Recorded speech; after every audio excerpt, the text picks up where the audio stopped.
চলো, good afternoon and welcome to notebook. যেহেতু 12টা বেজে গেছে তাই গুড আফটারনুন, গুড নুন সবাইকে, গুড মর্নিংও বলা যায় বিকজ দেখা হলে good morning is and welcome phrase. চলো, তো আজ আমরা ইকোনমিক্সের প্রথম ম্যারাথন তোমাদের সামনে রাখতে চলেছি বা আমি করতে চলেছি তোমাদের সামনে, যেটা হচ্ছে যে 1999 থেকে 2023, সরি 2022, 23 তো পরীক্ষা দিতে যাবে, 22 অব্দি সব পরীক্ষার ইকোনমিক্সের কোয়েশ্চেন্সগুলো আজকে আমরা সলভ করব। যেহেতু এটা একটা লম্বা পিরিয়ড চলবে বা এটা অনেকটা বড়, বুঝতেই পারছো, 20 বছর ক্লোজ টু, তো 20 বছরে আর না হলো কম করে আমরা মোর দ্যান 200 কোয়েশ্চেন্স তো করবোই আজকে সলভ।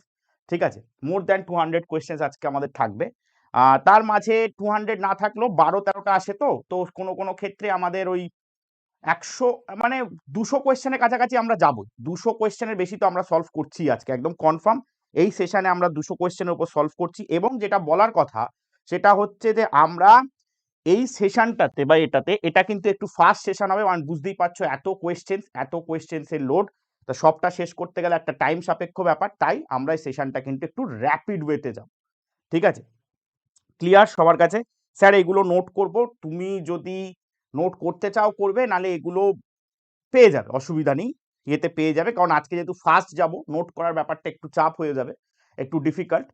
সো চলো, 1999 থেকে শুরু করে 2023 আমরা চেষ্টা, 2022, 10-23 পরীক্ষা দিতে চলেছো। আর যেটা আমরা বলার বিষয় বা যেটা বলবো বা যেটা করতে চলেছি সেটা হচ্ছে যে আমাদের এই যে পুরো সেশনটা, এই সেশনটায় তোমাদের কাছে একটা রিকোয়েস্ট থাকবে যে at the end of the day কত পেলে আর কতগুলো কোয়েশ্চেন খাতায় লিখে করো, তাহলে বুঝতে পারবে, তাহলে মার্কসটা ট্যালি করতে পারবে, তাহলে একটা জায়গা থেকে বুঝতে পারবে যে কোন জায়গায় তোমরা দাঁড়িয়ে রয়েছো। ঠিক আছে, সেটা একটা ইম্পর্টেন্ট জায়গা আমাদের। ওকে, চলো, তো লেটস স্টার্ট দ্য সেশন। আজকে আমরা শুরু করি। Best of luck to everyone. এটা পরীক্ষার আগে একটা তোমাদের মানে যেটাকে বলে ফাইনাল ঝালাই হয়ে যাওয়া, যে কোন জায়গায় বা কিরম জায়গায় প্রিপারেশন দাঁড়িয়ে রয়েছে। চলো, লেটস স্টার্ট। আমরা শুরু করছি আজকে,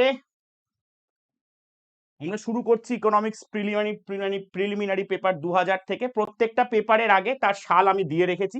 ঠিক আছে, প্রত্যেকটা পেপারের আগে তার সাল তোমাদের কাছে রয়েছে, মানে the year that is given, ওখানে সালটা দেওয়া আছে। তো যাতে তোমাদের কোনো অসুবিধা না হয়, কোনো রকম কোনো প্রবলেম না হয় এটা সলভ করতে, প্রত্যেকটা বছর মানে প্রত্যেকটা বছর ধরে ধরে ধরে আমাদের কোয়েশ্চেন করা আছে। ইচ অ্যান্ড এভরি কোয়েশ্চেন তোমাদের কাছে সলভ রয়েছে। হ্যাঁ, যেটা বারবার বলছি, আমরা কিন্তু একটু ফাস্ট করব। ওকে, চলো ফার্স্ট কোয়েশ্চেন দেখা যাক। A community development block covers, community development block বলেছে, community development program না, community development block covers one village, about 20 villages, about 100 villages, about 200 villages। ঝটপট আনসার চাইবো, বেশি সময় দেওয়া যাবে না, তাড়াতাড়ি আনসার করো, we will move on very quickly. ঠিক আছে, প্রচুর কোয়েশ্চেন সলভ করতে হবে, প্রচুর কোয়েশ্চেন্সের দরকার পড়বে আজকে সলভ করা, এবং সেই জায়গা থেকে চলো 1 এর সি উত্তর আসা শুরু হয়েছে। খাতায় লিখবো, একেবারেই না খাতায় লিখো না, জাস্ট আনসার, খাতায় জাস্ট অপশনটা লিখো, মানে ফর এক্সাম্পল 1 এর যদি হয় সি, যেটা তোমার অপশন হয় সেটা লিখবে। যদি তোমার ভুল হয় কেটে পাশে ঠিক অপশনটা লিখে কেন মানে কোনটা ঠিক তার পাশে যদি কোনো ইনফরমেশন তোমার লাগে, যদি মনে হয় তুমি জানো না, সেটা লিখো। চলো, উত্তর আসছে absolutely right, it's about 100 villages. একদম সত্যি কথা, community development block covers 100 villages. Community development block, community development programme থেকে আইডিয়া এসেছিল, কমিউনিটি ডেভেলপমেন্ট প্রোগ্রাম থেকে আমাদের আইডিয়া এসেছিল, কমিউনিটি ডেভেলপমেন্ট প্রোগ্রাম, যেটাকে সিডিপিও বলি, সিডিপি চাইল্ড ডেভেলপমেন্ট পেডাগজি নয়, কমিউনিটি ডেভেলপমেন্ট প্রোগ্রাম এসেছিল 1952 তে। এটা ফার্স্ট এফওয়াইপির আন্ডারে ছিল, এবং এটা জওহরলাল নেহেরুর লিডারশিপের সময় এটা আনা হয়েছিল। ঠিক আছে, এবার তাহলে এটা গেল first question, right answer is 1 এর সি, অ্যাবসলিউটলি রাইট। আমাদের এখানে এক্সপ্লেনেশনটা দেখে নাও।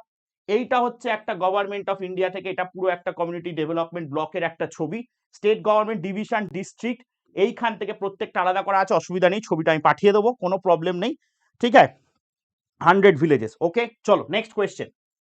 The purpose of community development program, যেটা নিয়ে আমি একটু আগে বললাম, community development program was to create scientific outlook among rural people, to solve the unemployment problem, to cultivate the spirit of self-reliance and initiative among rural people, all of these objectives, all of these objectives। এইখানে যে the purpose of CDP মানে community development program, যেটা একটু আগে আমরা পড়েছি 1952 first 5 year প্ল্যানে আনা হয়েছিল, তার অবজেক্টিভ কি, মানে সেটা সায়েন্টিফিক আউটলুক আনতে চেয়েছিল। সায়েন্টিফিক আউটলুক মানে রুরাল পিপলের মধ্যে এগ্রিকালচারটাকে সায়েন্টিফিক্যালি ভাবা, আনএমপ্লয়মেন্ট প্রবলেম যদি সাইন্টিফিক্যালি ভাবা হয় তো ডেফিনেটলি সেখানে লোকজন ইনক্লুড হবে, এবং self reliance community development programme, একজন যদি কাউকে ঠিকঠাক ভাবে ইনক্রিজ করানো যায়, তাকে যদি বুদ্ধিশুদ্ধি দিয়ে ইনক্রিজ করানো যায়, তাহলে ডেফিনেটলি সে আমার সেলফ রিলায়েন্ট হবে। এখানে সেলফ রিলায়েন্টের কথার সাথে আরেকটা জিনিস মনে রাখবে, হিউম্যান রিসোর্স।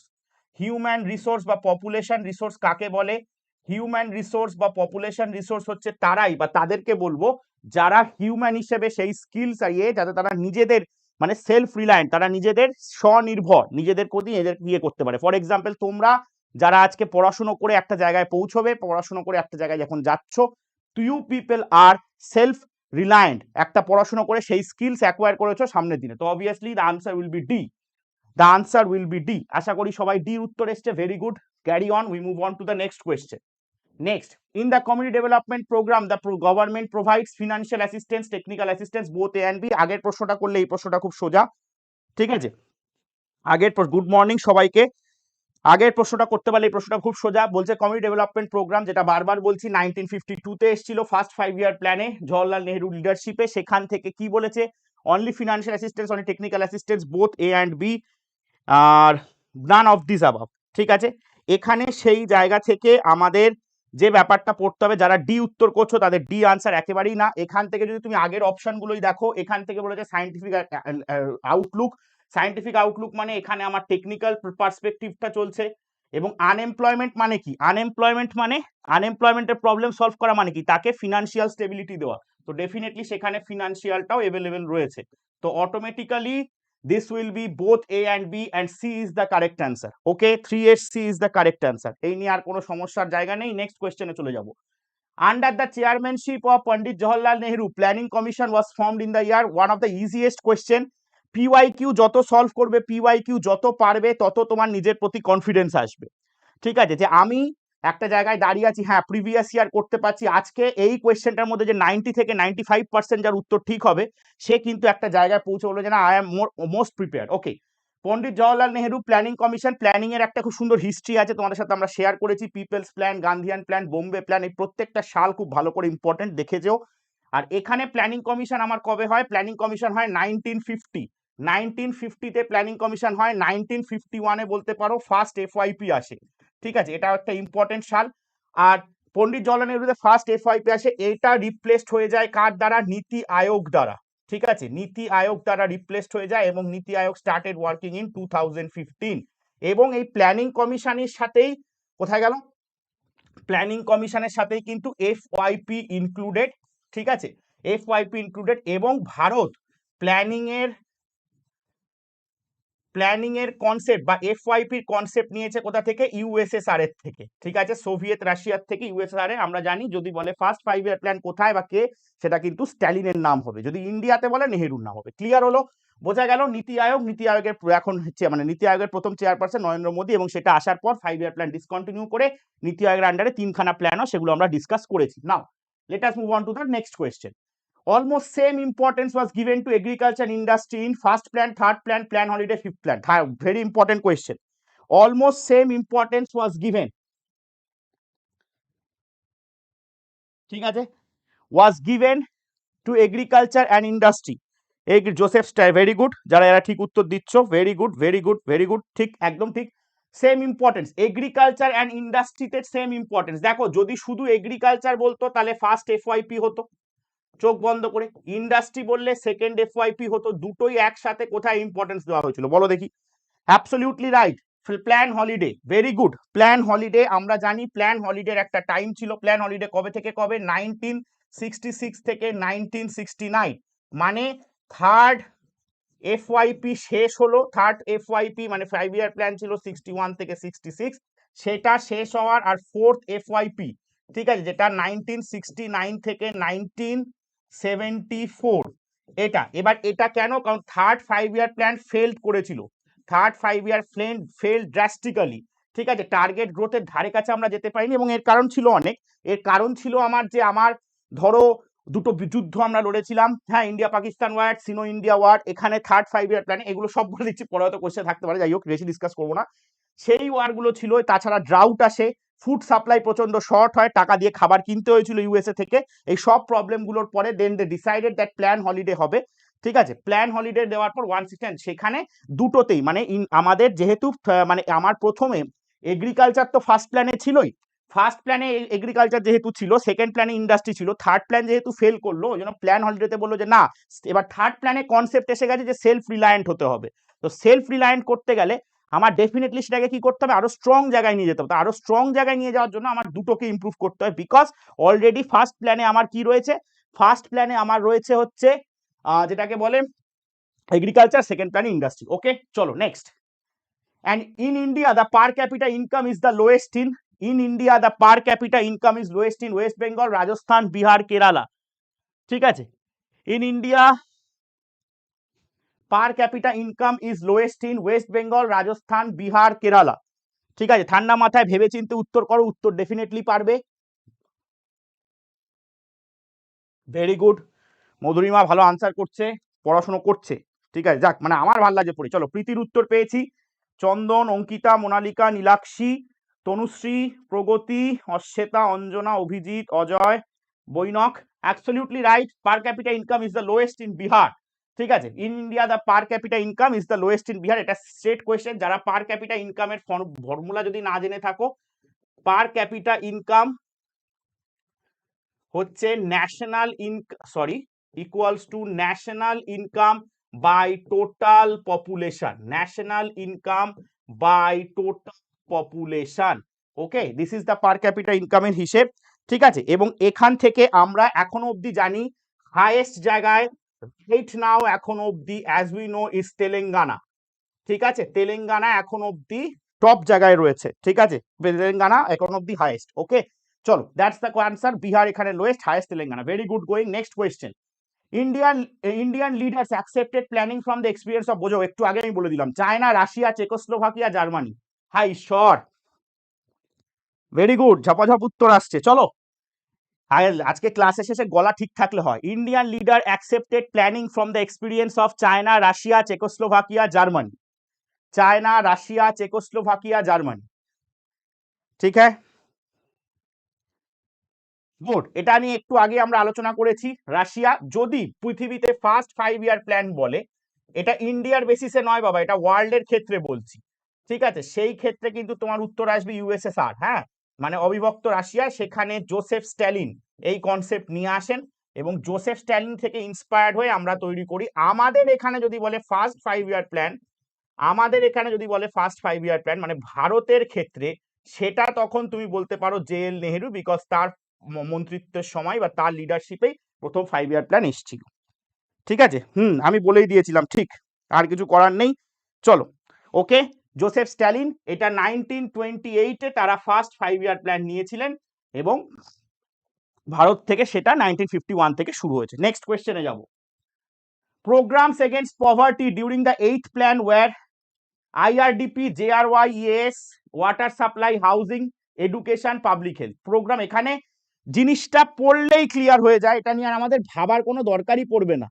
ঠিক আছে, প্রোগ্রামস বলেছে, দেখ এখানে কোনোটাই উত্তরটা এত সোজা, বা কিরম, দেখ কত সোজা আসতো কোয়েশ্চেন, এগুলো একটা প্রোগ্রামের মধ্যেই পড়ে না, এইগুলো একটা প্রোগ্রামের মধ্যেই পড়ে না। IRDP, integrated rural development programme, ঠিক আছে, জওহরলাল রোজগার যোজনা, এইগুলো দেখলেই তোরা আরামসে এমনি বলে দিতে পারবি যে উত্তর কোনটা হবে। অতএব থার্ডটা যেতেই হবে না, অতএব A is the correct answer, A is the correct. IRDP আসবে না, কেউ বলতে পারবে জওহরলাল রোজগার যোজনা কবে এসেছিল?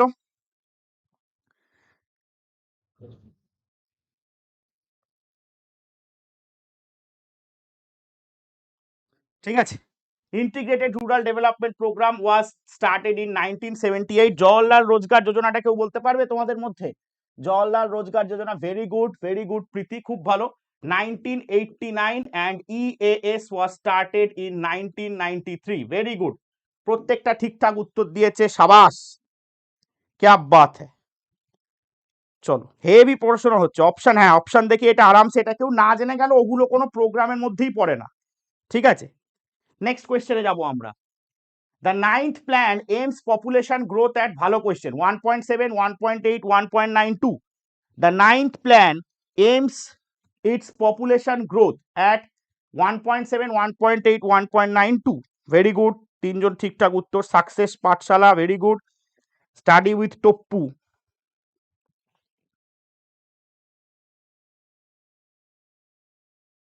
চলো, the ninth plan aims population growth at 1.7, 1.8, 1.92. Absolutely right. Ninth প্ল্যানের সম্বন্ধে আমরা যদি পড়ি, নাইন্থ প্ল্যানের ছিল পপুলেশন গ্রোথ 1.9। নাইন্থ প্ল্যানের সম্বন্ধে বাকি ডিটেলস আমরা এখানে রিভিল করছি না, বিকজ শেষের দিকে গেলে কোন কোয়েশ্চেনের সাথে কোন কোয়েশ্চেনটা মিল পাবো আমরা জানি না, ঠিক আছে। অতএব আমরা উই আর নট, মানে আমরা সেইভাবে ইয়ে করছি না।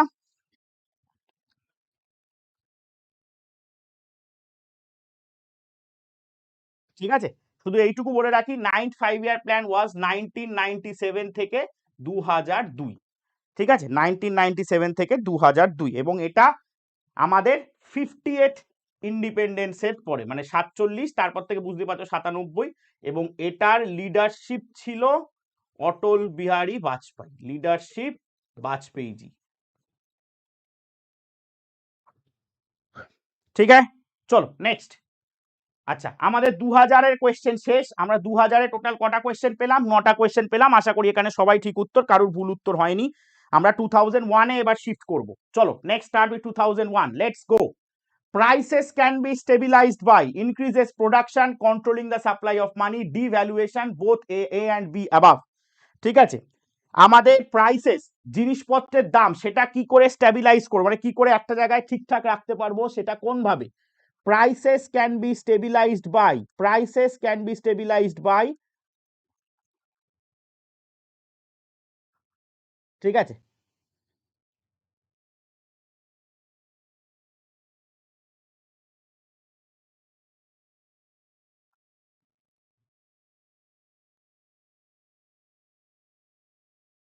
প্রাইসেস ক্যান বি স্টেবিলাইজ, এখানে অনেকের চোখে এইটা যেতে পারে, একেবারেই না। ইনক্রিজিং প্রোডাকশন, প্রোডাকশন বাড়ালে প্রাইসেস কি করে স্টেবিলাইজ হবে? এটা বাজে কথা, এটা হয় না জেনারেলি। প্রোডাকশন বাড়ালে প্রাইসেস স্টেবিলাইজড হবে। সব থেকে প্রাইসেস স্টেবিলাইজড হবে মানি সাপ্লাইকে যদি তুমি কন্ট্রোল করো, মানি সাপ্লাইকে যদি তুমি কন্ট্রোল করো, সেই ক্ষেত্রে তোমার সেটা ঠিকঠাক হবে। ঠিক আছে, এ অ্যান্ড বি বোথ, আমার মনে হচ্ছে না এ অ্যান্ড বি বোথ হওয়ার কথা এখানে, কারণ তুমি যদি মানি সাপ্লাইকে কন্ট্রোল করো, তাহলে সেখান থেকে আমার এটা হতে পারে। হ্যাঁ, সো ইন কেস, সব এটা এ অ্যান্ড বিটা দিয়েই ছিল কনফিউজ করার জন্য আমার। এখান থেকে দেখো, যদি তুমি প্রোডাকশন বাড়িয়ে দাও, ফর এক্সাম্পল ধরো প্রোডাকশন বাড়িয়ে দিলে, তো এবার সেই প্রোডাকশন বাড়িয়ে দিতে গেলে, সেই জিনিসটা কিনতে গেলে তো তাহলে লোককে সেই টাকাটাও দিতে হবে, তাই না? সেই যে জিনিসটা প্রোডাকশন বাড়িয়ে দিলে, তুমি 10টার জায়গায় জিনিসটা প্রোডাকশন করলে 50টা, তা সেই জিনিসটা কিন্তু অটোমেটিক্যালি লোককে একটু বেশি টাকা দিতে হবে। তুমি যদি সাপ্লাইটাকে কন্ট্রোলে রাখো, মানি সাপ্লাইটাকে কন্ট্রোল রাখো, তাহলেই কিন্তু ডেফিনেটলি তোমার কাছে টাকাটা কন্ট্রোল থাকবে। এটা আরেকটা ছোট্ট এক্সাম্পল দিয়ে বোঝাই। তুমি বাজারে একটা জিনিস কিনতে গেছো, বললো একটা জিনিসের দাম 15 টাকা, একটা জিনিসের দাম 20 টাকা। এবার তোমার ধরো লাগবে 3টে, তোমার কাছে যদি মা 50 টাকা দিয়ে পাঠায়, তুমি কিন্তু দুটোই কিনতে পারবে, ওটা পারবে না। ঠিক আছে, এবার ধরো তোমার কাছে প্রচুর টাকা আছে, তুমি 200 টাকা নিয়ে বাজারে গেছো, তাহলে এই জিনিসটা তুমি আরামসে 3টে কেন 10টা কিনে নিতে পারবে, এই জিনিসটা তুমি 13টা কিনে নিতে পারবে। তো সেই জায়গা থেকে তোমার কাছে যদি মানি সাপ্লাইটাকে কন্ট্রোল করে দিই, তাহলে আমি দামটাকে স্টেবিলাইজ করতে পারবো, তখন ও বেশি চাইতে পারবে না। ক্লিয়ার হলো? Understood? B will be the correct answer, B. ঠিক আছে, এ কোনোদিন হবে না। ইনক্রিজিং প্রোডাকশন বাড়িয়ে দিলে ভাই দাম বাড়তে থাকবে, এটা হবে না। এটা কনসেপ্ট, এটা দিয়েই ছিল ভুল করানোর জন্য। ঠিক আছে, অনেকের কি হয় যে এ আর বি অপশনটা যেখানে দেখে সেখানে আমরা টিক মেরে দিই, কিন্তু অ্যাকচুয়ালি নয়। প্রাইসে স্ট্যাবিলাইজ করার জন্য একমাত্র দরকার হচ্ছে এটা, ডিভ্যালুয়েশন। ডিভ্যালুয়েশন আমরা কিছুদিন আগে পড়েছি, গভর্নমেন্ট নিজে থেকে যখন প্রাইস কমায়, সেটা ইন্টারন্যাশনাল কারেন্সির সাথে পাল্লা দিতে। তো ইন্টারন্যাশনাল কারেন্সি যদি আমার ভ্যালু যদি পাল্লা দিয়ে ইয়ে হয়ে যায়, তাহলে আমার সেটা কমিয়ে লাভ কি বাবা? সেখান থেকে প্রবলেম হবে। Okay, so B will be the correct answer. Next যাবো, India's 5 year plans are finally approved by, খুব সোজা কোয়েশ্চেন, বাচ্চাদের মতো কোয়েশ্চেন এটা। ঠিক আছে, India's 5 year plans are finally approved by president, prime minister, NDC, ministry of finance. এই কথাটার দিকে মাথায় রাখবে, ফাইনালি অ্যাপ্রুভড কথাটা লেখা আছে। India's finally plans are finally approved by president, prime minister, NDC, ministry of finance. এই কথাটার দিকে চোখ দিয়ে দেখে কোয়েশ্চেনটা খুব সোজা মনে হয়, কিন্তু কোয়েশ্চেনটা দেখে যতটা সোজা, ততটা কিন্তু সোজা নয়। ঠিক আছে, যাই হোক, সবাই ঠিক উত্তর দিচ্ছে, কারোর ভুল উত্তরের জায়গা নেই, ভেরি গুড। কারণ আমরা জানি কি, ন্যাশনাল ডেভেলপমেন্ট কাউন্সিল, যেটা 6 আগস্ট 1952-তে ফর্ম হয়েছিল, তারা they prepare the final draft. They prepare the final draft of FYP। অতএব সেখানে ফাইনালি অ্যাপ্রুভ বাই কে হবে? এনডিসি। অনেকের কি হয়, লিডারশিপের যেহেতু প্রশ্নটা চলে আসে, অনেকে লিডারশিপ দেখে প্রাইম মিনিস্টার করে দেয়। সেটা করো না, সেটা করলে কিন্তু ভুল হবে। ঠিক আছে, প্রাইম মিনিস্টার করে দেয় লিডারশিপ দেখে, ডোন্ট ডু ইট। ঠিক আছে, so 6th August 1952 NDC is the correct answer. Next, what is a white paper? Paper currency note, blank paper for writing, paper for printing, document published by the government on important issue. What is white paper? What is a white paper? দেখো, paper currency note কোনোদিন আমার white পেপারের মধ্যে পড়বে না। Blank paper for writing, সেটা white paper আলাদা করে কেন? সেটা যে কোনো পেপারে আমরা লিখতে পারি, এটা নয়। পেপার ফর প্রিন্টিং নয়, আমরা অন্য কাগজে প্রিন্ট করতে পারি। কোথায় হবে? ডকুমেন্ট। ডকুমেন্ট আমাদের যেটা ঠিকঠাক গভর্নমেন্টের কোনো ডকুমেন্টকে আমরা হোয়াইট পেপার বলে বলি, যে কোনো ইম্পর্টেন্ট ইস্যুতে কোনো একটা যখন পেপার তারা দেয়, কোনো সেটা ইয়ে হতে পারে, কোনো ফর এক্সাম্পল কোনো টার্মস অ্যান্ড কন্ডিশনস হলো কিছু রিলেটেড, কিছু যদি কোনো অ্যাক্ট আনতে হবে, কোনো কিছু অ্যাবলিশ করতে হবে, সব কিছুর ক্ষেত্রে সেই জিনিসটাকে, ইম্পর্টেন্ট ইস্যুটাকে আমরা হোয়াইট পেপার বলে সম্বোধন করি। সো গভর্নমেন্টের কোনো পেপার যেটা ইম্পর্টেন্ট ইস্যুর উপর, সেটাকে আমরা হোয়াইট পেপার বলবো। নেক্সট কোয়েশ্চেনে যাব। ঠিক আছে, which of the following taxes can be levied by a state government? এর মধ্যে কোন ট্যাক্সটা স্টেট গভর্নমেন্ট জারি করতে পারে? Wealth tax, income tax, profession tax, export duty. Which of this taxes can be levied by the state government? ঠিক আছে, এর মধ্যে কোন ট্যাক্সটা স্টেট গভর্নমেন্টের দ্বারা লিভাইড হতে পারে?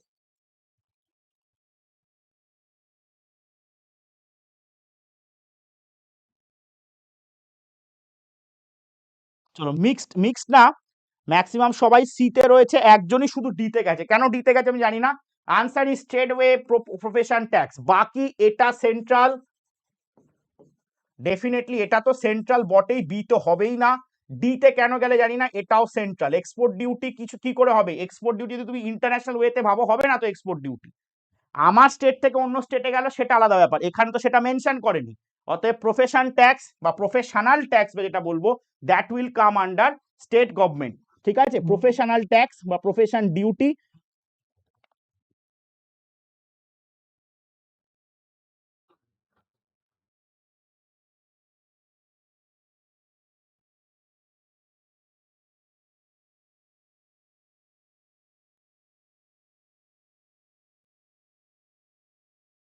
ঠিক আছে, প্রত্যেক মাসের জুলাইয়ের 31 তারিখের মধ্যে প্রফেশনাল ট্যাক্স ফিল আপ করে দিতে হয়। বাকি তিনটেই central government. Very good. Next কোয়েশ্চেনে যাব। Which of the following is not one of the objectives of economic planning in India? এর মধ্যে কোনটা, চারটে যে অবজেক্টিভ দেওয়া আছে, এর মধ্যে কোনটা ইকোনমিক প্ল্যানিং এর অবজেক্টিভের মধ্যে ছিল না? রেজিং লিভিং স্ট্যান্ডার্ড, মানে মানুষের জীবন মাত্রা সেটা বাড়ানো।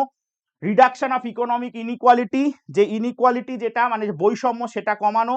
ব্যালেন্সড রিজিওনাল ডেভেলপমেন্ট, আর স্প্রেড অফ এডুকেশন। চলো আনসার করো। কোয়েশ্চেনটা দেখে যতটা সোজা মনে হয়, ততটা সোজা নয় কিন্তু। চলো, অ্যাবসলিউটলি রাইট। ইকোনমিক প্ল্যানিং এর ক্ষেত্রে তোরা যে কটা প্ল্যান পড়বি, সেটা বোম্বে প্ল্যানিং হোক, বোম্বে প্ল্যান হোক, গান্ধিয়ান প্ল্যান হোক, হ্যাঁ, পিপলস প্ল্যান হোক, প্রত্যেকটা প্ল্যানিং আলাদা আলাদা করে আমি পড়ে যেতে বলেছি। সেই প্রত্যেকটা প্ল্যানিং এও কোথায়, সেখানে সবসময় বলেছে মানুষকে ভালো রাখতে হবে, অতএব এটা ইনক্রিজ হবে। বৈষম্য কমাতে হবে, ডেফিনেটলি। রিজনাল ডেভেলপমেন্ট না হলে এই দুটো পসিবল না, অতএব আনসার উইল বি ডি। সেখানে এডুকেশনের কথা বলেনি, সেখানে no way down the line এডুকেশনের কথা সেখানে কোথাও আমাদের ইনক্লুড হয়নি। First three are definitely the objective, third one is not. D is the correct answer, D. ঠিক আছে, এডুকেশনের দিক থেকে নয়। ঠিক আছে, ওকে, ক্লিয়ার হলো। নেক্সট যাবো আমরা।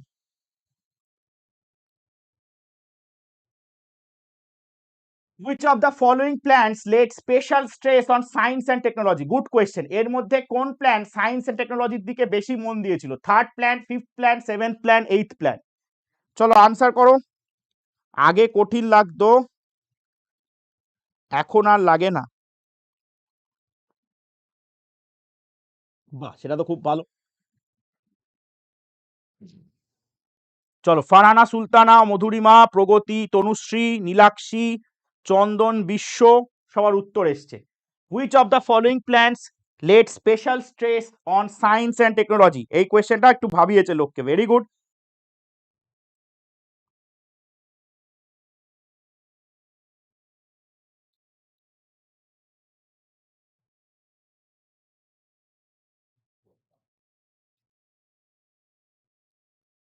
ঠিক আছে, এটা ডেফিনেটলি সেভেন্থ প্ল্যান হবে। সেভেন্থ প্ল্যান 1985 থেকে 1990-র মধ্যে। অনেকে দেখলাম ডি করেছো, কেন করেছো আমি জানি না। সেভেন্থ প্ল্যান 1985 থেকে 1990। কেন এইথ প্ল্যানে তোমরা গেলে জানি না। এইথ প্ল্যানে ইন্ডাস্ট্রি, কারণ এইথ প্ল্যান 1990 মানে এইথ প্ল্যান যেটা আসে এরপরে দুটো অ্যানুয়াল প্ল্যান থাকে, তারপর এইথ প্ল্যানে এলো যেটা, সেই ক্ষেত্রে আমার সরি এটা ভুল, দুটো প্ল্যান না, এরপরে যেটা এলো সেটা হচ্ছে আমার কি হিসেবে এইথ প্ল্যানের ক্ষেত্রে আমার নিউ ইকোনমিক পলিসি ব্যাপারটা বেশি ইম্পর্টেন্ট ছিল। ঠিক আছে, তো সেই ক্ষেত্রে এখানে বলেছিল কি যে কেন সায়েন্স এন্ড টেকনোলজি দুটো বলেছে একটু বলে দিই। এখানে বলেছিল যে প্রোডাক্টিভিটি বাড়াতে হবে, প্রোডাক্ট মানে এই প্ল্যানটার কথা, productivity of industries, productivity of industries এটা আমার বাড়াতে হবে বাই, প্রোডাক্টিভিটি অফ ইন্ডাস্ট্রিজ এটা বাড়াতে হবে বাই কি করে, আপগ্রেডিং টেকনোলজি, টেকনোলজিকে আপগ্রেড করে, বাই আপগ্রেডিং টেকনোলজি। 5 ইয়ার প্ল্যানের ক্লাসেও তো এটা বলে দিয়েছিলাম রে, তাও কেন ভুল করলো কয়েকজন কে জানে।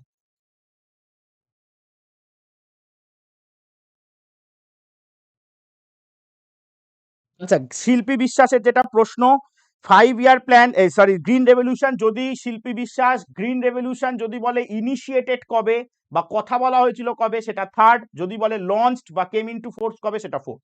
নেক্সট কোয়েশ্চেনে যাব। ঠিক আছে, which industry provides maximum employment, এর মধ্যে কোন ইন্ডাস্ট্রি ম্যাক্সিমাম এমপ্লয়মেন্ট, এটা যদিও কিছুটা হলো জিওগ্রাফিতে oriented. Iron and steel, cotton textile, jute, food processing. ঠিক আছে, iron and steel, jute, cotton textile, food processing. ঠিক আছে, সেইভাবে উত্তর করো। ঠিক আছে,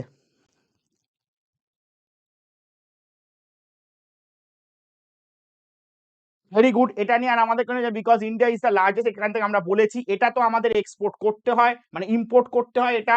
ঠিক আছে, অতএব definitely cotton textile, cotton textile maximum employment দেয় আমাদের। It's quite an easy question. ঠিক আছে, অ্যাবসলিউটলি রাইট, সবাই ঠিক উত্তর দিয়েছে। নেক্সট কোয়েশ্চেনে যাবো আমরা। Globalisation of the economy means, globalisation of the economy, Indian economy means মানে সোজা কথা গ্লোবালাইজেশন মানে কি, তাহলে উত্তর পেরে যাবি। Establishing business units abroad, export promotion, import liberalisation, putting minimum restrictions on trade relations with other countries. ঠান্ডা মাথায় ভেবে অপশনস গুলো দেখে যতটা সোজা ততটা কিন্তু নয়। হ্যাঁ, 2019 ফুড এসআইতে এসেছিল, ঠিক ঠিক একদম ঠিক, ভেরি গুড, ঠিক সৌর্য, ভেরি গুড, আমি বলতামই পরে ফুড এসআই এর ক্লাসে। ঠিক আছে, চলো চলো, গ্লোবালাইজেশন মানে কি, what do you mean by globalization?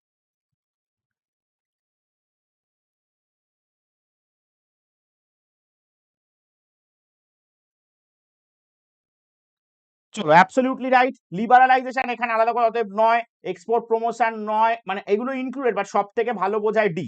আমরা জানি এলপিজি, এলপিজি হচ্ছে লিবারালাইজেশন, তার মানে এখানে যদি বলতো সেটা হচ্ছে এটা, এল হতো এটা। ঠিক আছে, পি হচ্ছে প্রাইভেটাইজেশন, আর জি হচ্ছে গ্লোবালাইজেশন। ঠিক আছে, আমি কিভাবে মনে রাখতে বলেছি, গ্লোবালাইজেশন মানে ইন্টিগ্রেশন অফ ইকোনমি, তা ইন্টিগ্রেশন যখন কথাটা দেখতে পাবি সেটা যদি রেস্ট্রিকশন তুলে দেয় তাহলেই মিলে ঝুলতে পারবে। দুজন বাড়ির মধ্যে বলে দিল যে অমুকের সাথে দেখা করতে বারণ করে দিল, তাহলে তো দেখা করতে পারবে না। আর অমুকের সাথে বলে হ্যাঁ ঠিক আছে দেখা করো, যার সাথে খুশি দেখা করো, কোনো অসুবিধা নেই, you are a free bird, তাহলে definitely D is the correct answer গ্লোবালাইজেশনের ক্ষেত্রে। ঠিক আছে, absolutely right, absolutely right.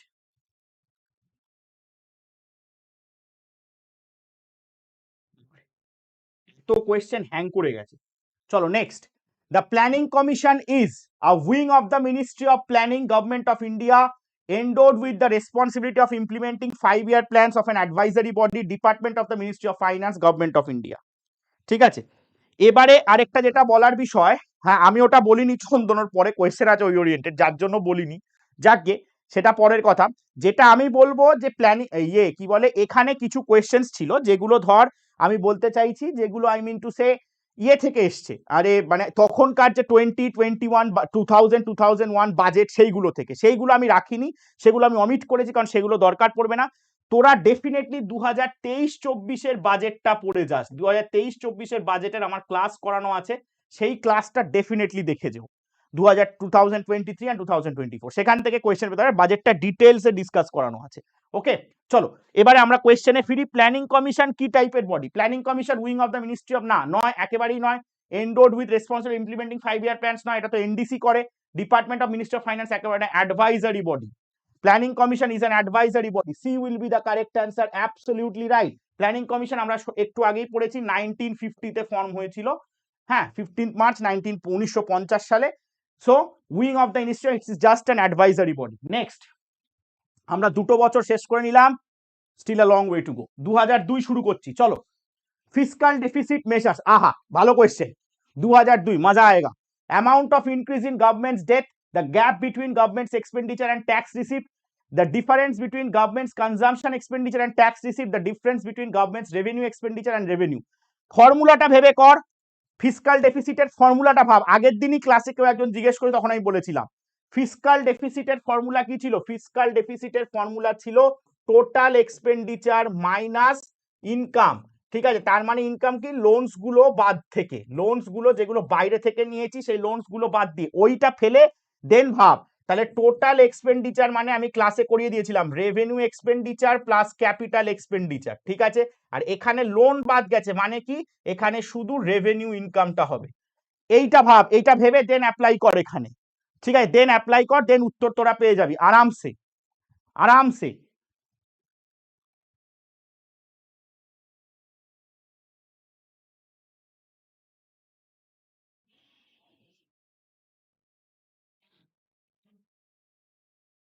State না central? Central budget, central budget.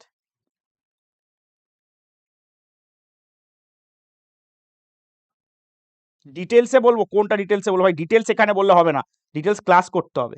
Loans excluded, ঠিক, অ্যাবসলিউটলি রাইট। সো ডেফিনেটলি এটা আমার কি আসবে? The amount of increase in government's debt. কেন কেন ডেটটা এখানে বলছে? কারণ এখানে আমাদের কতটা আমরা খরচার সাথে রেভিনিউটা দেখেছি, আমাদের ডেট মানে কি? লোন, সেটা আমি দেখছি না, অতএব সেটার কতটা ইনক্রিজ করেছে সেইটাকে বাদ রেখে মানে এইটা ক্যালকুলেট করিলাম। মানে ফর এক্সাম্পল কিভাবে বলেছে, 100 টাকা ধর দরকার তোর, এবার এ তোকে দিয়েছে 10 টাকা, বি তোকে দিয়েছে 20 টাকা, সি তোকে দিয়েছে 15 টাকা, তাহলে কত হলো? 15, 10 আর 15, 25, 45। তার মানে এই 55 টাকা তোকে এখনো জোগাড় করতে হবে। এই 55 টাকা যদি কারোর থেকে ধার করতে হয় তাহলে সেইটা তোকে মেজার করতে, কিন্তু যখন তুই জোগাড়টা দেখছিস তখন এটা বাদ রেখেছিলি, এটা পরে ইনক্লুড করিস। অতএব A is the correct answer. বোঝা গেল?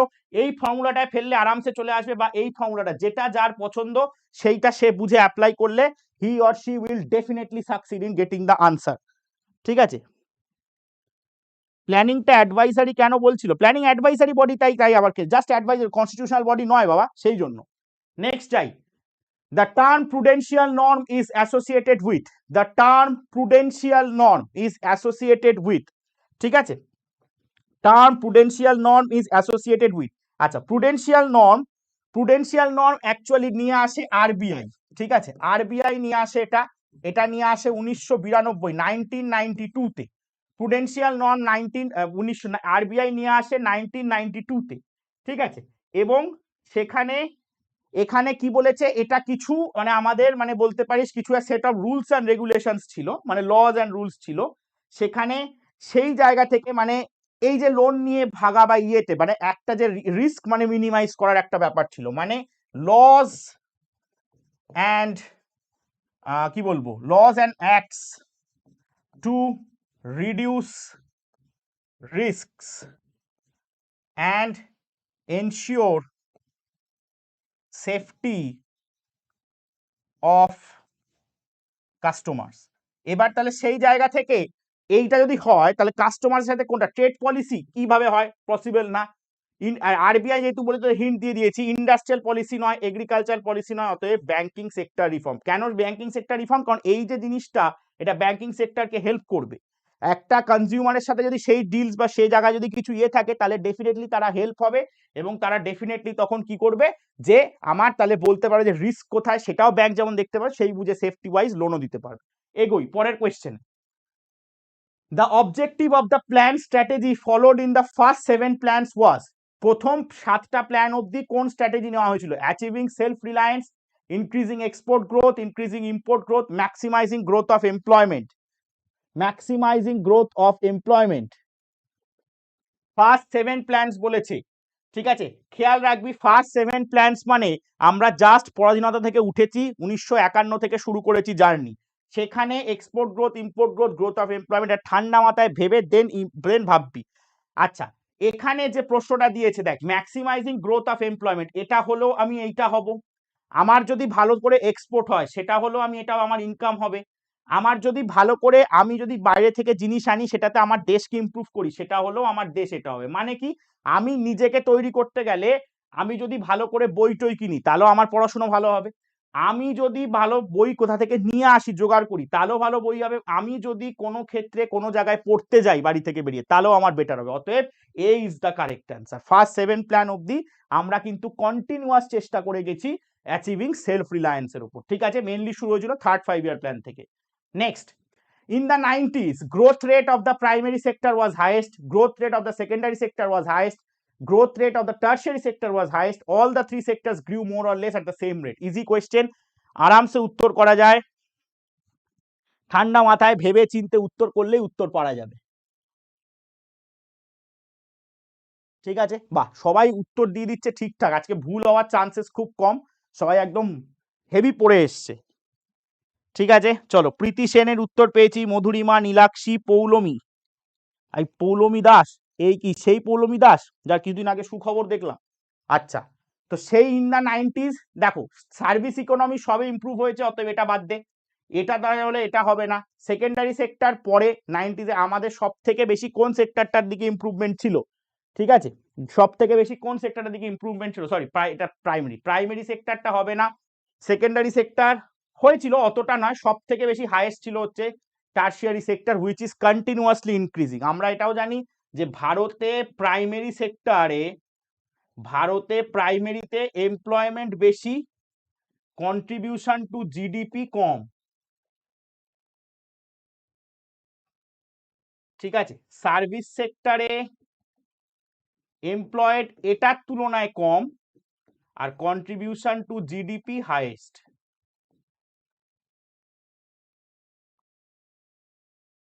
ঠিক আছে। চলো নেক্সট যাই, অতএব C is the correct answer, C is the correct answer ভাই, ঠিক আছে। নেক্সট যাবো, land reforms refer to government's efforts at abolishing ownership rights of non cultivating landlords, making the ownership rights of landlords more secure, regulating land prices, regulating land use. Land reforms একটু আমরা ক্লাসে করেছি, land reforms কিসে help করে, ঠিক আছে, তো সেই জায়গা থেকে ডেফিনেটলি আমাদের ল্যান্ড রিফর্মস কোনটাতে হেল্প করে, ঠিক আছে, কি হয়েছিল মানে কোথায় কি হবে, কার কি হবে,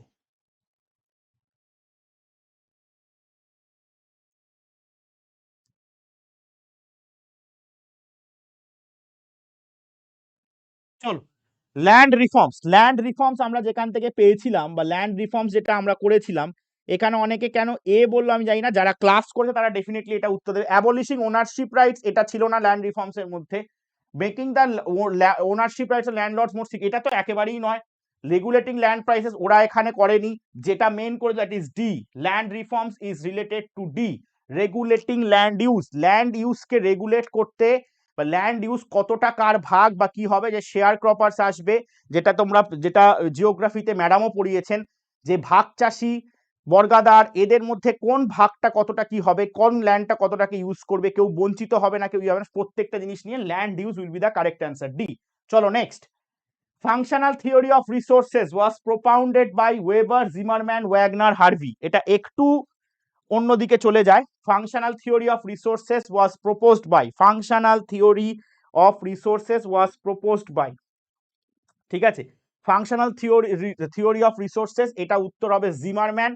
এর উত্তর বা এর ব্যাপারটা কি বা বক্তব্যটা কি ছিল, যে resources are not they become, বলেছিল যে রিসোর্সেস ওরকম ভাবে হয় না, resources are not they become, নিজেদেরকে দিয়ে যদি ভাবো, আজকে যে জায়গায় আজকে আমি এখান থেকে যখন কোয়েশ্চেন করাচ্ছি, আমরা এখন মোটামুটি প্রায় মোর দ্যান 20 কোয়েশ্চেন করে ফেলেছি, 20 কোয়েশ্চেন্স আমি যে দেখতে পাচ্ছি ম্যাক্সিমাম ঠিক উত্তর দিচ্ছে, উইথ এক্সপ্লেন করে দিচ্ছে কেন ঠিক উত্তর, because you people are now prepared. এবার থিঙ্ক ব্যাক, যখন তোমরা পড়া শুরু করেছিলে, যখন তোমাদের ইকোনমিক্স জানা ছিল না, আমি বলছি না যে আমি বিরাট বড় হনু, আমি প্রচুর কিছু শিখিয়ে দিয়েছি, একেবারেই না, আমি পড়াতে পারিনি সেটা আলাদা ব্যাপার, কিন্তু তোমরা এখন যে জায়গায় দাঁড়িয়ে রয়েছো, যে কোয়েশ্চেনটার উত্তর দিতে পারছো বা এটা, সেটা তার মানে কি ইউ পিপল আর প্রিপেয়ার্ড, মানে আমি বাকি সাবজেক্ট অ্যাটলিস্ট এই সাবজেক্টটাতে গেলে বা ইয়েতে তোমরা সোজা কথা পা হরকাবে না।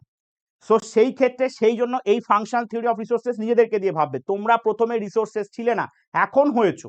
এখন যদি তুমি কারোর সাথে গিয়ে যখন বলো যেটা এইভাবে, তাকে তুমি বুঝতে পারছো, because you people are now আর রিসোর্স, হিউম্যান রিসোর্সের ক্ষেত্রে ভাবতে পারো।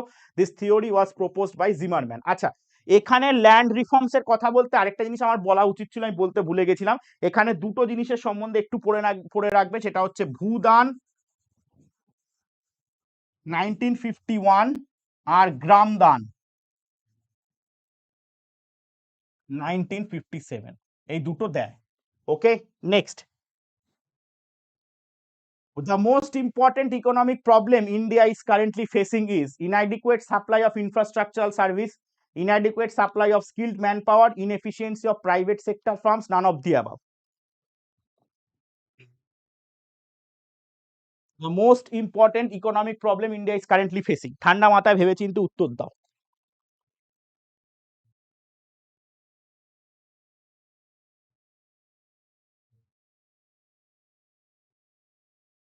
বিনোবা ভাবে, ঠিক ঠিক, সবাই উত্তর দিয়েও দিচ্ছে বাবারে।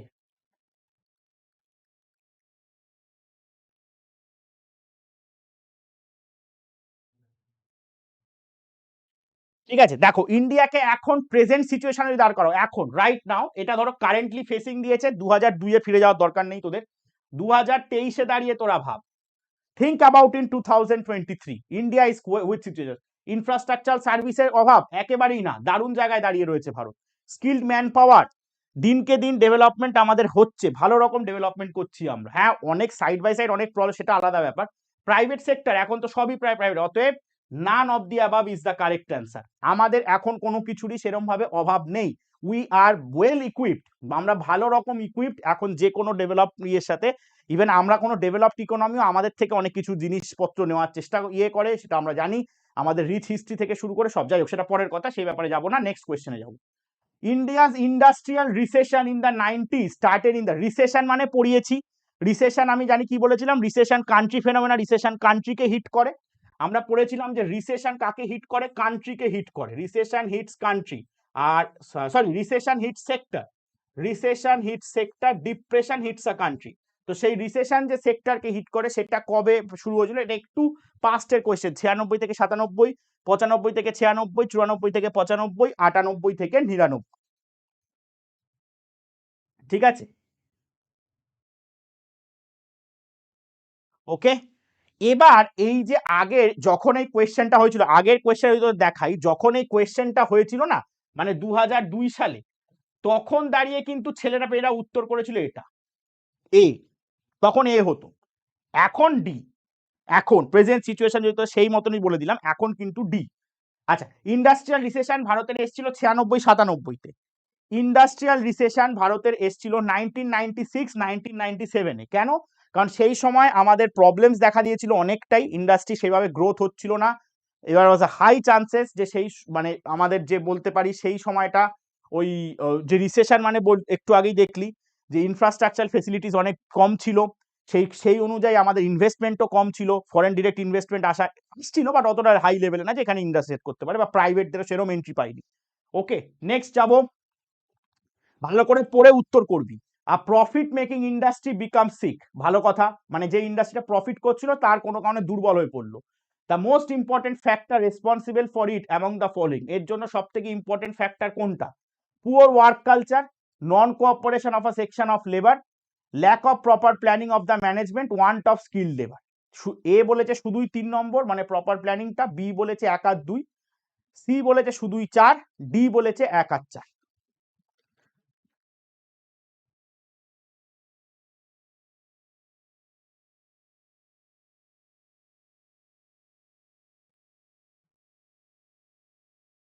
কাউকে কোনো রকম উত্তর দিয়ে কিচ্ছু ভাবেই ভুল করানো যাচ্ছে না, বিশাল ভালো পারফরমেন্স।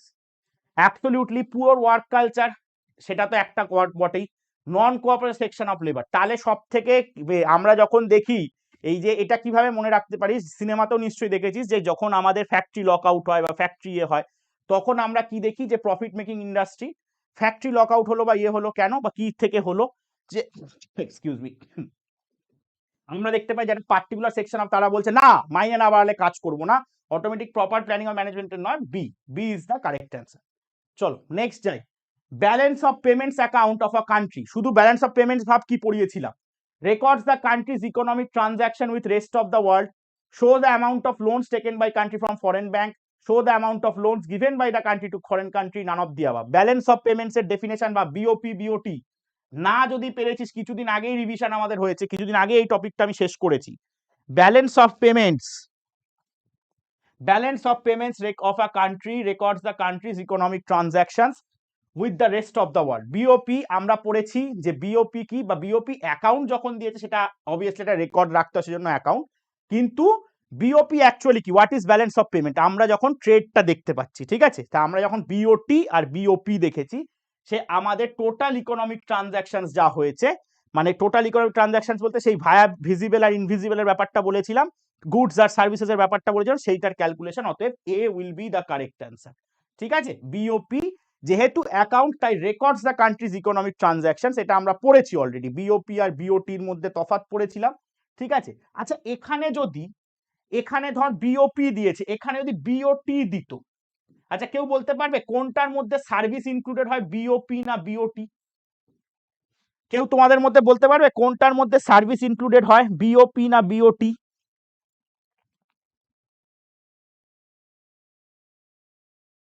কোনটার মধ্যে আমরা সার্ভিসকে ইনক্লুড করেছিলাম, এটা উত্তর দিলেই পরের কোশ্চেনে আমরা শিফট করে যাব। বিওপি না বিওটি? সব খাতা উল্টাচ্ছে বোধহয়।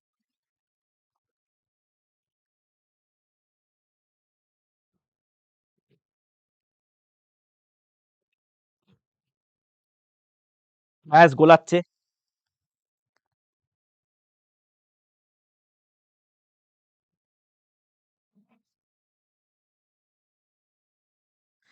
প্রীতি আবার লিখে দিল বু, যা বাবা। চলো অ্যাবসলিউটলি রাইট, বিওপি। বিওপি তে ব্রোথ ট্রেড, এই সরি গুডস অ্যান্ড সার্ভিসেস, এটা নিয়ে আমরা ক্লাস করেছি। আর বিওটি তে শুধুই হচ্ছে আমার গুডস, আর আমরা গুডস কে কি পড়েছিলাম, ভিজিবলস, আর সার্ভিসেস কে কি পড়েছিলাম, ইনভিজিবলস। এটা নিয়ে আমরা প্রচুর আলোচনা করেছি, চাইলে ক্লাস দেখে নিতে পারো আরেকবার। নেক্সট যাব, 2002 শেষ, তাহলে কটা ইয়ার হলো, 3টে বছর done. Let's move on to the 4th year. Okay, জল খেয়ে নাও, let's start. Which of the following is not required while considering GNP, gross national product বার করতে গেলে এর মধ্যে কোনটা লাগবে না? Purchase of goods by government, private investment, per capita income of native citizens, net foreign investment. GNP calculate করতে গেলে এর মধ্যে কোনটা লাগবে না? জিএনপি ক্যালকুলেট করতে গেলে এর মধ্যে কোনটা আমার লাগবে না?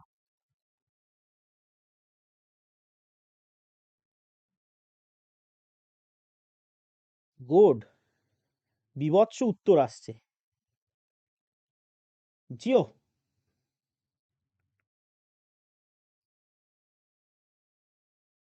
Absolutely right. যদি আমি জিএনপি ক্যালকুলেট করতে চাই, অ্যাকচুয়ালি জিএনপি মানে কি, গ্রস ন্যাশনাল প্রোডাক্ট, বলেই দিয়েছে ফুল ফর্ম। ডেফিনেটলি সেখানে বাইরে থেকে কি কিনলো, আমরা বাইরে থেকে কেনার সময় যে টাকাটা বাইরে যাচ্ছে সেটাকে তো ইনক্লুড করি। প্রাইভেট ইনভেস্টমেন্ট, আমি যদি কোথাও টাকা ঢালি সেটাও ইনক্লুড তো ডেফিনেটলি বাইরে। হ্যাঁ, আমরা দেখেছি। নেট ফরেন ইনভেস্টমেন্ট, বাইরে থেকে যেটা আসে সেটাকেও আমরা ইনক্লুড করি। কোনটা বাদ দিই, আমার দেশের মধ্যে যে সিটিজেনের ইনকাম। অতএব সি। আমরা কি পড়েছিলাম যে জিডিপি, জিডিপি হচ্ছে যদি ফরেনার আর ইন্ডিয়ানের মধ্যে 100 টাকা আর 40 টাকা হয়, তাহলে জিডিপি হয়ে যাবে আমার টোটালটা 140 টাকা। এবার এই 40 টাকাটা যখন বাইরে পাঠিয়ে দিচ্ছি, 40 টাকাটা যখন আমি বাইরে পাঠিয়ে দিচ্ছি, হ্যাঁ, সেই 40 টাকাটা আমি যখন জিএনপি ক্যালকুলেট করব, জিএনপি থেকে এটা বাদ দিয়ে দেবো। অতএব C will be the correct answer, per capita income of citizens, এটা জিএনপি ক্যালকুলেট ধরা হয় না। Next, the fifth 5-year plan was terminated at the end of 4th year because there was no found হবে না, fund হবে। ঠিক আছে, the Janata Party wanted to start a new plan with changed objective, arid patterns of severe drought condition, the emergency had ended. Fifth 5-year plan কেন terminate হয়ে গেল, fourth ইয়ারের পরে, মানে ফিফথ 5-year প্ল্যান আমরা জানি 1974 থেকে 1978 অব্দি এক্সটেন্ডেড হয়েছিল, কেন 4 বছর কমপ্লিট না হওয়ার আগে ওটা থামিয়ে দেওয়া হলো?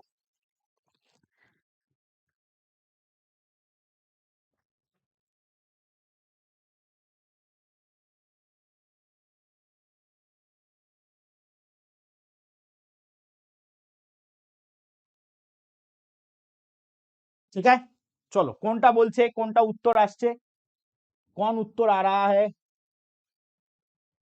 বি আসছে, বি। একদমই রাইট। জনতা পার্টি সেই সময় বললো যে ইন্দিরা গান্ধীর পলিসিগুলো প্রচন্ড ভায়োলেন্ট, আমরা শান্ত মতো রুল করব, ইন্দিরা হাটাও। ঠিক আছে, ওরা একটা পলিসি আনলো, ওরা কিন্তু ওটার থেকেই পরে এখান থেকে আরেকটা প্রশ্ন মুখের কাছে চলে আসছে, বাট বলবো না, আমি প্ল্যানিং কমিশনের মতো হয়ে যাবে। অ্যাবসলিউটলি ডি, মোরারজি দেশাইয়ের গভর্নমেন্ট, তারা এলো, তারা এসে এটা শুরু করেছিল। ঠিক আছে, মোরারজি দেশাইয়ের গভর্নমেন্ট, কিন্তু এটা 1978 এর পরে 1980-তে আবার চলে আসে, 1980-তে আবার ইন্দিরা গান্ধী গভর্নমেন্ট ব্যাক হয়, এবং 1980-তে আবার আমরা 6 5 ইয়ার প্ল্যান শুরু করে দিই। ঠিক আছে, সো সেটাই 1970 এখানে ভারতীয় জনতা পার্টি বা ভারতীয় জনতা দলও বলে এটা অনেকে, অসুবিধা নেই।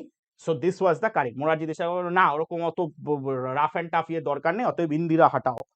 ঠিক আছে, নেক্সট যাবো। What is the function of small farmers development agency SFDA? 6th প্ল্যানে নেওয়া হয়েছে। What is the function? To arrange credit through institutional sources, to draw up suitable program for improved agriculture and subsidiary occupations, development of rural artisans and rural industries, all of the above. এই স্ট্যাটাসটা কি, মানে what is the মানে ইয়ে function? দেখো এখানে যেটা বলবো বা এখানে যেটা আমরা করতে চাইবো, যেটা হচ্ছে SFD এর যে ব্যাপারটা, কর কর উত্তর কর, কোনো অসুবিধা নেই। খানটি হ্যাং করছে বাজেভাবে। ঠিক আছে, এখানে এই যে মানে স্মল ফার্মার্স ডেভেলপমেন্ট এজেন্সির যে ব্যাপারটা SFDA, এই যে ব্যাপারটা আমাদের আনা হয়েছিল বা এই যে ব্যাপারটা আমাদের ইয়ে হয়েছিল, এটা অ্যাকচুয়ালি আসে বা 6th প্ল্যান যখন বুঝতে হবে, এটা অ্যাকচুয়ালি বলা যেতে পারে, হ্যাঁ বি তো বুঝলাম, বি তো ঠিক আছে উত্তর, সেটা নিয়ে কোনো অসুবিধা নেই। ঠিক আছে, বি তো ডেফিনেটলি আসবেই, সেটা নিয়ে I am not talking about that. কিন্তু বি যখন উত্তর, আর এটা যখন আসে, এই 6th প্ল্যান যখন হচ্ছে, মানে একটু আগেই তোরা দেখলি এখানে আমরা 5 ইয়ার প্ল্যানের এই গল্পটা যখন করছি, যে 5 ইয়ার প্ল্যান অ্যানিসিটি এন্ড হলো, 2 বছর ওরা থাকলো, তারপর আবার ইন্দিরা গান্ধী ব্যাকআপ করলো। এই যে SFDA মানে এটা কখন এসছে? এটা এসছে তোর 1986 প্ল্যান, মানে 1980 পর থেকে, 1980 থেকে 1985 এই সময়টা এসছে। ঠিক আছে, তো এই সময়টা যখন এসছে, এই সময়টাতে অনেকগুলো টার্মস এসেছিল স্মল ফার্মার্স ডেভেলপমেন্ট। এখানে কি হলো, এখানে একটা সাবসিডির কনসেপ্ট আসে। ঠিক আছে, সাবসিডির আমি বলতে কি মনে রাখতে বলেছি, সাবসিডি বলতে আমি মনে রাখতে বলেছিলাম ক্যাশব্যাক। এখানে একটা সাবসিডির কনসেপ্ট আসে। ঠিক আছে, সাবসিডির একটা কনসেপ্ট আসে, সেখানে বলে যে যারা ট্রাইবাল ফার্মার, যারা ট্রাইবাল ফার্মার, তাদের ক্ষেত্রে তুমি সাবসিডি দাও 50%। যদি 100 টাকা জিনিস হয়, 50 টাকা তাকে ফেরত দাও, এটা ক্যাশব্যাক বলে রাখতে বলেছি। আর নন ট্রাইবাল যারা, নন ট্রাইবাল ফার্মার্স যারা এমনি চাষি, ট্রাইবাল নয়, তাদের সাবসিডি দাও 25%। এইটা কিন্তু এসছিল এই SFD এর আন্ডারে।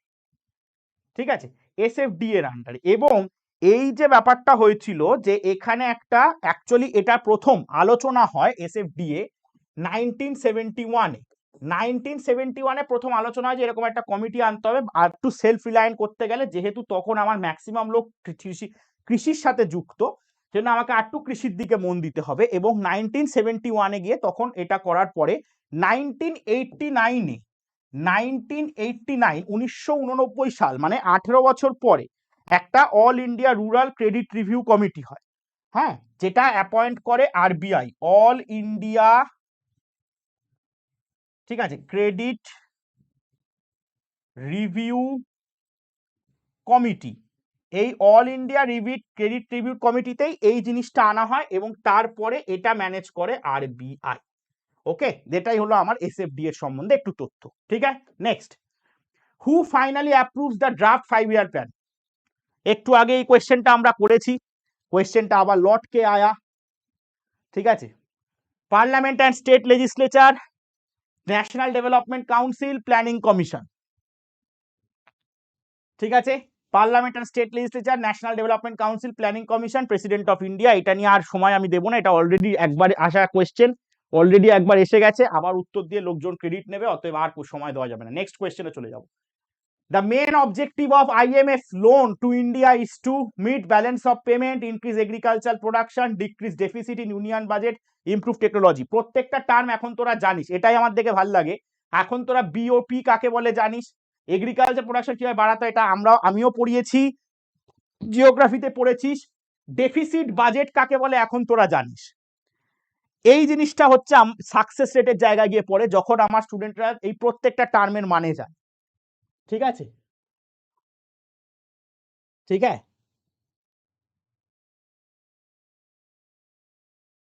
Absolutely right. যখন এই আইএমএফ আমাদের যখন যে লোনের ব্যাপারটা হলো, তখন আমাদের বিওপি, যেটা আমরা একটু আগে ডিসকাস করলাম, ব্যালেন্স অফ পেমেন্টস, এই আগের কোয়েশ্চেনে কোথায় একটা কোয়েশ্চেনে করেছি আমরা, এই যে বিওপি যখন আমরা করলাম, মানে আমাদের ট্রেডের বা ইয়ের পেমেন্টস খুব ডাউন, সেই সময় আমাদের আইএমএফ হেল্প করে। এবং আইএমএফ আমরা জানি কবে এস্টাবলিশড হয়, 1945-এ। ঠিক আছে, একই সাথে ওয়ার্ল্ড ব্যাংকের সাথে। আর কার, এর মাদারকে বা ফাদারকে যদি বলে, ব্রেটন উডস কনফারেন্স। ঠিক আছে, হেডকোয়ার্টার কোথায়, ওয়াশিংটন ডিসি। আমরা আইএফ এর সম্বন্ধে প্রচুর কিছু পড়েছি, রাইট। অতএব এই ক্ষেত্রে A will be the correct answer. কারণ ও কেন কেন বললো ওটা, আইএমএফ কি করে, ফান্ড করে, টাকা দেবে কিসের জন্য, তো অবভিয়াসলি ব্যালেন্স অফ পেমেন্ট ট্রেডের জন্য। কারণ ও প্রথমেই যখন 1989-90 ওই সময়টাতে লোন দেয়নি কেন, কারণ তখন বলেছিল আমাদের ইন্ডাস্ট্রিয়াল পলিসিস ঠিক নেই, সেই জন্য লোন দেয়নি। চলো নেক্সট যাই। The heavy and basic industrialisation with India, আহা, এটা সোজা কোয়েশ্চেন, হার্ডলি 5 সেকেন্ড সময় দেবো এটাতে। হেভি অ্যান্ড বেসিক ইন্ডাস্ট্রিয়ালাইজেশন, সব উত্তর ঝপাং ঝপাং করে দিয়ে দিচ্ছে, কোনো জায়গার সময় দিচ্ছে না। Heavy and basic industrialisation is associated with 5-year plan, first, fourth, six আর সেকেন্ড। ফার্স্ট 5-year প্ল্যান 51 থেকে 56। ঠিক আছে, বেশি ইম্পর্টেন্ট, প্রথম 5-year প্ল্যান গুলো বেশি ভালো করে পড়বি। Fourth 5-year plan 1970, excuse me, 1969 থেকে 1974।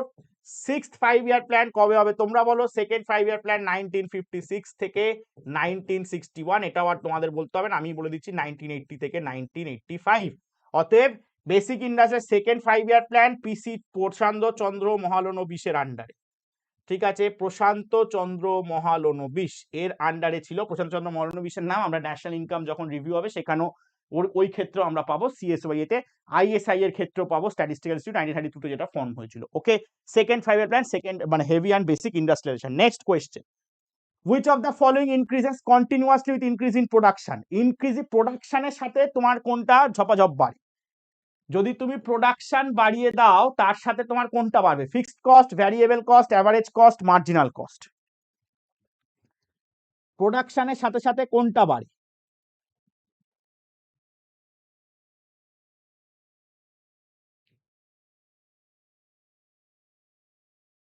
কেউ একটা অপশন থাকে, হেভি দিচ্ছে ভাই।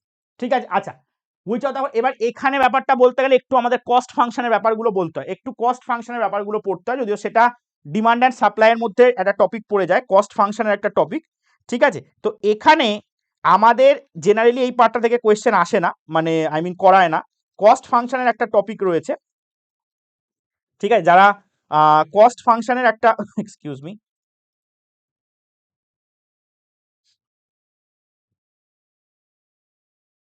ঠিক আছে, কস্ট ফাংশন হচ্ছে কি, যেটাকে আমাদের বলে, কস্ট ফাংশন হচ্ছে আমাদের ইনপুট আর আউটপুটের ডিফারেন্স, ইনপুট অ্যান্ড আউটপুটের ডিফারেন্স, এটা হচ্ছে আমাদের কস্ট ফাংশনের ক্ষেত্রে বোঝায় একটা টপিক। ঠিক আছে, ইনপুট অ্যান্ড আউটপুট ডিফারেন্স বোঝায়। ওকে, এবার এই জায়গা থেকে আমাদের শর্ট রান কস্ট থাকে, আর এই জায়গা থেকে আমাদের লং রান কস্ট থাকে। ঠিক আছে, তো লং রান কস্ট বা কিছু, সেটা হচ্ছে আমাদের যত তুমি প্রোডাকশন বাড়াবে তত তোমার ভেরিয়েবল কস্ট, ফিক্সড কস্ট কোনো কিছু ক্ষেত্রে বাড়ে না। এভারেজ কস্ট হচ্ছে এটা, মার্জিনাল কস্ট মানে হচ্ছে ধরো 10টা জিনিস তৈরি করতে, 10টা জিনিস, 10 থিংস কস্ট ইউ রুপিস 100, 11 নম্বরটা বানাতে তোমার খরচা পড়ে যাচ্ছে 110, তার মানে এই 10 টাকা হচ্ছে তোমার মার্জিনাল কস্ট। ঠিক আছে, ফিক্সড কস্ট যেটা এই 10 টাকার জিনিস 100, এটা হচ্ছে তোমার ফিক্সড কস্ট। ভ্যারিয়েবল কস্ট মানে ভ্যারিয়েবল কস্ট যদি তোমার প্রচুর প্রোডাক্ট থাকে, তুমি ভ্যারিয়েবল কস্ট বলছি, অ্যাভারেজ কস্ট যদি তোমার প্রচুর প্রোডাক্ট থাকে সেটা দিয়ে করে ভাগ করা গড়। আর ভ্যারিয়েবল কস্ট হচ্ছে সব থেকে ইম্পর্টেন্ট, যে ভ্যারিয়েবল কতটা ভ্যারি করছে কস্ট, মানে প্রোডাকশন যদি বাড়ে বা প্রোডাকশন যদি কমে, বাড়ে জেনারেলি, তাহলে কস্ট অনুযায়ী সেটা দাম ভ্যারি করবে। ওকে, চলো, খুব জিনিস চাইছে দেখবে, খুব জিনিস যেটা তুমি গেলে ওরে বাবা এই জিনিসটার দাম এখন এত হয়ে গেছে, হ্যাঁ লোকে কিনছে, বাজারে ডিমান্ড বেশি তাই বেরিয়ে গেছে, সেটাই হচ্ছে variable cost. Okay, centre state financial relation are looked after by, খুব সোজা, হার্ডলি 2 মিনিট সময় দেবো, 2 মিনিট কি 2 সেকেন্ড সময় দেবো। Finance commission, Sarkaria commission, ministry of finance, planning commission. Centre state financial relation, central state financial relation কে মানে কে ইয়ে করে, central state financial relation, central state financial relation.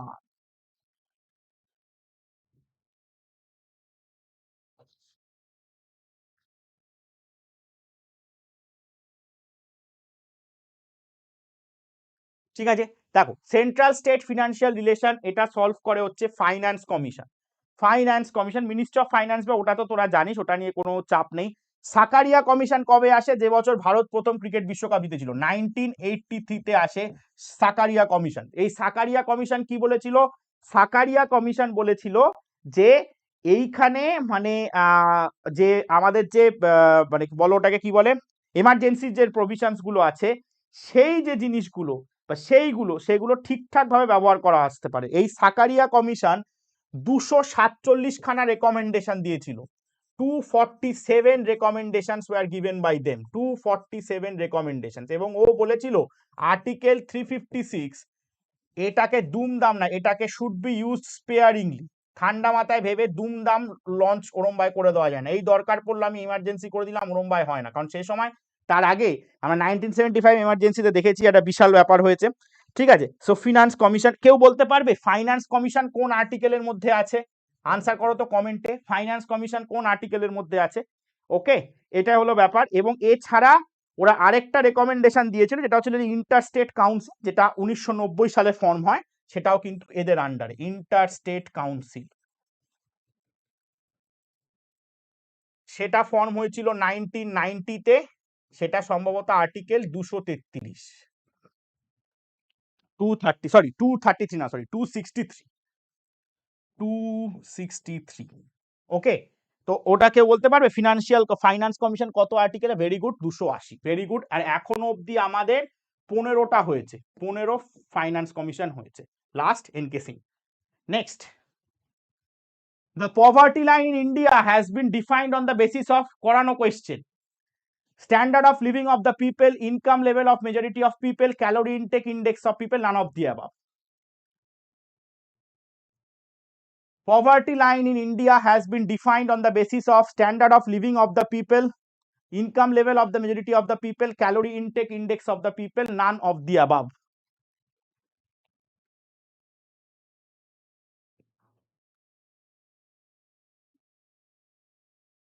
চলো এটা নিয়ে আর ভাববই না।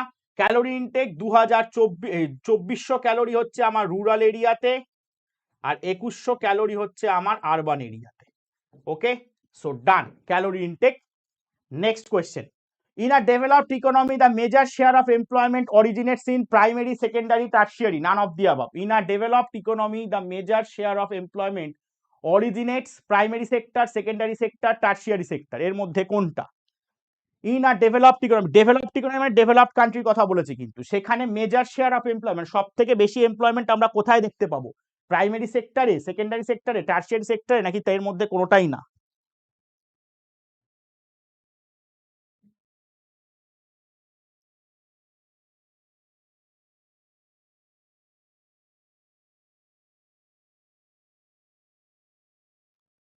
ভেরি গুড, একদমই রাইট। ডেভেলপড ইকোনমিতে প্রায় যদি বলতো ডেভেলপিং বা আন্ডার ডেভেলপিং হলে তাহলে কিন্তু সব থেকে বেশি এমপ্লয়মেন্ট আমরা প্রাইমারিতে দেখতে পাই, এবং সেটাকে তখন আমরা বলি agrarian economy.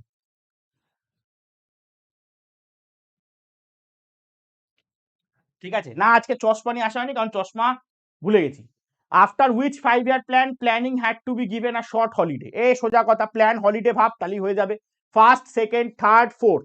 After which 5 year plan planning had to be given a short holiday, first 5 year plan, second 5 year plan, third 5 year plan, fourth 5 year plan. আচ্ছা এখন অবধি যে করছিস জিনিসগুলো কমন পাচ্ছিস না, যা যা স্যার করিয়েছে মোটামুটি সেখান থেকে আমরা পাচ্ছি, তাই তো, মানে প্রিভিয়াস ইয়ারে, তার মানে স্যার ভুলভাল পড়ায়নি খুব একটা।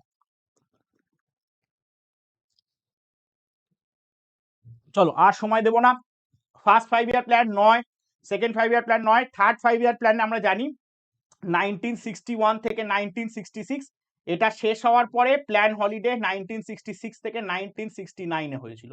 So this was plan holiday, ঠিক আছে, this was plan holiday, okay, this is the done. চলো তো which 5 year plan, third 5 year প্ল্যানের পরে, যদি বলতো কোন 5 year প্ল্যানের শুরুতে তাহলে ফোর্থ হতো, আফটার বলেছে যদি বিফোর হয়ে যেত তাহলে ফোর্থ হতো। কোয়েশ্চেনটায় আফটারের জায়গায় যদি বিফোর করে দিত, খেয়াল করে যে উত্তর করবি, বিফোর করে দিলে কিন্তু ফোর্থ হতো, আফটার বলেছে মানে পরে বলেছে তার মানে থার্ড ফাইভ, বিফোর মানে আগে, ঠিক আছে। নেক্সট নেক্সট যাব, আচ্ছা 2000 ইয়েসে, এবার আমরা 2006, মাঝখানে গুলো থাকবে, ভাবরানোর দরকার নেই। Next, what is meant by LAMPS, silk cooperative large size multipurpose cooperative society, large multipurpose water supply project, large multipurpose electricity project, full form পড়লেই এখান থেকে পড়ে যাওয়া যায় আরামসে, ফুল ফর্ম পড়লেই ঝবাং করে উত্তর দেওয়া যায়।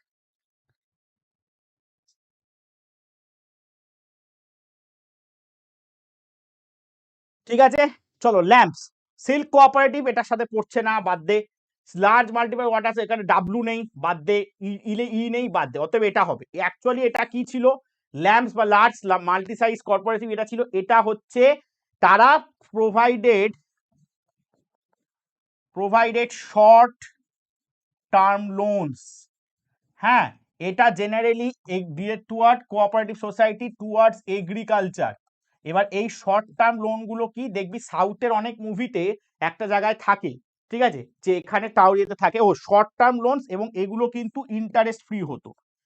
সাউথের মুভিতে কি হয় দেখবি অনেক সিনেমাতে দেখায় যে তাকে কোনো যে ফার্টিলাইজার বা ইয়ে কিনতে, সেই ক্ষেত্রে আমার জিনিসপত্র কিনতে তাদেরকে ধার দেওয়া হয়, সেই জিনিসগুলো মানে ইট ওয়াজ টুয়ার্ডস এগ্রিকালচার, ওকে, ল্যাম্পস ওয়াজ টুয়ার্ডস এগ্রিকালচার, ওকে।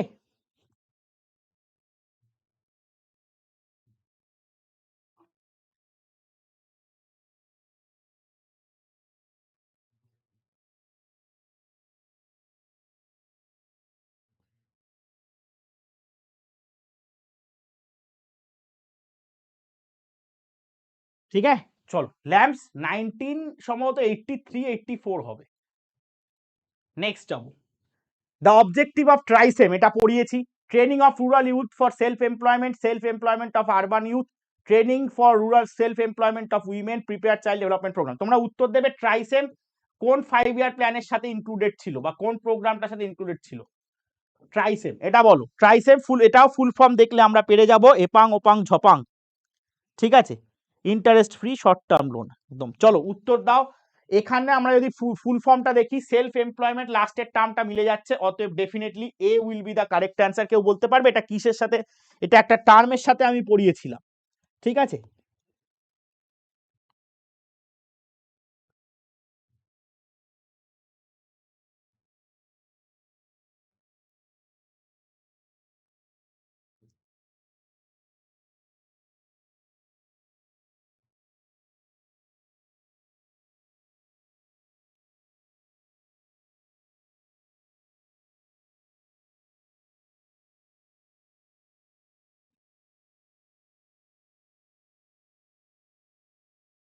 Good, sixth 5 year plan, very good, কারণ 1969 সালে সিক্সথ 5 year প্ল্যান এটা এসছিল, ট্রাইসেম সিক্স 5 year প্ল্যান 1979, ওকে, 1979 সিক্স 5 year প্ল্যান, এবং এটা লঞ্চ করা হয়েছিল অন ইন্ডিপেন্ডেন্স ডে, 15ই আগস্ট, ঠিক আছে, ফিফথ ইন্ডিপেন্ডেন্স ডেতে লঞ্চ করা হয়েছিল, ঠিক আছে। এবং এখানে যখন এটা পুরোপুরি ঠিক যাচ্ছিল, এটা তোর নাইন্থ 5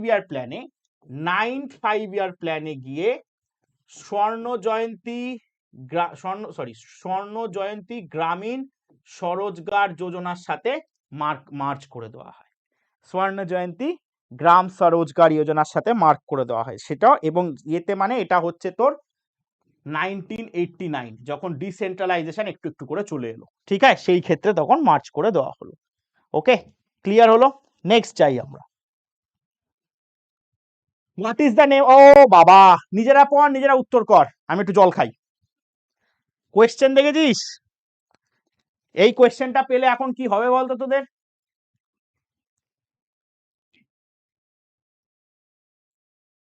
কোয়েশ্চেনটা দেখে নিশ্চয়ই খুব মজা পেয়েছিস, এই কোয়েশ্চেনটা দেখে নিশ্চয়ই সবাই মজা পাবে।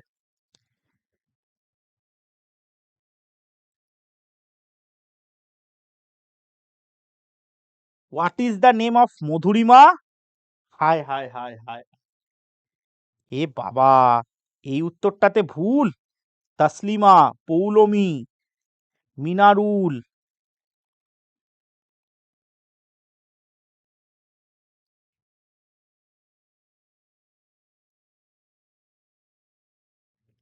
এটা নিজেরা পড়ে নিজেরাই উত্তর দিতে পারে আরামসে, আমি উত্তর দিতে যাব না, ঠিক আছে, কিছু বলার নেই। আর এই উত্তরটা ভুল দিচ্ছিস তুই। চলো, state bank of India, it was in 1955, আগের নাম ইম্পেরিয়াল ব্যাংক অফ ইন্ডিয়া, ঠিক আছে, আগের নাম imperial bank of India. India হবে 1921, লিখে দিচ্ছি। 1921 সালে ন্যাশনালাইজড হয়ে নাম হয় স্টেট ব্যাংক অফ ইন্ডিয়া 1955-এ, কিন্তু central bank of India, reserve bank of India established 1935, nationalise 1949। কোন commission? Hilton young. Headquarter Mumbai. Chairman Shaktikanta Das. Okay, state bank of India largest public sector bank, largest PSB বলতে পারো, ঠিক আছে, সেখানে চেয়ারম্যান ডি কে খাড়া, দীনেশ কুমার খাড়া, ঠিক আছে, এরও হেডকোয়ার্টার মুম্বাই। ওকে, চলো, এটা ভুল করা ঠিক নয়। নেক্সট 50-তে এলাম। Euro is the currency of USA states, European Union member, UK, Japan.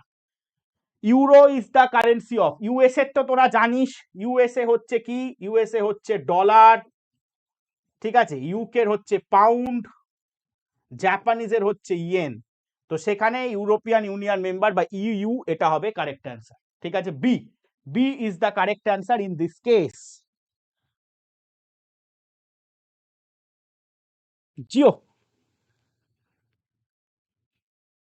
রে বন্ধু কালা চাঁদ, অনেকদিন পর দেখলাম, এদিক ওদিক দেখি, আজকে আমার ক্লাসে দেখেছি। চলো, জিও, ভেরি গুড, একদমই রাইট, বি। নেক্সট যাব।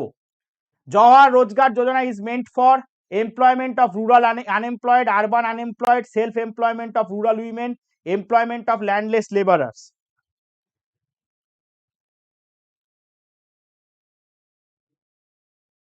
Jawahar Rozgar Yojana, employment of rural unemployed, urban employed, self employed of rural women, employment of landless labourers, rural Rozgar Yojana. 5-এর এ উত্তর দিয়েছে মধুরিমা।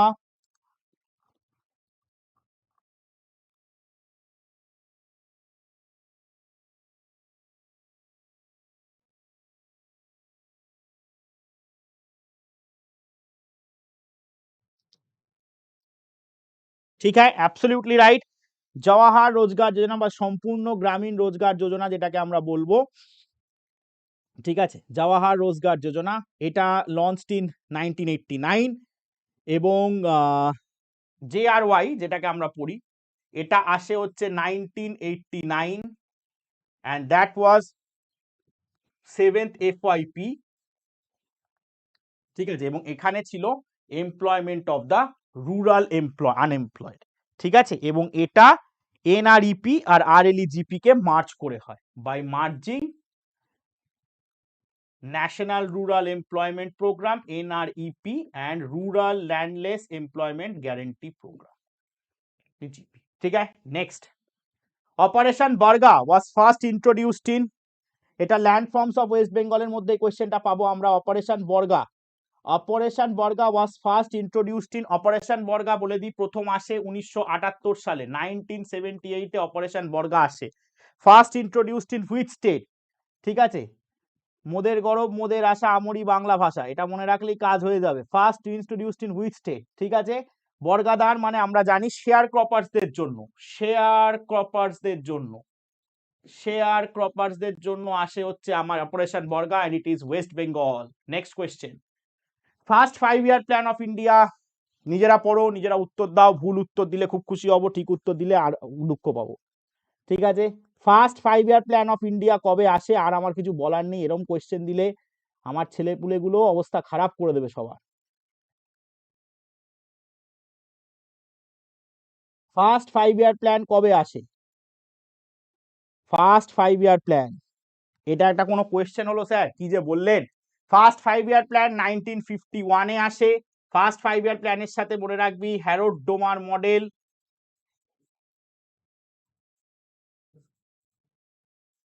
ঠিক আছে, তার সাথে মনে রাখবি কমিউনিটি ডেভেলপমেন্ট প্রোগ্রাম 1952, তার সাথে মনে রাখবি 5টা আইআইটি, তার সাথে মনে রাখবি ইউজিসি, ঠিক আছে, এবং তার সাথে মনে রাখবি ন্যাশনাল ইনকাম বেড়েছিল 18%। ঠিক আছে, এই প্রত্যেকটা জিনিস মনে রাখতে হবে। হ্যারোড ডোমান মডেল, সিডিপি, আরো আছে তথ্য, এইগুলো হচ্ছে রিসেন্ট যেগুলো আসে। হ্যাঁ, লিডারশিপ জওহরলাল নেহেরু।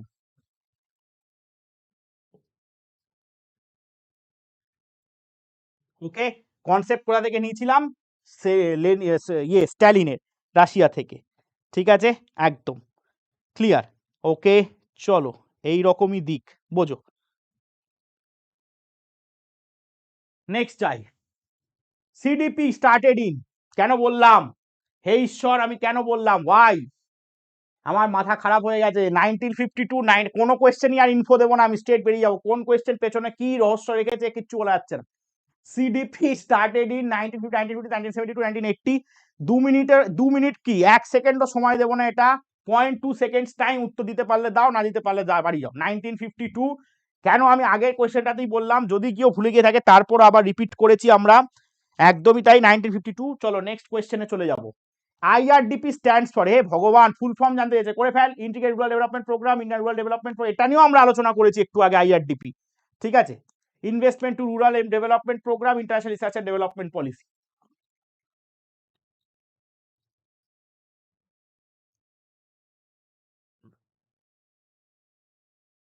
আমি আর এক্সপ্লেনে যাচ্ছি না, কখন যাচ্ছি, চাপ হয়ে যাচ্ছে, দুমদাম এদিক ওদিক সেদিক থেকে।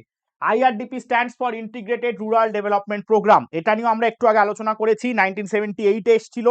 ঠিক আছে, আইআরডিপি ফুল ফর্ম কি এসেছিল? 1978-এ আইআরডিপি আসে, এর থেকে বেশি আর আমি কিছু যাব না।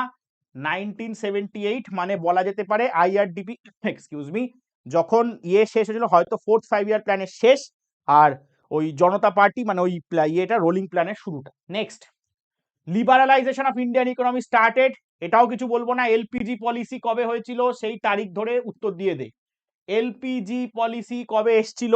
এই সময় যদি এরা পরীক্ষা দিত, এখন যারা উত্তর করছে আজকে আমার সাথে স্যাটাস্যাট করে উত্তর দিয়ে দিত। ঠিক আছে, স্যাটাস্যাট, স্যার ইকোনমিতে সব পেরেছি স্যার, ও কি আনন্দ যে হচ্ছে sir. Liberalisation of Indian economy started from 1991, 1985, 1995, 1980। So এটা নিয়ে আর আমরা সময় দেব না, ইট ইজ ইন 1991 এলপিজি পলিসি। আমরা জানি মনমোহন পিভি নরসিমা রাও আর মনমোহন সিং এর ইনিশিয়েটিভ। এর থেকে বেশি আর কিছু বলা যাবে না, পরে কি কোয়েশ্চেন আছে ভগবান জানে। Next, what is meant by SEBI? ভাই এটা একটা কোয়েশ্চেন হলো। আচ্ছা, women welfare organisation, integrated credit scheme, international sports authority, security and exchange board of India. What is meant by SEBI? ঠিক আছে, what is meant by SEBI? ঠিক আছে, এই কোয়েশ্চেন গুলো এখন যদি কেউ পায়, এরা ওফ টাকা টাক, কিছু না পারুক স্যার, ইকোনমিক্সে ফুল মার্কস পেয়ে বাড়ি এসছি। কি কোয়েশ্চেন যে দিয়েছিল স্যার। ঠিক আছে, চলো, absolutely right, security and exchange board of India established 1988, regulatory power 1992, ঠিক আছে, কমিটি, রঙ্গরাজন কমিটি।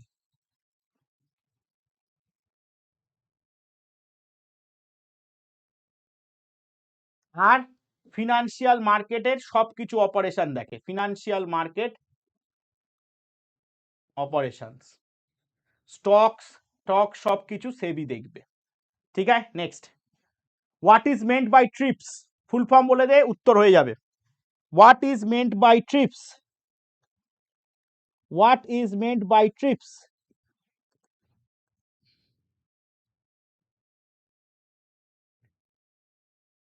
ঠিক আছে, ট্রিপস, ট্রিপস এটা আমার এনেছিল হচ্ছে WTO, ওয়ার্ল্ড ট্রেড অর্গানাইজেশন, এটা এসেছিল 1994-এ, ঠিক আছে, laws relating to tax, trade related laws, ঠিক আছে। তো সেই জায়গা থেকে trade related to intellectual property rights, this C will be the correct answer. তারা সেখানে intellectual property rights, intellectual property rights আমরা পড়েছি না ফরেন ট্রেডে? হ্যাঁ রে, এখানে যারা আছিস আমরা ক্লাস করেছিলাম ইন্টেলেকচুয়াল প্রপার্টি রাইটস এর, মনে আছে? সেই যে বলেছিলাম যে ইন্টেলেকচুয়াল প্রপার্টি মানে সেই ট্রেডমার্ক, ঠিক আছে, লাইসেন্সিং এর যে ব্যাপার, কপিরাইটস, মনে পড়ে? সেই জিনিসগুলো সব পড়েছিলাম, সেই সবগুলো আমার এর মধ্যে পড়বে এবং ট্রিপস হচ্ছে সেটার জন্য, অতএব C is the correct answer. Next, 2006 শেষ, 2007, 2006 পেপারটা খুব ইজি ছিল তোদের কম্পারেটিভলি, তোরা যা পড়েছিস। 2007 শুরু করলাম। Which is not true about proportion of area under following categories? Marginal farms decreased, large farms decreased, small farms increased, medium farms decreased. Area under the following categories, এর মধ্যে কোনটা ঠিক নয়?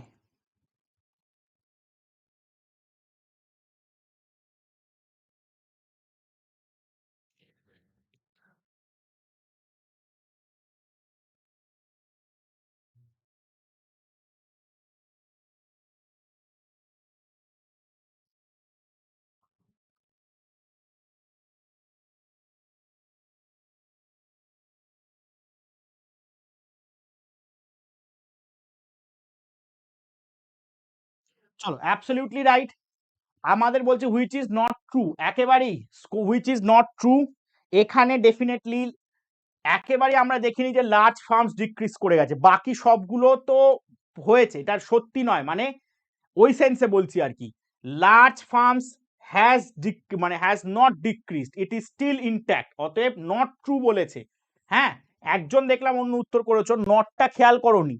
নট যদি খেয়াল না করতে, তাহলে নট খেয়াল করলে উত্তরটা চেঞ্জ হতো, তুমি যেহেতু নটটা খেয়াল করোনি তাই জন্য ভুল হয়েছে তোমার। নট ট্রু যদি বলেছে তাহলে ডেফিনেটলি উত্তর হবে B, large firms decrease, large firms has not decreased, ঠিক আছে, ঠিক আছে, লাস্ট হয় নট ডিক্রিজড। না না যায়নি, অঙ্কিতা পরে আছে, অসুবিধা নেই। Dash is also call sunrise industry, copper plastic auto, এটা কিছুদিন আগে ওই কোয়েশ্চেনটা করিয়েছিলি ক্লাসে। Dash is also call sunrise industry, ঠিক আছে, dash is also call sunrise industry, ঠিক আছে, dash is also called sunrise industry, ঠান্ডা মাথায় কর, পারবি। Dash is also called sunrise industry, ঠিক আছে। আচ্ছা, সানরাইজ ইন্ডাস্ট্রি মানে কি? সান যখন ওঠে, খুব ব্রাইট একটা সানশাইন থাকে, সেভাবে মনে রাখবি, অল্প দিনে, in a short span, in a short span, ঠিক আছে, শোড আ লার্জ বুম। আমরা বুম মানে জানি কি, ইন্ডাস্ট্রিতে বুম মানে আপ, মানে ইন্ডাস্ট্রিটা দারুণ ভাবে উঠছে, ঠিক আছে, সেইগুলো সানরাইজ ইন্ডাস্ট্রির মধ্যে পড়ে। এবং ডেফিনেটলি এখানে আমরা যেটুকু যা দেখবো, what is the sunrise industry যদি বলতে যায়, এবং সেই জায়গা থেকে সানরাইজ ইন্ডাস্ট্রির ক্ষেত্রে আরেকটা জেনে রাখবি, এদেরকে ধরা হয়, এরা লং টার্ম ক্যাপিটাল অ্যাসপেক্টস দেখবে, লং টার্ম ক্যাপিটাল গ্রোথ, সেইটা ধরে নেওয়া হয়। এবং এই ক্ষেত্রে ভারতের ক্ষেত্রে কপার, প্লাস্টিক, অটোমোবাইল আর জুয়েলারির মধ্যে সব থেকে বেশি যেটা উঠেছে সানসেটের, যেটা সেটা হচ্ছে ডেফিনেটলি অটোমোবাইল, ঠিক আছে। এখন অটোমোবাইল ইন্ডাস্ট্রি, আমরা লাস্ট যখন ইন্ডাস্ট্রিতে পড়েছিলাম তখন দেখেছিলাম যে অটোমোবাইল ইন্ডিয়া ইম্পোর্ট আর এক্সপোর্টে মারাত্মক লিপস অ্যান্ড বাউন্স দেখিয়েছে, লিপস অ্যান্ড বাউন্স গুলো চাপ লাগে। Next, average size of operational holdings in India less than 2 hectare, 2 to 4 hectare, 3 to 5 hectare, 4 to 5 hectare. Average size operation, operation holdings এর size সব সময় কম হয়, সব সময় কম হয়।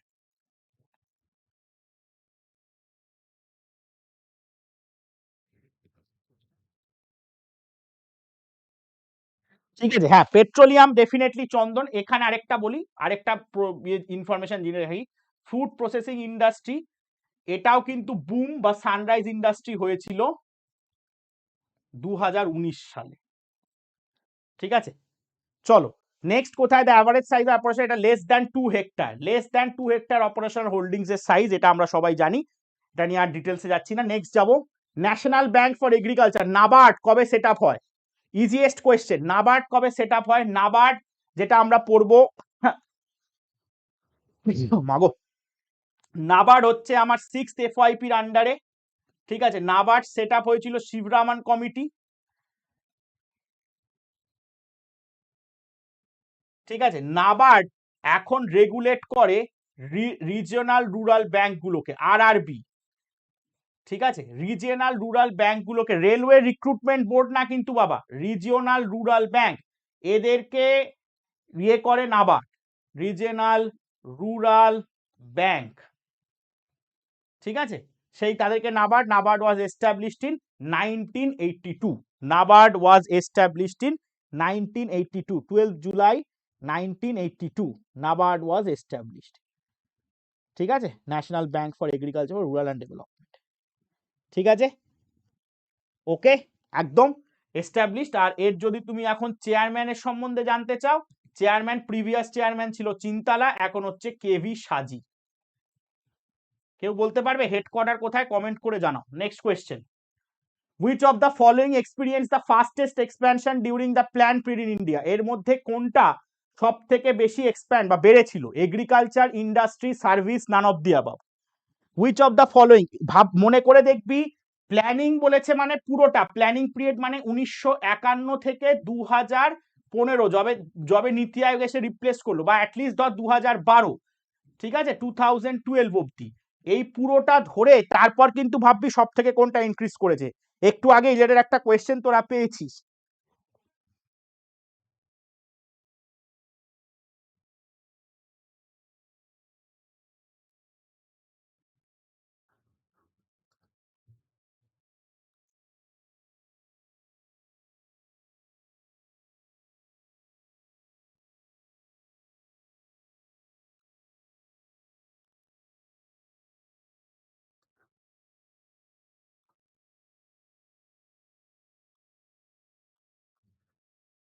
ঠিক আছে, অ্যাবসলিউটলি, বিকজ এরপরে ইন্ডিয়া সার্ভিসের দিকে শিফট করেছে, সো সার্ভিসেস। ঠিক আছে, চলো আমরা পরবর্তী কোয়েশ্চেনে যাই। When was the concept of Human Development Index introduced by United Nations Development Program? খুব সোজা কোয়েশ্চেন, HDI কবে এসছে? র্যাঙ্ক বলবো না, র্যাঙ্ক নিয়ে প্রশ্ন থাকবে। 1990, 1991, 1993, 1995, স্ট্যাটিক জিকের কোয়েশ্চেন, মানে ডাইরেক্ট কোয়েশ্চেন আর কি, স্ট্রেট ওয়েতে আমরা বলতে পারবো। আনসার কর।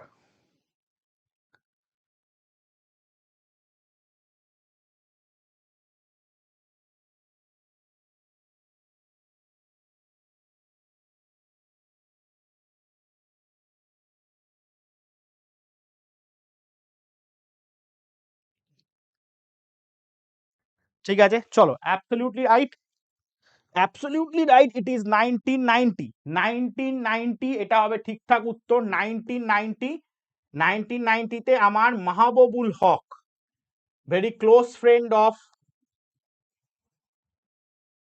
Very close friend of Amartya Sen, Mahbubul Haq Pakistani economics, সেই কনসেপ্টের হচ্ছে 1990 ইজ দ্য কারেক্ট অ্যান্সার। ঠিক আছে, 1990 ইজ দ্য কারেক্ট অ্যান্সার। এখানে একটা কোয়েশ্চেনে একটু যাব, হ্যাঁ, এস্টাবলিশড এটা সেবি, সেবির কমিটি, এখানে কেউ বলেনি না, সেবির কমিটি রঙ্গরাজন, এটা ভুল লিখেছি আমি, এটা হবে নারসিমহান কমিটি, এটা কারেকশন করে নিও, নারসিমহান কমিটি। ঠিক আছে, নেক্সট,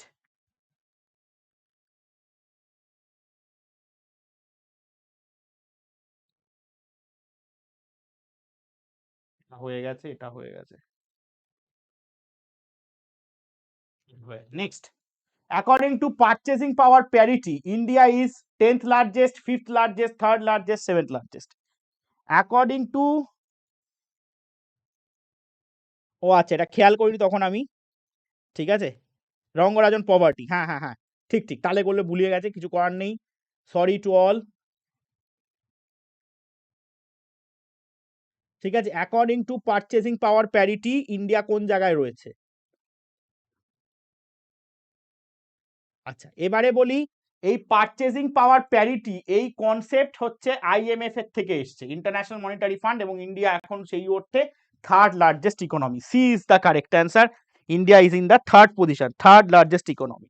ওকে, থার্ড লার্জেস্ট ইকোনমি হচ্ছে India. Next, which of the following is included in Employee State Insurance Act 1948? Unemployment, medical benefit, minimum wages, none of the above. State Insurance Act এর মধ্যে কোনটা included? ঠিক আছে, unemployment insurance, medical benefit, minimum wages, none of the above.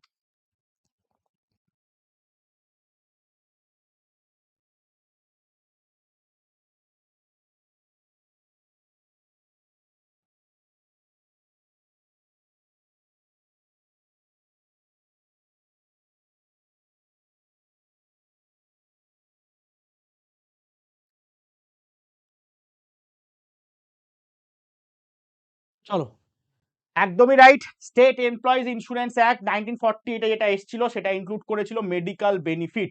Absolutely right. Next question, 2010-এ ফিরলাম। VAT is value added tax is impose, তখন VAT applicable, GST আসেনি। Final consumer of a commodity, total value added at the final stage, total value added each stage, aggregate value in terms of cost of the producer of a community.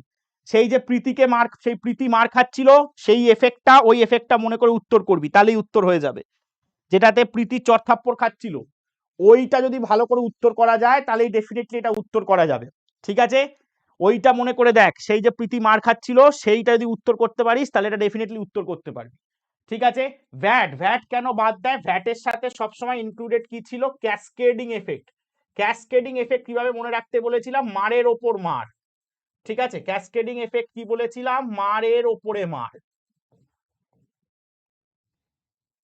ঠিক আছে, তো VAT আসাতে কি হয়েছিল, যে এ যখন মানে কেউ ও দেরি করে এসছে, ও মা 4টে চর মেরেছে, মা 4টের পরে দিদি 10টা মেরেছে, তারপর মা বাবা মেরেছে 70টা। তো এই ব্যাপারটা প্রত্যেকটা স্টেজে ক্যাসকেডিং এফেক্ট মানে ট্যাক্স অন ট্যাক্সেস, অ্যাকচুয়ালি মানে হচ্ছে ট্যাক্স অন ট্যাক্সেস। ঠিক আছে, মানে একটা প্রোডাকশন যখন একটা জিনিস তৈরি হচ্ছে, এ থেকে ধর তৈরি হলো A1, এ থেকে তৈরি হলো A2, এ থেকে A3, তারপর গিয়ে ফাইনাল প্রোডাক্ট আমি পাচ্ছি বি। এবারে ভ্যাট কি বলছে, প্রত্যেক পার যখন এখানে যখন ভ্যালু অ্যাড হচ্ছে V plus V plus V plus, এই প্রত্যেকটা ক্ষেত্রেই তুমি নতুন করে ট্যাক্স বসাও। তার মানে কি হচ্ছে, এই যে আমি ট্যাক্স বসাচ্ছি প্রত্যেকটা, মানে এখানে যে জিনিসটার ধর এই সময় দাম ছিল 19 টাকা, এখানে গিয়ে দাম হলো 20 টাকা, এখানে হলো 21, এখানে হলো 22, আমি ফাইনালি বেচছি 25 টাকা। তাহলে যেই জিনিসটা এবার বলছে কি, তোমার এই ট্যাক্সটা প্রত্যেকবারে না ধরে একবারে ইমপ্লাই করো, আর এটার দাম রাখো তাহলে 23 টাকা। তাহলে 25 টাকা, এবার যদি 25 টাকা ধর 10টা লোক কিনলো, সে কত দিচ্ছে? 200-250 টাকা। 23 টাকা যদি 10টা লোক কেনে তাহলে কত দিচ্ছে? 230 টাকা। তাহলে এই যে টোটাল হলো, তার মানে কি এই ক্ষেত্রে ক্যাসকেডিং এফেক্ট যদি আমি কমাই, মানে ক্যাসকেডিং এফেক্ট যদি থাকতো, মানে ভ্যাটের, কেন ভ্যাট সরিয়ে জিএসটি এলো, ক্যাসকেডিং এফেক্ট যদি থাকতো তাহলে আমার লিকুইডিটি মার্কেটে বেড়ে যেত, মুদ্রাস্ফীতি বা ইনফ্লেশন আসতো।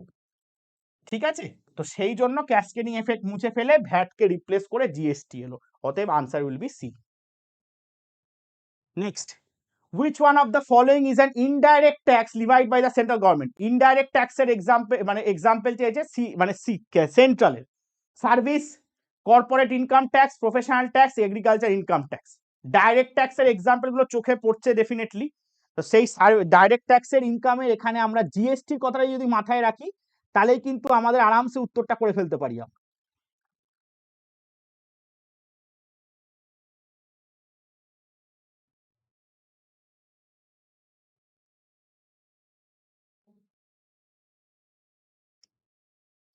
ঠিক আছে, অ্যাবসলিউটলি রাইট। সার্ভিস, এখানে সার্ভিস ট্যাক্সটাই হবে, এটা জিএসটির সাথে মার্জড হয়ে গেছে। কেন? আমরা জানি GST is an example of indirect tax. Indirect tax মানে কি, যে আমি গভর্নমেন্টকে ট্যাক্সটা পে করছি, কিন্তু ভাইয়া রেস্টুরেন্টে খেতে গেছি, রেস্টুরেন্টে যে জিএসটিটা আমার থেকে নিয়েছে সেটা অ্যাকচুয়ালি সরকারকে দিতে হবে, কিন্তু আমি ডাইরেক্টলি দিলাম না, ওটা রেস্টুরেন্ট পে করলো, ভাইয়া একজন করলো, that is why it is indirect tax, service tax.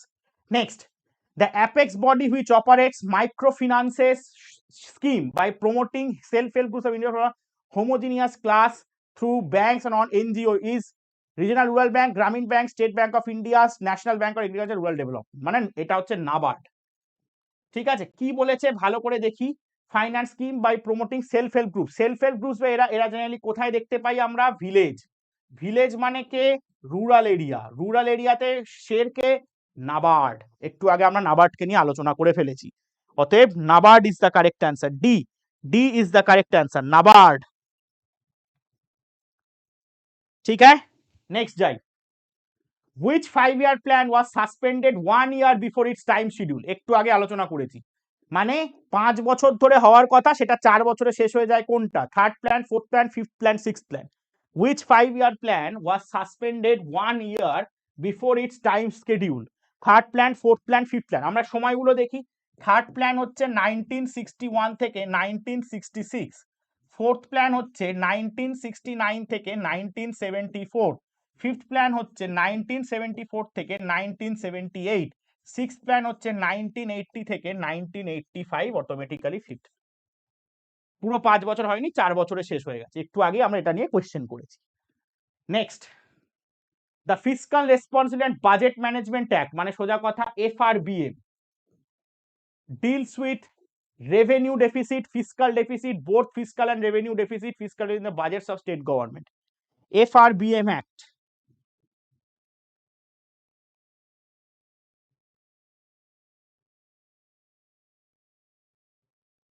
ঠিক আছে,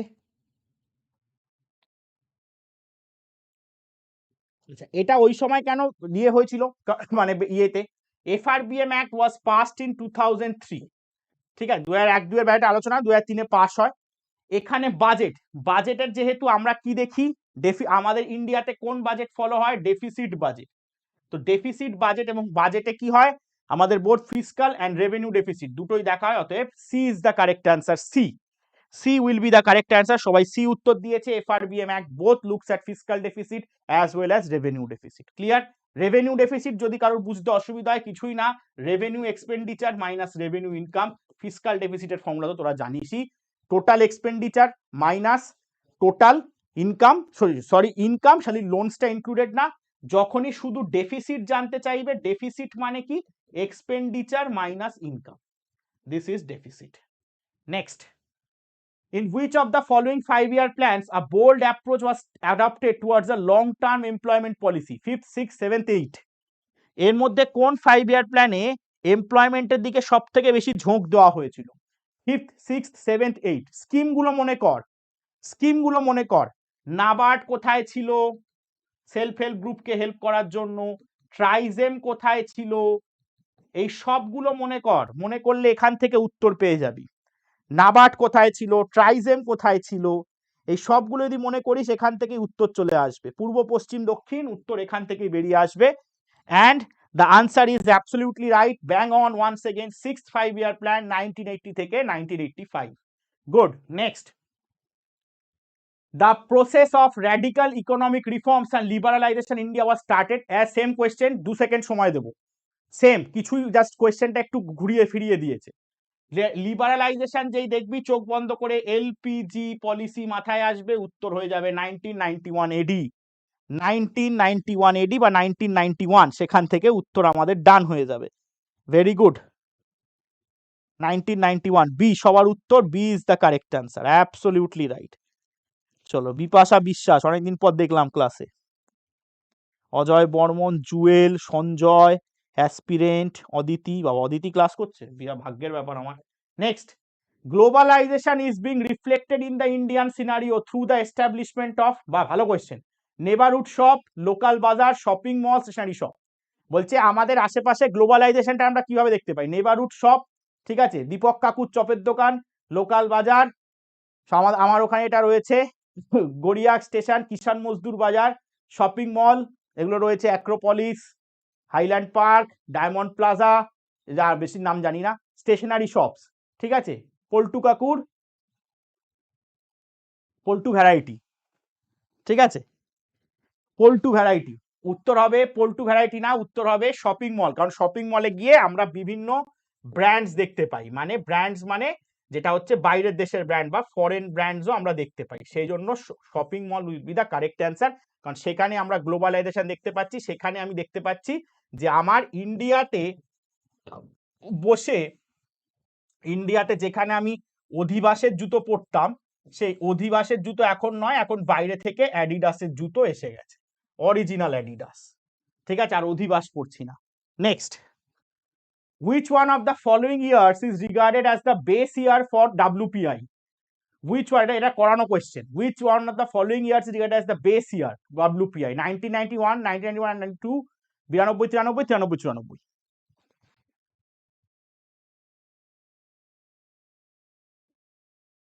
আরে আলী এফ খান, নমস্কার স্যার।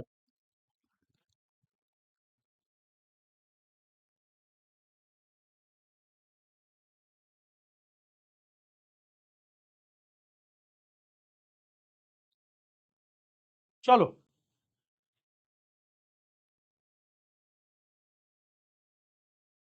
ওকে, ফলোইং ইয়ার্স, এটা যেহেতু এখন অপশানে এটা নেই, এটা অ্যাকচুয়ালি হচ্ছে 2011, 2012, তাই না? এটা আমরা পড়েছি অলরেডি, কিন্তু যেহেতু এটা অপশানে নেই, অপশানে এটা আমরা ধরে নিতে পারি ডি হতে পারে, কিন্তু এখানে এখন যদি তোদের ইনক্লুড করে, এটা ডেফিনেটলি এই অপশনটা দেওয়া হবে।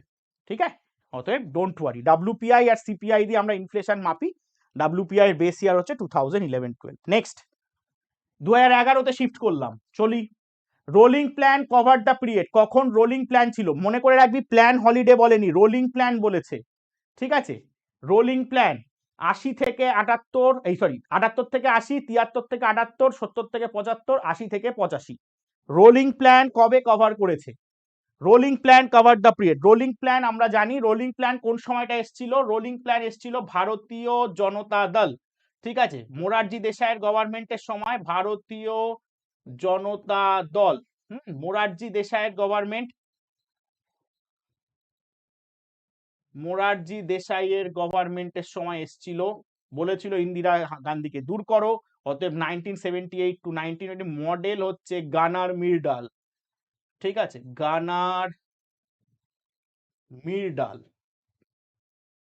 Next, which of the following committee is concerned with the regularity expenditure of the government? Public accounts committee, estimate committee, committee on public, এটা পলিটির কোয়েশ্চেন, যদিও তাও আনসার করে দাও। এর মধ্যে কোন কমিটি রেগুলারলি পাবলিক মানে গভর্নমেন্টের এক্সপেন্ডিচার গুলো দেখে? Public accounts, estimate, committee on public undertaking, all of the above.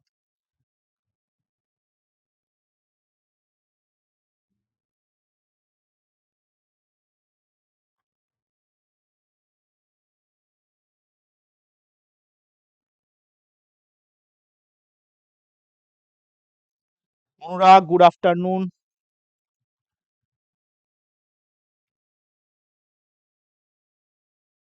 চলো, একদমই তাই, public accounts committee is the correct answer, এটা নিয়ে আর আমরা আলোচনায় যাচ্ছি না, পিএসসি বা public accounts committee, this is the correct answer.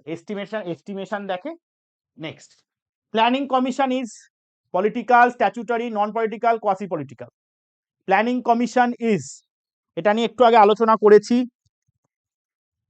ঠিক আছে, এটা নিয়ে একটুখানি আমরা আলোচনা করেছি, হ্যাঁ 22 মেম্বার্স, ওগুলো আর এখন ডিসকাস করতে গেল না, তাহলে ক্লাস শেষ করতে পারবো না।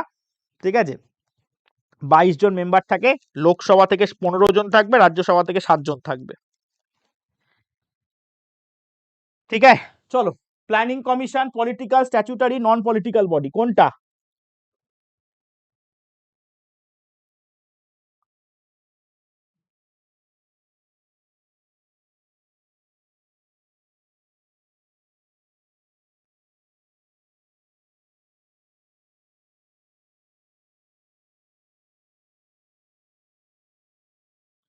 ঠিক আছে, চলো, প্ল্যানিং কমিশন আমরা জানি সবাই অ্যাডভাইজারি বডি। ঠিক আছে, planning commission is an advisory body, planning commission is an advisory body. তা সেই জায়গা থেকে বিভিন্ন ধরনের উত্তর আসছে।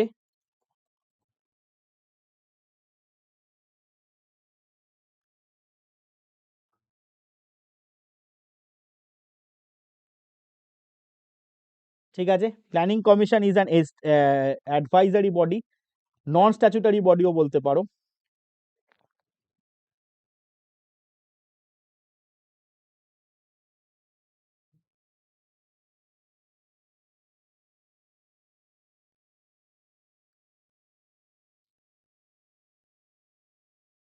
ঠিক আছে, চলো, অনেকের উত্তর আছে। অ্যাডভাইজারি বডি বলে কি হয় ভাই? অ্যাডভাইজারি বডিতে এখানে অপশনে নেই, ঠিক আছে? Advisory planning commission is quasi political body, ঠিক আছে? Planning commission is quasi political body, ঠিক আছে? Planning commission is quasi political body, okay? neither a constitutional neither a statute, it will be quasi political body. Planning commission generally quasi political বডির মধ্যে হয়। Quasi political body কে বলা হয় planning commission, ঠিক আছে? এবার এটা অনেকের ক্ষেত্রে এখানে দুটো উত্তরও হয়, কোয়াসিও বলতে পারিস, এটাও বলতে পারিস। অতএব C and D both can be correct, দুটোই চলে। অতএব কোনো কোনো জায়গায় সিও আছে, কোনো কোনো জায়গায় ডি আছে, কিন্তু দুটো উত্তরই মানে সেই বছরও এটা নিয়ে খুব কনফিউশন হয়েছিল, কেউ বলেছিল সি, কেউ বলেছিল ডি, ঠিক আছে? তো সেই জায়গা থেকে সি আর ডি এর মধ্যে আমার জেনারেলি ডিটাকেই আমার বেশি অ্যাপ্রোপ্রিয়েট মনে হয়। Next, during which 5 year plan was green revolution initiated? যে প্রশ্নটা করেছিলে ইনিশিয়েটেড বলেছে। During which 5 year plan was green revolution initiated? Third, fourth, fifth, sixth, initiated বলেছে। Do remember the word initiated. হ্যাঁ, পিএসসি নন পলিটিক্যাল নিয়েছে, ঠিক বলেছিল চন্দন, কিন্তু হ্যাঁ ওই জন্যই বললাম পিএসসি নন পলিটিক্যালি নিয়েছিল, একদম ঠিক। তা তোমরা নন পলিটিক্যালি করো, কিন্তু আমার যতটুকু আমার পড়াশুনো বা যা বলে সেটা কিন্তু কোয়াসি পলিটিক্যাল বডি হচ্ছে কারেক্ট অ্যান্সার, ঠিক আছে? দুটোর জন্য আমি দুটোকেই ধরলাম, কেউ যায়নি 3 এ সি দিলেও ঠিক হবে। গ্রিন রেভলিউশন ইনিশিয়েটেড, চোখ বন্ধ করে থার্ড 5 year প্ল্যানে গ্রিন রেভলিউশন ইনিশিয়েটেড হয়। গ্রিন রেভলিউশনের সময় আমরা হাই ইল্ডিং ভ্যারাইটি সিডস পাই। প্রচুরবার বলেছি ইন্ডিয়ান ফাদার স্বামীনাথন, ওয়ার্ল্ডের ফাদার নরমান বরলো। আর যেটা বলেছে যদি ইনিশিয়েটেড বলেছে, আর যদি বলতো কেম ইনটু ফোর্স, তাহলে যদি হতো fourth 5 year plan. Came into force হলে ফোর্থ 5 year প্ল্যান হতো, ঠিক আছে? Next, how many annual plans have been completed till the commencement of the 10th plan? খুব ঠান্ডা মাথায় ভেবে উত্তর করবি। 10th প্ল্যানের আগে কটা প্ল্যান নেওয়া হয়েছে? 10th প্ল্যানের আগে কটা অ্যানুয়াল প্ল্যান এসছে? খুব ঠান্ডা মাথায় ভেবে উত্তর করবি। 10th প্ল্যানের আগে কটা অ্যানুয়াল প্ল্যান এসছে? অ্যানুয়াল প্ল্যানস বলেছে, মাইন্ড ইট, অ্যানুয়াল প্ল্যানস বলেছে, ঠান্ডা মাথায় ভেবে। 10th প্ল্যানের আগে কটা অ্যানুয়াল প্ল্যানস এসছে? ঠান্ডা মাথায় ভেবে উত্তর করিস, ভুল করিস না কিন্তু, এটা ভুল করিস না।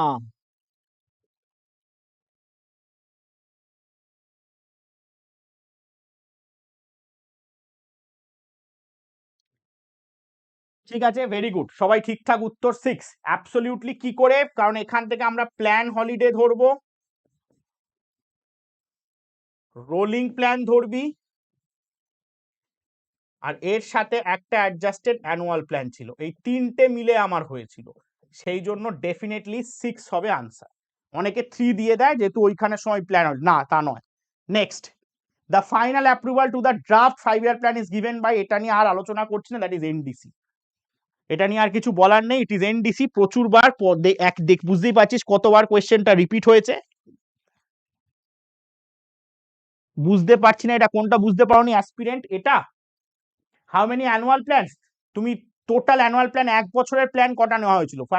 প্ল্যান হলিডের সময় 3টে, রোলিং প্ল্যানের সময় 2টো, তারপর দেখবে 91 ওই সময়টা তো একটা অ্যানুয়াল প্ল্যান নেওয়া হয়েছিল, ঠিক আছে? ওই 3টে, এইখানে ছিল তোমার 3, এইখানে ছিল 2, এখানে ছিল 1, 3 + 2 মিলে 6। সেই জন্য। চলো নেক্সট যাবো। The 10th plan allocations gave the maximum boost to agriculture, energy, social science, social services, communication. 10th plan সব থেকে বেশি ইন্টারেস্ট কাকে দিয়েছিল? 10th প্ল্যান সব থেকে বেশি ইন্টারেস্ট কাকে দিয়েছিল? 10th প্ল্যান বুস্ট কাকে দিয়েছিল? ঠিক আছে, 10th প্ল্যান,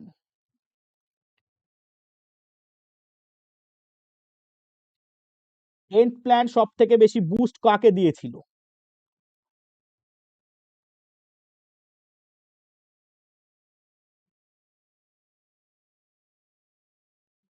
এনডিসি এনডিসি করেই গেল সবাই। সোশ্যাল সার্ভিসেস, বৈনকও বলছে social service.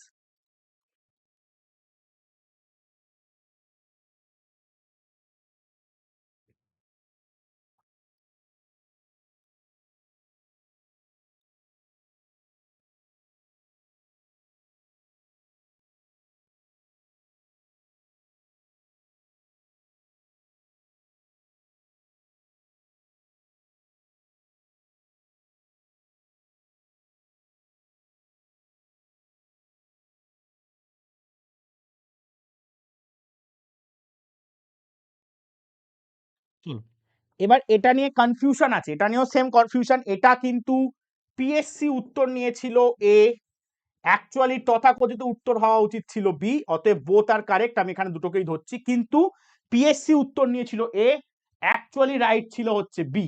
Okay, so we take us both. নিয়ে আমরা পরের কোশ্চেনে যাই। The finance commission is constituted by the president every 2 বছর, 3 বছর, 5 বছর, 4 বছর। ফাইন্যান্স কমিশন প্রেসিডেন্ট দ্বারা কনস্টিটিউটেড কত বছর অন্তরে? 2 বছর, 3 বছর, 5 বছর, 4 বছর। ঠিক আছে, হ্যাঁ এগ্রিকালচার নিয়েছিল হচ্ছে পিএসসি, একদমই রাইট। কিন্তু যদি তুমি থিওরি বা বই পড়ো সেখানে তুমি দেখতে পাবে সেখানে ম্যাক্সিমামটা নিয়েছিল হচ্ছে ইয়ে, কি বলে তোমার ওটাকে, energy was given the highest. সেটা ছাড়া, এটা ছাড়া আরো ছিল যে আমাদের 10th 5-year প্ল্যান আরো ছিল, পার ক্যাপিটা ইনকাম বাড়াতে হবে, পভার্টি কমাতে হবে, যাই হোক সেটা পরের কথা। ফাইন্যান্স কমিশন কনস্টিটিউট বাই এটা তো আর সময় নষ্ট করবো না, 5 বছর ফাইন্যান্স কমিশন, আর্টিকেল 280, আর এখনো অবধি 15টা হয়েছে। Next, finances are distributed between center and state on the basis of recommendation. Centre আর স্টেটের মধ্যে ফাইন্যান্সেস ডিস্ট্রিবিউশন হবে, কে সেট করে? Planning commission, finance commission, NDC বা national development commission, public accounts committee. PSC একটু আগেই তোরা বললি 15টা, সেটা তারা এক্সপেন্ডিচারটা দেখে। 15 জন মেম্বার থাকে, এই সরি 15 জন মেম্বার বলছি, 22 জন মেম্বার থাকে, তার সাথে হচ্ছে 15 জন হচ্ছে আমার লোকসভা থেকে, আর 7 জন হচ্ছে রাজ্যসভা থেকে। প্ল্যানিং কমিশন 5-year প্ল্যানিং, মানে প্ল্যানিং কমিশন বলছি 1950 সালে ফর্ম হয়েছিল। এনডিসি এটা এফওয়াইপি দেখে, সেন্ট্রাল স্টেট ফাইন্যান্সের মধ্যে ফিনান্স কমিশন দেখে। Next, liberalisation means removal of industrial licensing, de-reservation of items from the SSI list, withdrawal of MRTP restrictions. Which ones were contemplated by the government of India in 1990s? 1, 2, 3, 1 and 2, 1 and 3, 1, 2 and 3। ঠান্ডা মাথায় ভেবে উত্তর করো, উত্তর পারবে। Liberalisation মানে কি?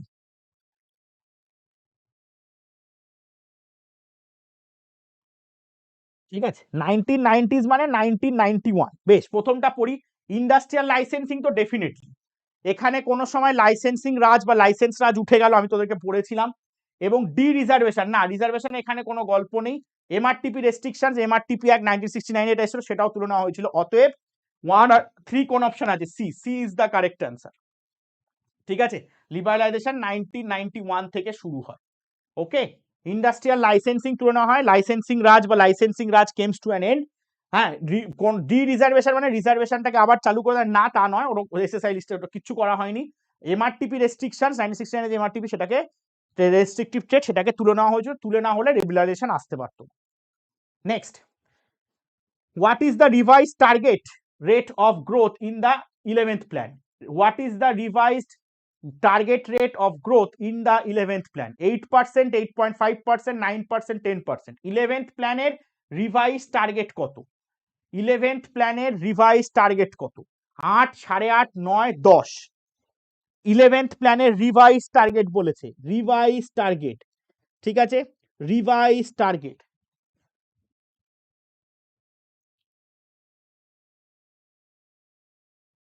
চলো মিক্সড আনসার আসছে আবার।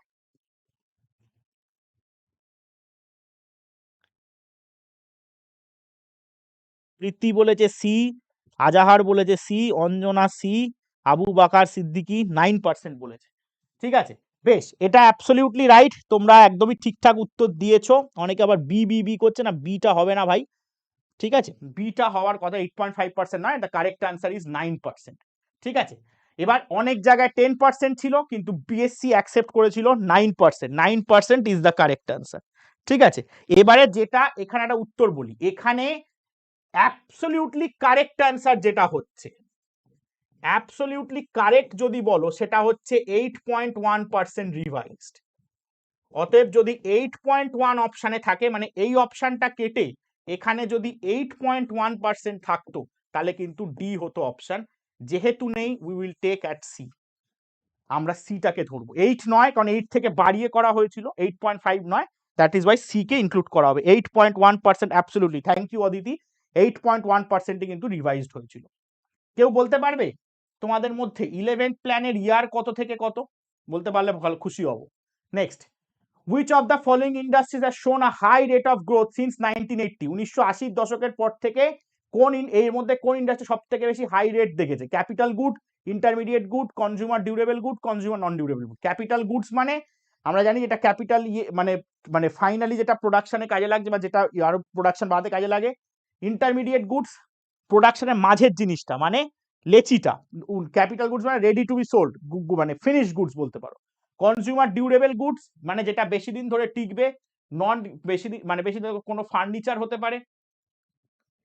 নন ডিউরেবল গুডস এর মধ্যে খাবার বলতে পারো, কারণ এদের একটা এক্সপায়ারি ডেট থাকে। মেডিসিন বলতে পারো। Which one of the following এর মধ্যে কোনটা সব থেকে বেশি জায়গা দেখেছে? সব থেকে বেশি জায়গা দেখেছে A, capital goods industries. A is the correct answer. Capital goods industries এদের মধ্যে সব থেকে বেশি লাভ মেরেছে। ঠিক আছে, ঠিক আছে, A is the correct answer. Next যাবো। আচ্ছা 2008-এ এলাম। বেশ। Bank rate is at which banks lend money to depositors, at which Reserve Bank of India lends money to commercial bank, rate at which banks lend to industrial institution, none of the above. Banks lend money to depositors, এটা তো আমার depository ফাংশনের মধ্যে পড়ে যাবে।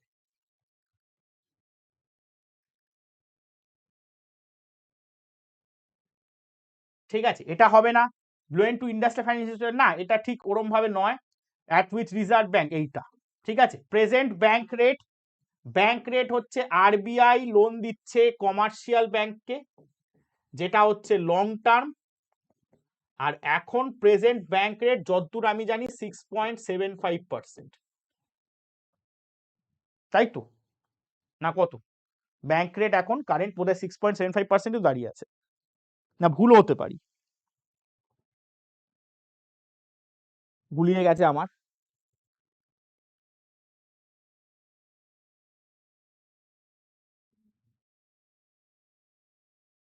কি বলেছি, ভুল কিছু বলিনি। যাই হোক, নেক্সট।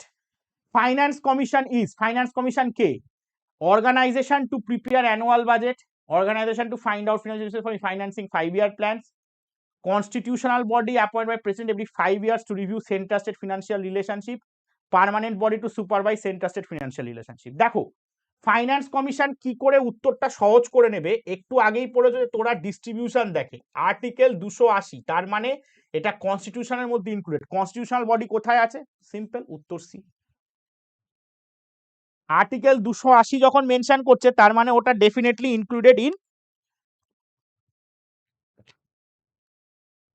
C option. নেক্সট যাবো।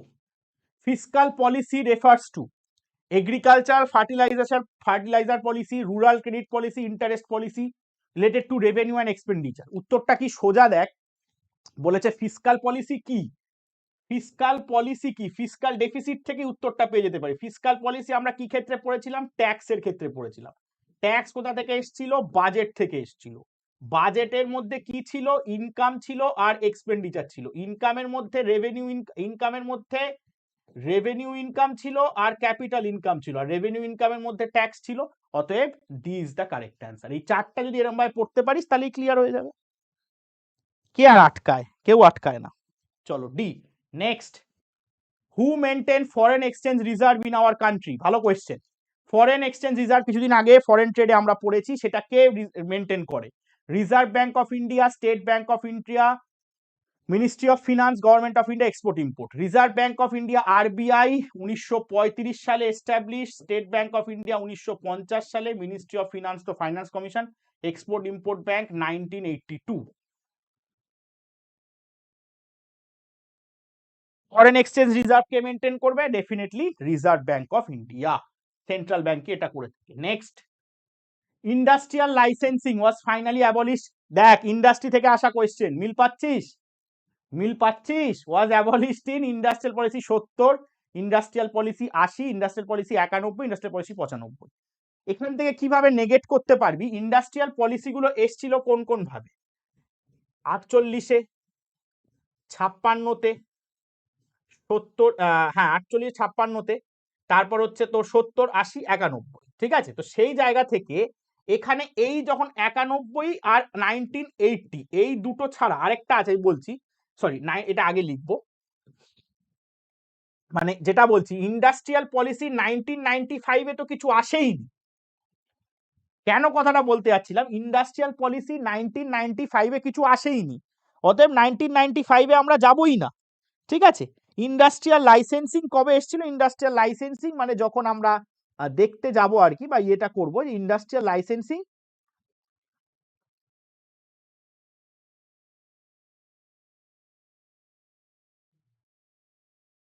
ঠিক আছে, এটা আইডিআরএ অ্যাক্ট, ইন্ডাস্ট্রিয়ালাইজেশন, সেটা ডেফিনেটলি হয়ে যাবে 1991। ঠিক আছে, এটা লিখলাম না কারণ লিখতে গিয়ে থেমে গেলাম, পরে যদি কোয়েশ্চেন থাকে। ঠিক আছে, আইডিআরএ অ্যাক্ট, ঠিক আছে, আইডিআরএ অ্যাক্ট, হ্যাঁ, 1951 এসেছিল। যাই হোক, সেটা পরে। National income of a country, the annual revenue of government, sum total of factor income, surplus of public sector undertaking, export minus import. National income, national income এর মধ্যে কোনটা?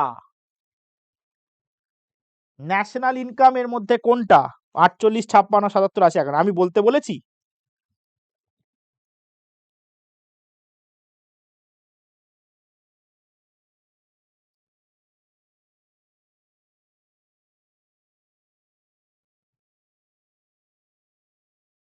নাইনটিন সেভেন্টি সেভেন হবে, কিন্তু 1977 এখানে অপশানে দেওয়া নেই অদিতি। 1977 হয়, 1977 হবে, আমি সেটা বলছি না, আমি তুই যেটা বলছিস সেটাতে গেছি, ওটাতে আসবে না, ওইভাবে ওইভাবে ধরলে মুশকিল। 1991-এই হয়েছিল। আচ্ছা, national income of a country, goods and services দেখতে বলেছে। ন্যাশনাল ইনকাম মানে ফাইনাল গুডস অ্যান্ড সার্ভিসেস, তো গুডস গুলো মানে হচ্ছে রেজাল্ট অফ প্রোডাকশন, এই দুটোই। এটাও প্রোডাকশনের রেজাল্ট, এটাও প্রোডাকশনের রেজাল্ট। আর প্রোডাকশন কি থেকে হয়? ফ্যাক্টরস অফ প্রোডাকশন থেকে হয়। বুঝলি অদিতি, ওটা ওখানে মেনশন নেই, so definitely B will be the correct answer. B will be the correct answer, okay, B. Next যাই আমরা, whose name is associated with formulation of planning strategy in second 5 year plan. 2 second সময়, I will give only 2 seconds time.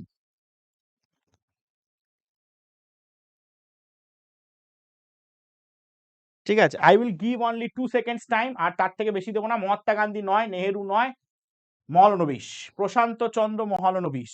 ঠিক আছে, প্রশান্ত চন্দ্র মহালনবিশ। ঠিক আছে, C absolutely right, very good, very good, সবাই ঠিক, সবাই ঠিক, সবাই ঠিক, সবাই ঠিক। চলো, একজন আবার পিসি লিখেছে, Priyanka Chopra.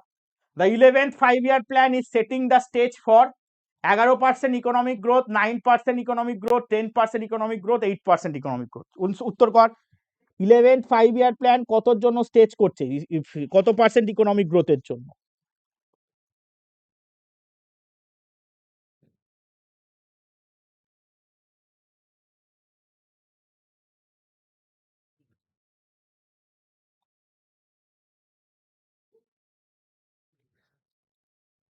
Eleventh 5 year plan is setting the stage for 11%, 9%, 10%.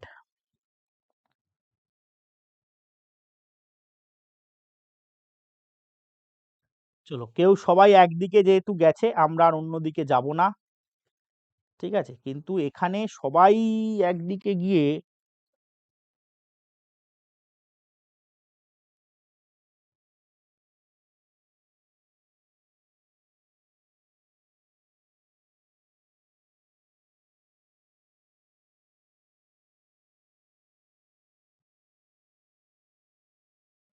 ঠিক আছে, ওকে, চলো, একদমই right. 11th 5 year plan 9% economic গ্রোথের দিকে গেছিল। ঠিক আছে, অনেক জায়গায় 8% থাকে, ইটস রং, 9% ইকোনমিক গ্রোথের দিকে গেছিল। 100 স্লাইডে এলাম আমরা। In terms of HDI, India falls under following category, high, medium, low, very low. এর মধ্যে কোনটার মধ্যে, এর এইচডিআই এর টার্মসে ইন্ডিয়া কোন ক্যাটেগরির মধ্যে পড়ে?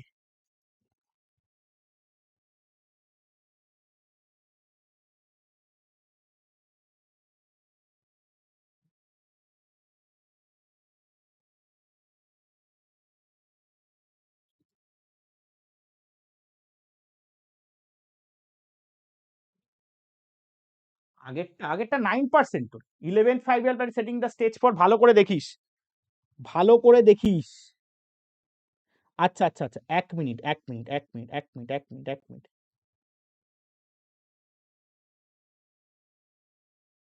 না ঠিকই আছে, 9%ই হবে, ঠিকই আছে, ভুল নেই, ভুল নাই।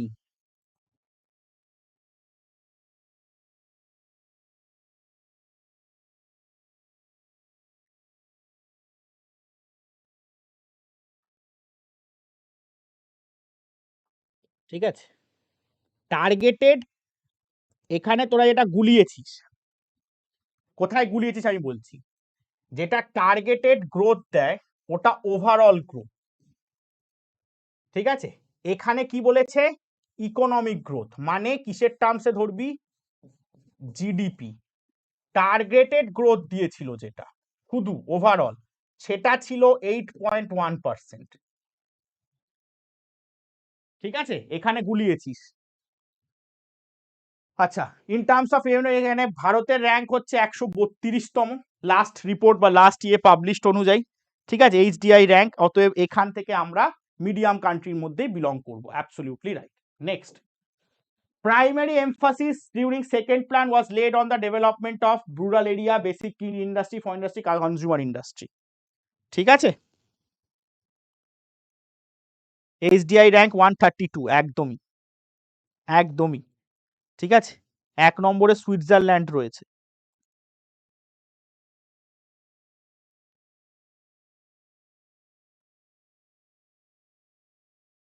এইচডিআই তে ভারত মিডিয়াম রে, এখন আর লো নেই।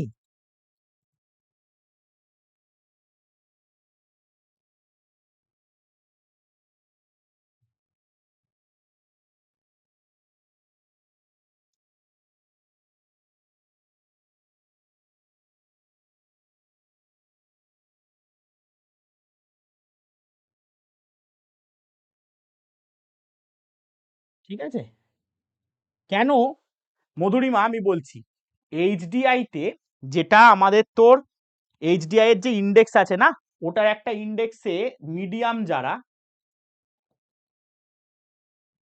কেন বললাম মিডিয়ামের স্তরটা তোকে বলি, তোর বুঝতে সুবিধা হবে। টপ তো যারা টপে রয়েছে তাদের কথা বাদ দে, মিডিয়ামের এই লিঙ্কটা হচ্ছে 0.550 থেকে 0.669, ওকে।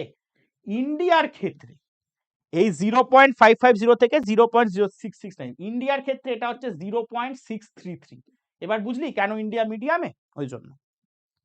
আচ্ছা, এটা আসি, এটা বেসিক অ্যান্ড কি ইন্ডাস্ট্রিজ হবে, B, B is the correct answer, সবাই বি দিয়েছে, আমরা move on. 2009 world trade organisation was established in the year, WTO, WTO, হ্যাঁ WTO India founding member, WTO তে ইন্ডিয়া ফাউন্ডিং মেম্বার। এটা মধুরিমা যখন ওই কোয়েশ্চেনটা যখন মানে যখন যে বছরের কোয়েশ্চেনটা আগে করলি সেই সময় ভারত লোয়ে ছিল এইচডিআই তে, এখন কিন্তু মিডিয়াম, ঠিক আছে, এখন কিন্তু medium, okay. World organisation established, India founding member ছিল এবং এস্টাবলিশড হয়েছিল 1955, পুরোনো নাম বলবো না, কবে এস্টাবলিশ বলবো না, কোয়েশ্চেন থাকতে পারে, 1995, ওকে। হেডকোয়ার্টার হচ্ছে জেনিভা, ঠিক আছে, হেডকোয়ার্টার হচ্ছে জেনিভা। ডাব্লিউটিও সেক্রেটারি জেনারেল বা চেয়ারম্যান বা হেড যেই বলো, Ngozi Okonjo Iweala. Next, the real introduction of decentralized planning in India was made for the first time during 7th plan, 8th plan, 9th plan, 10th plan. Decentralised planning বা decentralisation কবে থেকে আসে, 7th plan, 8th plan, 9th plan, 10th plan, কবে থেকে আসে decentralisation, 7th plan, 8th plan. Decentralisation আমরা একদম চোখ বন্ধ করে অন্য কিছুতে যাবই না, it will be on 7th plan. 7th plan ছাড়া ডিসেন্ট্রালাইজেশন অন্য কিছু আমরা ভাবতে পারি না। জয় রোজগার যোজনা আসে, ওই যে দুটোকে মার্চ করে, ওটাও কিন্তু ওয়াজ আ পার্ট অফ আমাদের ডিসেন্ট্রালাইজেশনের মধ্যে ছিল, এন্ড এটা হচ্ছে 1985 টু 1990, ঠিক আছে। Next, which one of the following rates is not determined by Reserve Bank of India? এর মধ্যে কোন রেটটা reserve bank of India determine করে দেয় না, CRR, SLR, repo rate, prime lending rate, এর মধ্যে কোন রেটটা reserve bank of India determine করে দেয় না। সিআরআর মানে হচ্ছে ক্যাশ রিজার্ভ রেশিও, ঠিক আছে, ক্যাশ রিজার্ভ রেশিও, এটা কি বলছে, ব্যাংককে রাখতে হবে ইন টার্মস অফ ক্যাশ, ব্যাংককে রাখতে হবে কার কাছে, ব্যাংককে রাখতে হবে আরবিআই এর কাছে ইন টার্মস অফ ক্যাশ, ঠিক আছে, ইন টার্মস অফ ক্যাশ রাখতে হবে, প্রেজেন্ট সিআরআর 4.5 সামথিং। এসএলআর হচ্ছে statutory liquidity ratio, statutory liquidity ratio, statutory liquidity ratio কি বলেছে, এটা হচ্ছে সম্ভবত এখন 18% দাঁড়িয়ে আছে, এবং এটা কি বলেছে যে ব্যাংককে নিজের কাছে রাখতে হবে, অর্ডার কে দিয়েছে আরবিআই, অর্ডার ব্যাংককে নিজের কাছে রাখতে হবে একটা পার্টিকুলার অ্যামাউন্ট, সেটা ক্যাশও হতে পারে বা in terms of cash plus non cash, ঠিক আছে। রিপো রেট কি, এটা তো আরবিআই ডোনেট করে কাকে, কমার্শিয়াল ব্যাংককে, এবং repo rate is a part of monetary policy, এবং মনিটারি পলিসি কে সেট করছে, monetary policy is set up by RBI to control inflation, ঠিক আছে। তো সেই ক্ষেত্রে প্রাইম লেন্ডিং রেট এটা কি, এটা হচ্ছে তোর মানে ব্যাংক যেটা কাস্টমারসদের দেয়, দেখবি এক একটা ব্যাংক এক এক রকম ইন্টারেস্ট রেট রাখে, সেই জন্য এটা হচ্ছে প্রাইম লেন্ডিং রেট, ওকে, এটা আরবিআই ডিটারমিন করে না। Next, in terms of HDI India falls under the following category, এটা হয়ে গেছে বাদ দে।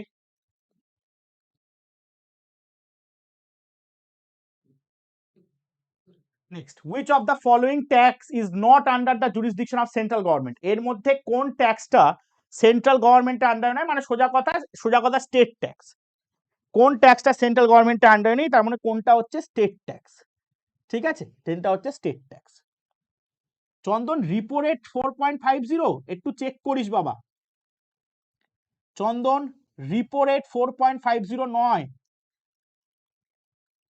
ঠিক আছে, এটা একটু খেয়াল করিস, আমার মনে হয় না রিপো রেট 4.50 বলে, ওকে। চলো, which of the following personal income tax, corporate income tax, আমরা কি বলেছিলাম ইনকাম ট্যাক্স আর কর্পোরেট ট্যাক্সের কথাটা মনে আছে, যখন নিজে হচ্ছে তখন ইনকাম, যে কোম্পানি তখন কর্পোরেট, দুজনের থেকে যাচ্ছে। Customs duty central, all this are central taxes, all this are central taxes, land revenue is state tax, অতএব answer will be E.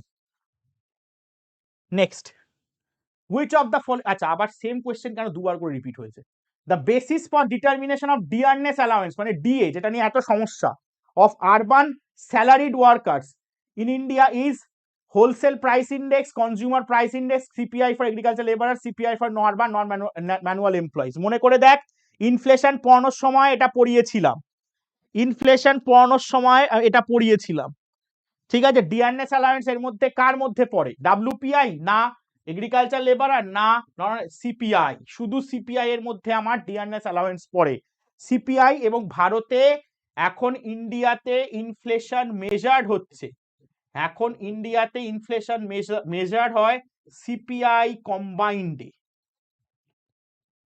CPI কম্বাইন্ডে, ঠিক আছে।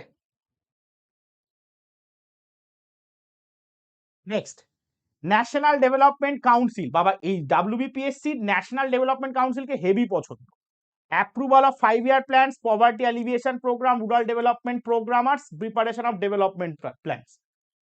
ন্যাশনাল ডেভেলপমেন্ট কাউন্সিল, এটা নিয়ে আর সময় দেবো না বাবা, 6th August 1952 ফর্ম হয়, ফাইনাল ড্রাফট বানায় 5 year প্ল্যান্সে, হেভি পছন্দের জায়গা এদের, ঠিক আছে।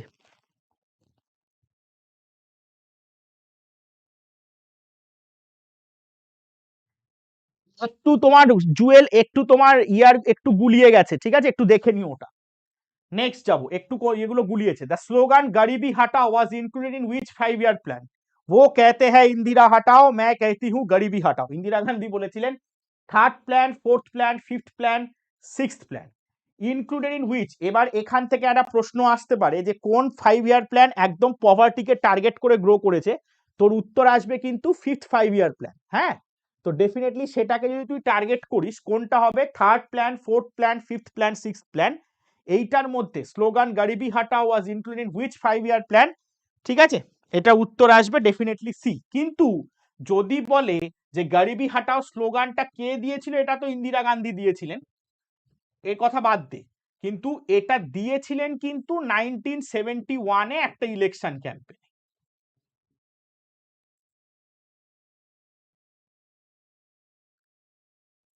ঠিক আছে। Next, recently in 2008 which bank was merged with the State bank of India? Bank of India, Bank of Maharashtra, Bank of Baroda, Bank of Saurashtra. 2008-এ কোন ব্যাংক মার্জ হয়ে গেছে স্টেট ব্যাংক অফ ইন্ডিয়ার সাথে? Very good Shatadru.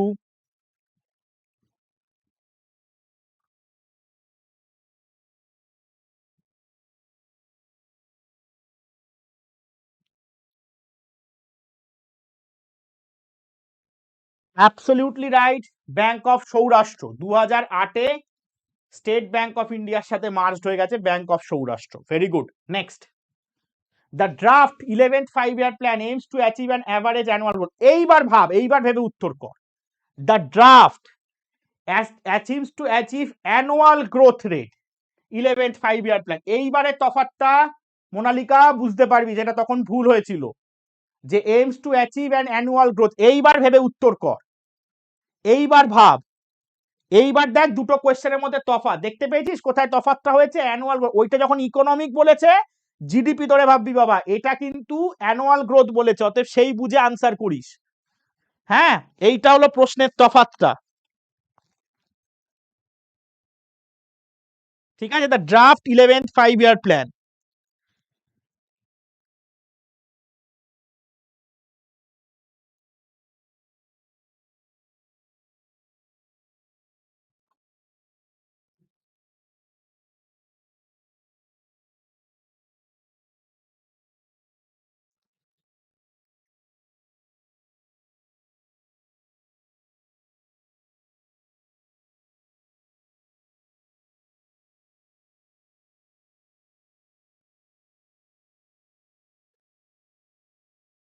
ঠিক হ্যাঁ, এটা উত্তর হওয়া উচিত ছিল 8%, অ্যাবসলিউটলি, কারণ এটা 8.1-এ সেট করা ছিল, কিন্তু কোনো কারণে জানা নেই এটাই হওয়া উচিত ছিল। WBPSC এই উত্তরটাকে 10% নিয়েছিলেন। কেন নিয়েছিলেন? God knows, we don't no.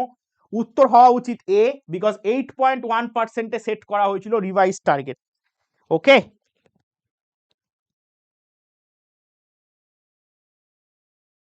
ঠিক আছে, ক্লাসের শেষে লাস্ট অব্দি যদি থাকিস তখন, এখন না, তাহলে এটা কেটে যাবে। 11th 5-year প্ল্যানটা আমি ডিসকাস করে দেবো পুরোটাই। ঠিক আছে, 8.1%। নেক্সট, এবার আসি 2012-র কোয়েশ্চেনে। Which constitutional mechanism is adopted for the distribution of resources between, এ আবার সোজা কোয়েশ্চেন একটা। হুইচ কনস্টিটিউশন, এর মধ্যে কোন mechanism? Union finance ministry, planning commission, Indian finance commission, set up at the interval of 5 years। সোজা কোয়েশ্চেন এটা, একদমই চন্দন ঠিক বলেছে। এইগুলো আসলে কি তা একদমই ছাড়বি না, ছাড়ার তো কোনো প্রশ্নই নেই, ছাড়ার কোনো প্রশ্নই নেই, একেবারে নয়। ওটা ডিসকাস করে দেবো, আজ হোক বা অন্যদিন হোক, ঠিক আছে, বা গ্রুপে হোক, আলোচনা করে দেবো আমি। চলো, which consider mechanism adopted distribution of resources between centre and state? C. এটা নিয়ে প্রচুর পড়েছি, প্রচুর আলোচনা করেছি, আর এটা নিয়ে আলোচনা করছি না। ফিনান্স কমিশন নিয়ে article 280। Name the international financial institution which controls the exchange value of currencies of different country. International financial institution বলেছে, যে এক্সচেঞ্জ ভ্যালু কন্ট্রোল করছে বিভিন্ন country. For Federal Reserve System in USA, International Bank for Reconstruction and Development IBRD, এটা কিন্তু world ব্যাংককে বলেছে বাবা। হ্যাঁ, IMF, one of the above. দেখ, শুধু ইউএসএ সিস্টেম তো হবে না, অতএব ইউএসএ সিস্টেম শুধুমাত্র তো সবারটা কন্ট্রোল করতে পারে না, সেটা কোনোদিনই পসিবল নয়, কোনোদিন পসিবল নয়। যে ভ্যালু অফ কারেন্সির এক্সচেঞ্জ ভ্যালু কন্ট্রোল করে সেটা হচ্ছে আইএমএফ। হ্যাঁ, IMF and World Bank, WB and IMF, এদের দুজনকে টুইন সিস্টার্স বলে। কেন টুইন সিস্টার্স বলে? এরা দুজনই সেম ডেটে এসেছিল, সেম ডেটে এস্টাবলিশড হয় 1945-এ, এবং এদের দুজনেরই সন্তান মানে পিতা হচ্ছে বা মাতা যাই বলো, ব্রেটন উডস কনফারেন্স। ঠিক আছে, যেটা 1944-এ এসেছিল, Bretton Woods conference. Okay, next, point out the main objective of creating special economic zone. ঠিক আছে, এসইজেড আমরা পড়েছিলাম, এসইজেড অ্যাক্ট, মানে স্পেশাল ইকোনমিক জোন। সেই এসইজেড অ্যাক্ট যেটা আসে আমাদের 2005, ইমপ্লিমেন্টেড হয় 2006। আমাদের এখানে রয়েছে ফলতা, আর সব থেকে শুরুতে রয়েছে কাঁধলা 1965। হ্যাঁ, কি বলেছে? creating a special tax-free growth points economy mainly to boost up exports, strong industry will provide employment, no to give special preference. চোখ বন্ধ করে এই, ঠিক আছে, এসইজেড অ্যাক্ট এটা এসছিল 2005-এ, এসইজেড মানে সরি এটা 2005-এ, আর কেম ইনটু ফোর্স হচ্ছে 2006, আর সেই জায়গা থেকে আমার এসইজেড কেম ইনটু ফোর্স 2006, আমাদের ডাব্লিউবি তে রয়েছে ফলতাতে, ঠিক আছে, আর ডাব্লিউবি তে রয়েছে ফলতাতে, আর ফার্স্ট হচ্ছে আমার Kandla 1965. A is the correct answer. Next, which of the following factor is the most important for future industrial development of India? সেই সময় দাঁড়িয়ে, হ্যাঁ, maintenance of industrial peace, creation of adequate infrastructural facilities, huge investment is to be undertaken by investor class, none of the above. এর মধ্যে কোনটি industrial development of ইন্ডিয়ার জন্য মারাত্মকভাবে important? Maintenance of industrial peace, creation of adequate infrastructural facility, huge investment taken by investor class, none of the above.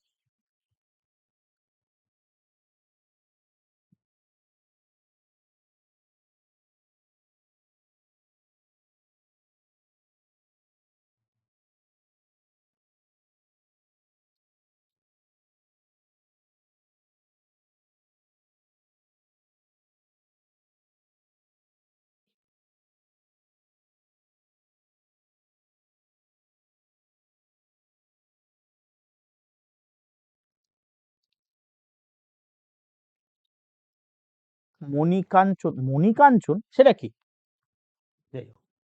which of the following factor is, আচ্ছা চোখ বন্ধ করে B, creation of adequate infra, এটা কোন সময়?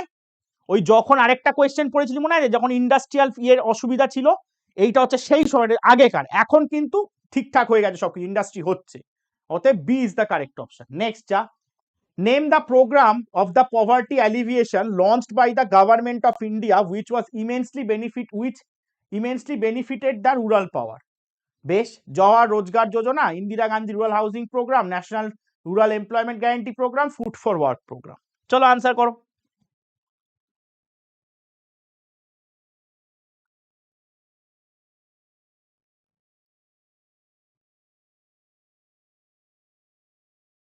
ঠিক আছে, এখানে উত্তর হবে national food for work programme. এটা এসেছিল 2004, 2004-এ এটা ইন্ট্রোডাকশন হয়, national food for work programme. এবং এটা,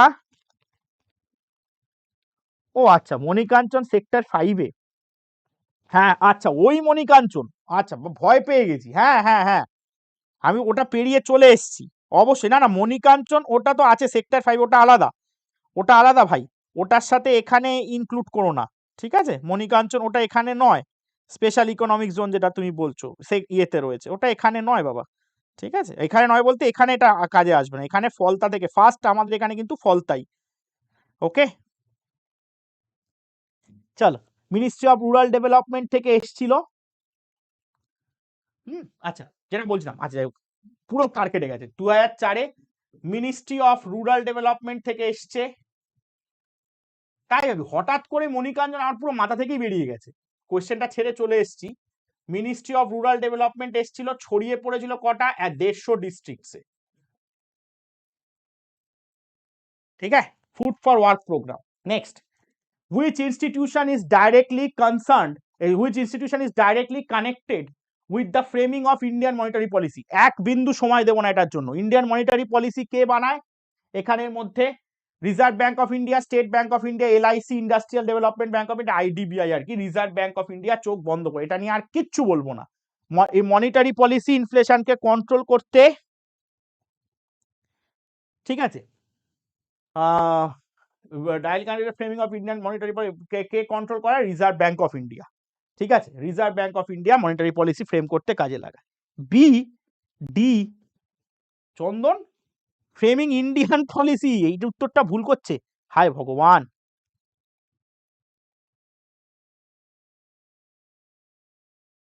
ঠিক আছে, চলো next. The new economic policy was introduced in India in 1991. I will give not a single time because new economic policy, এটা নিয়ে প্রচুর আলোচনা করেছি। নিউ ইকোনমিক পলিসি হচ্ছে এলপিজি, এলপিজি বলো, এলপিজি রিফর্মস বলো, সবই নিউ ইকোনমিক পলিসির আন্ডারে 1991 হিউজ প্রচুর ডিসকাশন হয়ে গেছে এটা নিয়ে। Next, which group of society is worst affected by continuous inflation? যদি ইনফ্লেশন দিনকে দিন বাড়তে থাকে, ইনফ্লেশন যদি কন্টিনিউয়াসলি বাড়তে থাকে, এর মধ্যে কারা সব থেকে বেশি এফেক্টেড হবে? Traders, merchants, investor class, self employed group, fixed income group. কিসের অ্যাডভার্টাইজমেন্ট? আমি তো কিছু পাচ্ছি না। ঠিক আছে, অ্যাবসলিউটলি সবাই এবার ঠিকঠাক আবার ফর্মে ফিরেছে, একটু ভুলভাল হচ্ছিল এদিকে। ইনফ্লেশনারি প্রাইস রাইজ, ইনফ্লেশন হলে ট্রেডার্স অ্যান্ড মার্চেন্টসদের তাদের লাভ হয় কিছুটা, ইনভেস্টর ক্লাস তারা লাভ করে, সেলফ এমপ্লয়েড গ্রুপ কিছুটা ক্ষতি করে, কিন্তু ওয়ার্স্ট এফেক্টেড যাদের ফিক্সড ইনকাম গ্রুপ, যাদের মাস গেলে 30,000 টাকা বেতন, সেই 30,000 টাকার মধ্যে তারা ধরে রেখেছে 8,000 টাকা তার সংসারের যাবতীয় জিনিসপত্র টুকিটাকি কিনতে কাজে লাগে, সেইটাই যদি বেড়ে হয়ে যায় 12,000 টাকার লেগে যায় তার, তাহলে সে সব থেকে চাপে পড়ে যায়, কারণ তার স্যালারি কিন্তু ইনফ্লেশনের সাথে বাড়ছে না। অতএব D will be the correct answer. Next, 2013-তে এলাম, Indian rupee is fully convertible at, এটা এখন পড়িয়ে দিয়েছি, এটা নিয়ে আর কোনো চাপ নেই। Current account, capital account, trade account, none of the above.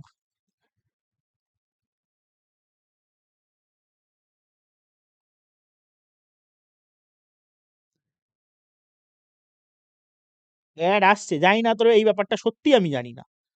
যাই হোক, আমার ক্লাস শেষ হলে, এখন ক্লাসের মাঝখানে কিছু করতে পারবো না, ক্লাস শেষ হলে আমি দাদাকে বলে দেবো, বলবো তাহলে। ঠিক আছে, যাই হোক, Indian rupees fully convertible at current account, capital account, এটা আমরা পুরো পড়েছি, এটা আমরা জানি, এটা নিয়ে আর কিচ্ছু চেঞ্জ করব না।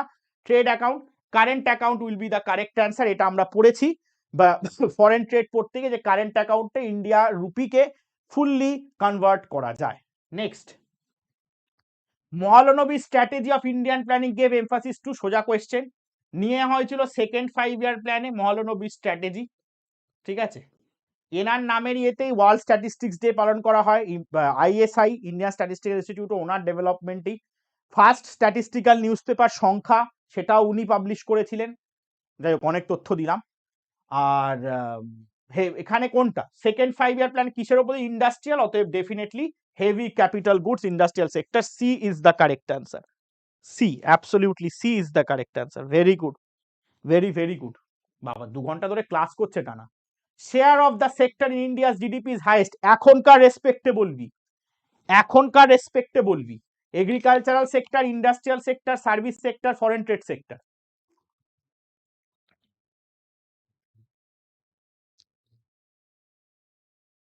Share of the sector in India's GDP is highest, agriculture, industrial, service, এখন সব থেকে বেশি কার ইয়েতে হাইয়েস্ট? সার্ভিস সেক্টরে।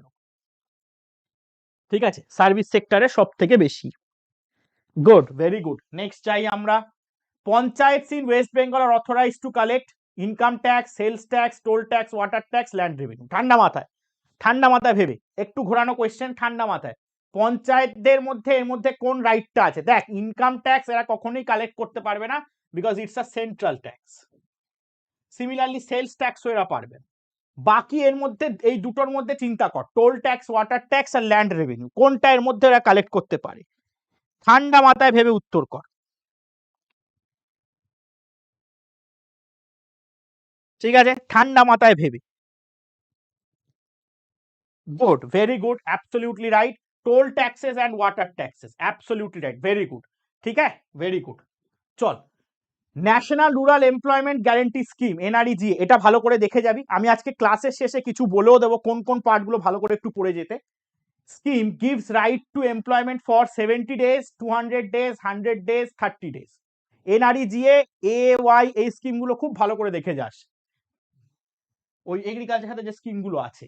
70 days, 200, এটা তো 100 দিনের কাজ, আমরা সবাই জানি।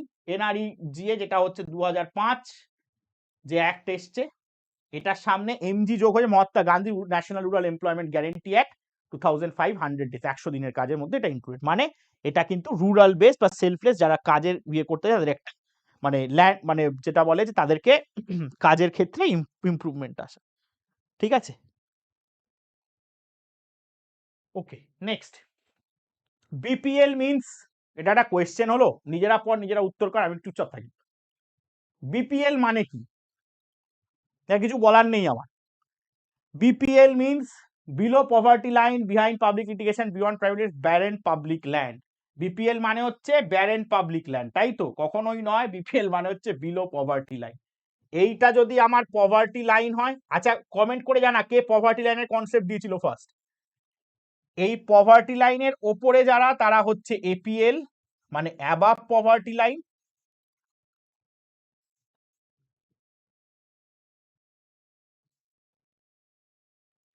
ঠিক আছে, অ্যাবাভ পভার্টি লাইন। আর এই এখানে যারা, তারা হলো BPL, below poverty line.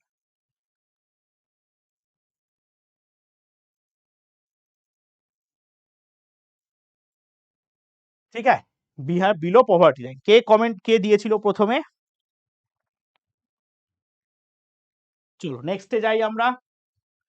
Indian economy is, কিছু বলার নেই, totally command economy, no private sector, mixed economy, capitalist economy, none of the above. আমি BPL. Very good, very good Chandan, খুব ভালো, ভেরি গুড। মোনালিকাও ঠিক উত্তর দিয়েছে একদম। পভার্টি লাইনের প্রথম কনসেপ্ট দেন দাদা ভাই নাওরোজি। गुड, পড়াশুনো হুয়া है, बहुत अच्छा है। Indian economy is mixed economy. ঠিক আছে, Indian economy is mixed economy. কবে অ্যাডপ্ট করেছিল? Adopted in 1948 industrial policy. Adopted in 1948 industrial পলিসিতে ভারত তবে থেকে বললো মিক্সড ইকোনমি ফলো করা হবে। ঠিক আছে, নেক্সট যাই আমরা। Structural adjustment policy, SAP, was introduced by India on taking loan from, প্রথমেই বলে নি স্ট্রাকচারাল অ্যাডজাস্টমেন্ট পলিসি, এটা আমরা পড়েছি ক্লাসে। এটা কে ইন্ট্রোডিউস করে? আইএমএফ ইন্ট্রোডিউস করে। অন টেকিং লোন ফ্রম, অতএব আইএমএফই হবে। Structural adjustment policy is a policy of IMF.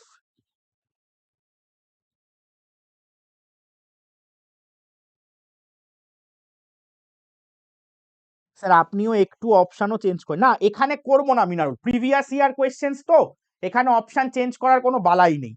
এখানে অপশন চেঞ্জ করলে মুশকিল, এটা তো আর আমার নিজের বানানো না। নিজের যখন প্র্যাকটিস সেট পরের বছর এই 24-এর এরা আবার যখন দেবে, তখন দেখবে অপশন নিয়ে এদিক ওদিক অনেক কিছু করা গেছে। এটাতে আমি কিচ্ছু রাখিনি চেঞ্জ করে, প্রিভিয়াস ইয়ার লেখা আছে বাবা বড় করে, এখানে চেঞ্জ করা যাবে না। ঠিক আছে, আইএমএফ। নেক্সট, মোটেও থ্যাংক ইউ না। 2014, if withdrawal of a worker from employment does not create any output loss, the situation is called. বলছে একটা কাজে থেকে আমি একটা ওয়ার্কারকে তুলে নিলাম, কিন্তু তাতে প্রোডাকশনে কোনো ক্ষতি হলো না, তাহলে সেই সিচুয়েশনকে কি বলে? Search unemployment, voluntary, disguised, frictional. Search unemployment বলে আমি কোনো আনএমপ্লয়মেন্টের কথা শুনিনি, আমার জানা নেই, কেউ যার আছে কিনা আমাকে বলে বোঝাতে পারো। ভলিউন্টারি আনএমপ্লয়মেন্ট, স্বেচ্ছায় কাজ করছেন, পারি, ঠিক আছে, কি আছে, আমি কি ওটা, ঠিক আছে, আমি চাইলে অনেক কিছু করতে পারি, ঠিক আছে, কোনো অসুবিধা নেই। ডিসগাইজড আনএমপ্লয়, ডিসগাইজড আনএমপ্লয়, আচ্ছা তার আগে ফ্রিকশনালটা বলে দিই। ফ্রিকশনাল মানে হচ্ছে একটা চাকরি করছে, job 1, job 2, sorry, job 2, job 1 free, এই আনএমপ্লয়মেন্ট এই ক্ষেত্রে এখানে ধরো ও রেজিগনেশন দিল 3/12/2023, আর এখানেও জয়েন করবে 4/1/2024। এই চাকরি থেকে ছুটি নিয়ে নিয়েছে, এই যে মাঝে 30 দিন, এই সময়টুকু, এই ডেট থেকে এই ডেটে, এইটুকু সময় ওর হাতে কোনো কাজ নেই, এইটুকু সময় ও ফ্রিকশনাল আনএমপ্লয়মেন্ট। আচ্ছা, ভলেন্টারি মানে স্বেচ্ছায়, ডিসগাইজড আনএমপ্লয়মেন্ট হবে কারেক্ট অ্যান্সার। ঠিক আছে, কেন ডিসগাইজড আনএমপ্লয়মেন্ট আমরা কি পড়েছি, ঘুরিয়ে এই কথাটা লিখেছে, marginal productivity of labour is zero, কারণ সেখানে 5টা লোক দরকার, marginal productivity of labour equals to 0, কারণ সেখানে আমার 5টা লোক রয়েছে, যে কাজটা 5টা লোকও 10টা বিস্কিট বানায়, এখানে আমি 8টা লোককে রেখেছি, দেখা যাচ্ছে ওরাও 10টা বিস্কিট বানাচ্ছে, মানে এই অ্যাডিশনাল 3জনকে যদি আমি সরিয়ে দিই, আমার প্রোডাকশনে কোনো এফেক্ট হচ্ছে না, সেটাই বলতে চেয়েছে ডিসগাইজড আনএমপ্লয়মেন্ট কনসেপ্ট দিয়েছিল Joan Robinson. Next, major part of the Indian agriculture is characterised by large size farm, capitalised agriculture, small size farm, cooperative farm.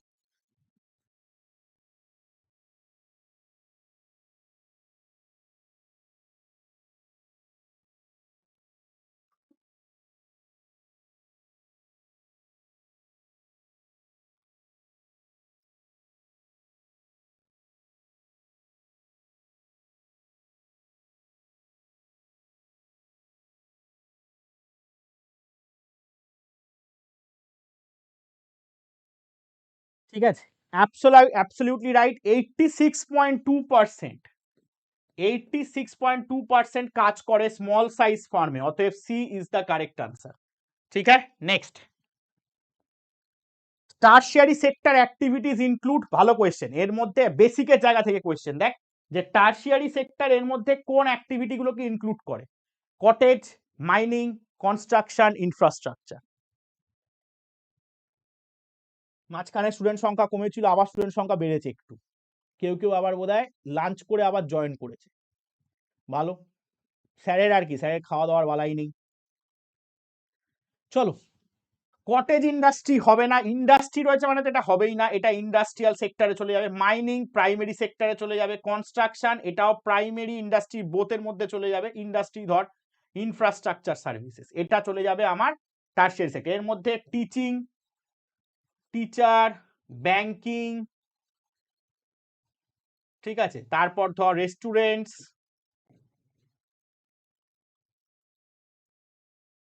Transport, ঠিক আছে, ডেলিভারি যেগুলো হয় সবই টারশিয়ারি সেক্টর বা সার্ভিস সেক্টরের মধ্যে included. Next, planned finance creates increase of money supply if there is increase in tax, increase in loan from Reserve Bank of India, increase in loan from commercial bank, increase in loan from general public। ভালো question. Plan finance যেটা আগের দিন পড়াচ্ছিলাম, ঠিক আছে, plan finance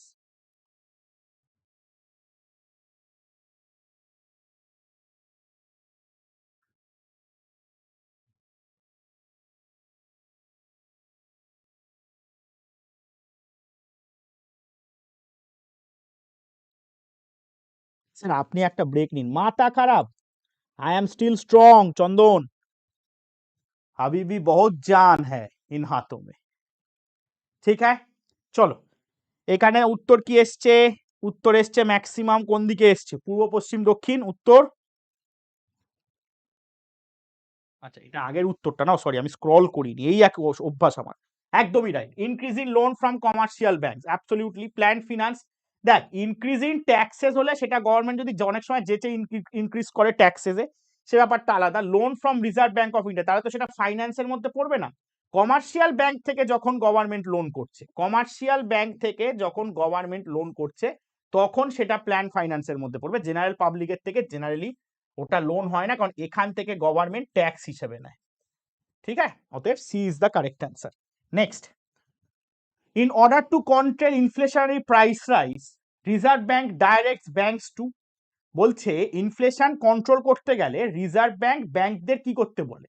reduce rate of interest on credit, যে টাকা তুমি credit দাও সেটা ইন্টারেস্ট কমিয়ে দাও। এসএলআর কমিয়ে দাও। ক্যাশ রিজার্ভ রেশিও বাড়িয়ে দাও। ক্যাপিটাল মার্কেট থেকে বন্ড কেনো। দেখ, ক্যাপিটাল মার্কেট থেকে যদি বন্ড কেনে, শেষ থেকে আমরা শুরু করি, হ্যাঁ, ক্যাপিটাল মার্কেট থেকে বন্ড কিনলো, যদি কেনে তাহলে টাকা মার্কেটে আসবে, কারণ ও তো টাকা ছড়াবে, টাকা দিয়ে বন্ড কিন, লিকুইডিটি বেড়ে যাবে, অতএব ইনফ্লেশনও বেড়ে যাবে। গেল। এবার প্রথমটা, reduce rate of interest on credit. ওমা, যদি ইন্টারেস্ট মানে ব্যাংক বলছে কাস্টমারদের কাছে লো রেট অফ ইন্টারেস্টে কাস্টমারদের কাছে লোন দেবে, তাহলে প্রচুর কাস্টমার লোন নেবে, তো তখন কাস্টমারদের হাতে প্রচুর টাকা, ঠিক আছে, ওই যে অনেক অনেক রাধা কৃষ্ণ একা ব্যাংকে আছে অনেক টাকা, ওই কেস হয়ে যাবে। তো সেই ক্ষেত্রে তখন আবার লিকুইডিটি মার্কেটে বেড়ে যাবে, আবার ইনফ্লেশন বেড়ে যাবে। তারপর আবার এটাতে আয় এসএলআর কমিয়ে দিল। এসএলআর কমিয়ে ধর এখন 18% আছে, মানে 100 টাকার মধ্যে ব্যাংক বলছে 18 টাকা নিজের কাছে রাখো, 82 টাকা বাইরে দেবে। ভালো কথা, কমিয়ে দিয়ে বললো 100 টাকার জায়গায় তুমি 12 টাকা নিজের কাছে রাখো, 88 টাকা। তো 88 টাকা থাকার এখান থেকে এখানে 6 টাকা বেশি, তো এই 6 টাকা বেশিতে যেই 6 টাকা হয়েছে ব্যাংক কি করবে? আরো লোন দিতে চাইবে। হ্যাঁ ঠিক আছে, পার্সেন্টেজ যেই লোন দিতে চাইবে এই স্টেজে ফিরে যাবে অটোমেটিক্যালি। তাহলে উত্তর হবে সিআরআর। সিআরআর যদি আমি বাড়িয়ে দিই তাহলে কি হবে? আরবিআই কে বলতো, আরবিআই কি বলছে এখন ব্যাংকে, যে 100 টাকার মধ্যে 4.5 টাকা তুমি আমাকে দাও। এবার ধর এটা ব্যাংক আরবিআই বলে দিল 100 টাকার মধ্যে, এখানে এখন ওর হাতে কত থাকছে? 95 টাকা 60 পয়সা। আর এখানে ধর সিআরআরটা বাড়িয়েও বললো 100 টাকার জায়গায় তুমি 7 টাকা দিও, মানে 93 টাকা। অটোমেটিক্যালি ব্যাংকের কাছে টাকা কম থাকলে বেশি লোন দিতে পারবে না, লোন কম দেবে, লিকুইডিটি কমে যাবে। অতএব C is the correct option, CRR বেড়ে যাবে। Clear? Next, apex bank for supplying agricultural credit. সোজা কোয়েশ্চেন, বেশি সময় দেবো না, সেট করে উত্তর হয়ে যাবে।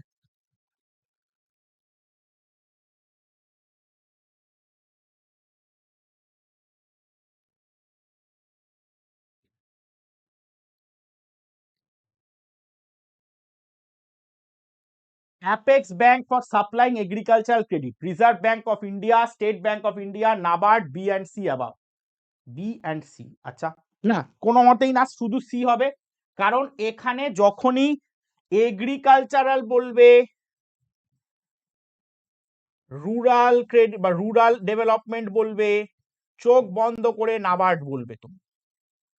ঠিক আছে, নাবার্ড 1982 আমরা পড়েছি নাবার্ড নিয়ে প্রচুর কিছু। Next, major part of tax revenue in India comes from direct tax, indirect tax, both direct and indirect tax have equal share, none of the above. চল উত্তর কর।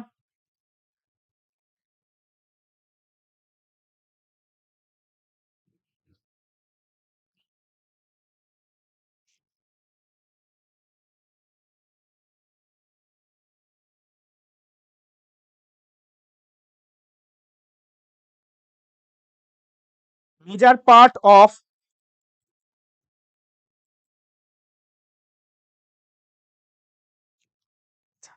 part of tax revenue in India comes from direct tax in India। আচ্ছা কেন শুধু একটা কেন হবে? আজকে যে ইন্ডিয়া ট্যাক্স নেয়, ইন্ডিয়া ইনডাইরেক্ট ট্যাক্স, হ্যাঁ স্যার এত খাচ্ছি, এত রেস্টুরেন্ট, প্রত্যেক রেস্টুরেন্ট, যে কোনো রেস্টুরেন্ট গিয়ে দেখবি তাহলে সে জিএসটি পে করছে, তার মানে আমরা জিএসটি সব কিছুতে দিচ্ছি, মানে ইনডাইরেক্ট ট্যাক্সেস অন ইনক্রিজ। ভালো কথা। এবারে বাদ বাকি আমরা যে এত পপুলেশন আছে, আমরা যারা পপুলেশনে মোটামুটি ধর, আমি যদি ধরে নিই 100 জন লোক আছি আমরা ভারতে, 100 জনের মধ্যে ধর আমরা যেহেতু আমরা ডেভেলপ, আমরা ধরে নিই 40 জন আছি যারা ট্যাক্স দিতে হবে, ইনকাম ট্যাক্স দিতে হয়, কারণ ইয়ারে তাদের ইনকামটা ওই স্ল্যাবের মধ্যে চলে যাচ্ছে। তাহলে সেখান থেকেও তো ইনকামটা বেশি হবে, তাহলে ডাইরেক্ট ট্যাক্সেস কেন হবে না? এটা সি হবে উত্তর। ভুল হলো তো, বোথ সি হবে। ঠিক আছে, সি হবে উত্তর, C is the correct answer, both is the correct answer.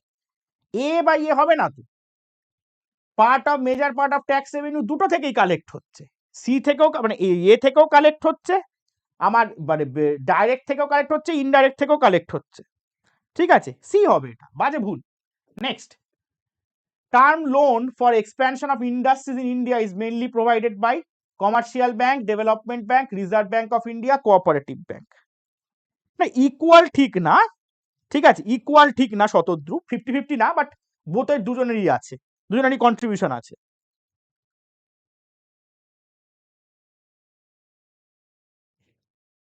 আমি কিন্তু জানি মিনারুল বিয়ে নিয়েছিল, মানে দুটোই নিয়েছিল, সি নিয়েছিল। ইকুয়াল শেয়ার ওরম ভাবে নেই, বাট দুজনেরই সমান ভাবে আছে। ঠিক আছে,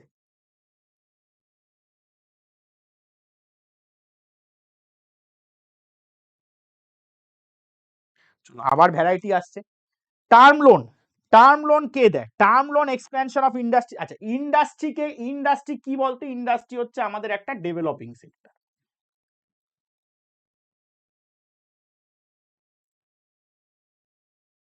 আরবিআই তো দেবে না, প্রথমে বাদ দে, কোঅপারেটিভ ব্যাংকের এমনি টাকা পয়সা কম, দেবে না। পড়ে রইলো এই দুজন ভদ্রলোক। সব থেকে বেশি ইন্ডাস্ট্রিতে লোন দেয় এরা, ডেভেলপমেন্ট ব্যাংকসগুলো। দেখ IDBI, industrial Development Bank of India, ওরা তৈরি হয়েছে ওইখানে ইন্ডাস্ট্রির লোন দেবে, ইন্ডাস্ট্রি ডেভেলপ করতে গেলে। তো definitely development banks of India provides term loan for the expansion of industries. ঠিক আছে, নেক্সট চলো। Disinvestment policy implies dissolving the public sector, selling the equities of PSU to open capital market, increasing government share in PSU, none of the above। দেখ হ্যাঁ absolutely equal বলেছে, ঠিক আছে equal কথাটা না সহলেও কিন্তু দুটো থেকেই আসবে। ঠিক আছে শতদ্রু, ইকুয়াল যদি না হয় তাহলেও মোটামুটি ওইভাবেই ভাববি, দুটো থেকেই সমান আসে।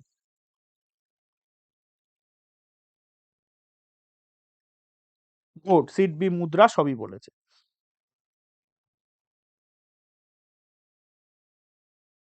এটা নিয়ে আমাদের ভাবার কিছু নেই। ডিসইনভেস্টমেন্ট মানে আমাদের নিজেদের যে গভর্নমেন্টের শেয়ার সেটা ওপেন ক্যাপিটাল মার্কেটে ছেড়ে দেওয়া। এটা তো একেবারেই হবে না, এটা নিয়ে ভাবতে পারতিস, কিন্তু না, ওপেন মার্কেটে আমাদের যে শেয়ার, গভর্নমেন্টের যে কোনো পাবলিক শেয়ার ছিল বা গভর্নমেন্টের শেয়ার, সেগুলোকে বিক্রি করে দেওয়াকে বলে disinvest. Clear? Next 2015 paper. In which of the following plans did India experience two successive war? ঝটপট উত্তর দে। এর মধ্যে কোন 5 ইয়ার প্ল্যানে ভারত দুটো যুদ্ধ পেয়েছিল? দুটো যুদ্ধ মানে সিনো ইন্ডিয়া বা ইন্দো চায়না, ঠিক আছে, সেটা পেয়েছিল কততে? 1962-তে। আরেকটা ইন্দো পাক ফেমাস ওয়ার 1965। কোনটাতে পেয়েছিলাম রে? দুটো কার মধ্যে পড়ে? কোন 5 ইয়ার প্ল্যানে? যে 5 ইয়ার প্ল্যানটা এটার মধ্যে ছিল, দেখ তার মধ্যেই দুটো সাল, অতএব third 5 year plan is the correct answer. Go to the next question. The first plan holiday in independent India cover the period. ঝপাঝপ উত্তর দে। 1 সেকেন্ডও সময় দেওয়া যাবে না এই প্রশ্নটাতে, 1 সেকেন্ডও সময় দেওয়া যাবে না এই প্রশ্নতে। Is this question will take no time. ঠিক আছে, the first plan holiday in independent India 1966 থেকে 1969, এটা আমরা অলরেডি জানি। তিনখানা প্ল্যান, ভেরি গুড, সবাই ঠিকঠাক উত্তর দিয়ে। ব্যাপারটা কি? ঠিক আছে, থার্ড এফওয়াইপি। পরের কোয়েশ্চেন আমরা চলে এসেছি না? সি সি সি এখন উত্তর দিচ্ছে। অদিতি কতগুলো সি লিখেছে?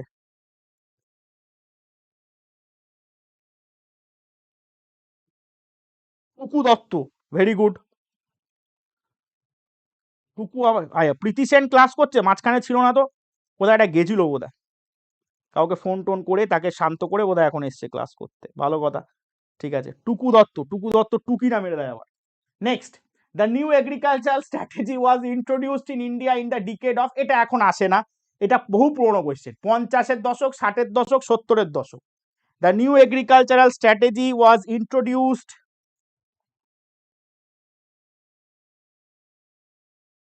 ঠিক আছে, new agriculture strategy was introduced in India in the decade of.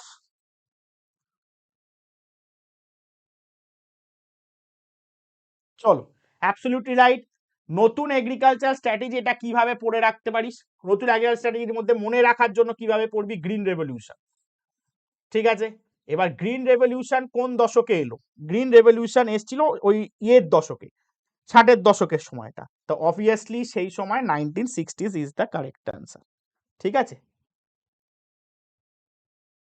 60 is the 70s না, 60s is the correct answer. ঠিক আছে, next. In economy, an economy may be analytically classified into agriculture, industry, transport, agriculture, manufacturing, service, primary, secondary, tertiary sector, primary, manufacturing, transport sector। ঠান্ডা মাথায় ভাব, sector wise প্রশ্ন এটা। শুরুর দিকে basics of economics এর ক্লাসে আমরা করেছি, সেক্টরস ওয়াইজ প্রশ্ন এটা, সেক্টরস। ঠিক আছে,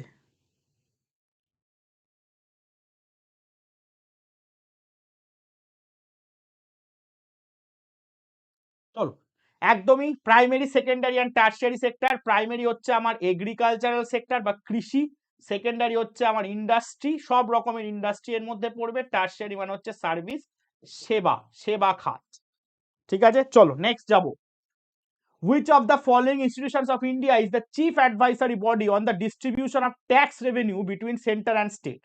Tax revenue, planning commission, finance commission, Lok Sabha, Rajya Sabha. বুঝে শুনে উত্তর করো। শীর্ষেন্দু, অনেকদিন পর দেখলাম।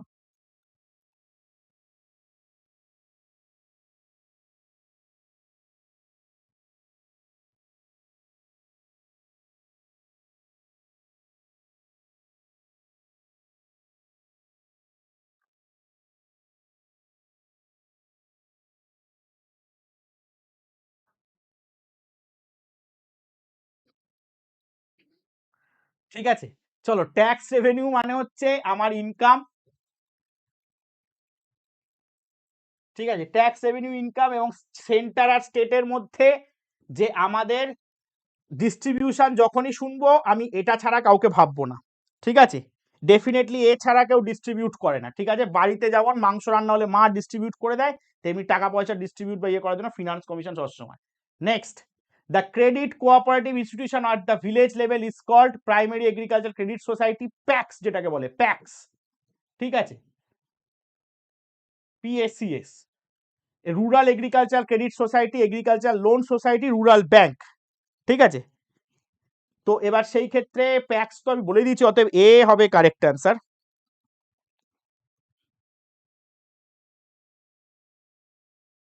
ভেরি গুড, এ হবে correct answer, packs.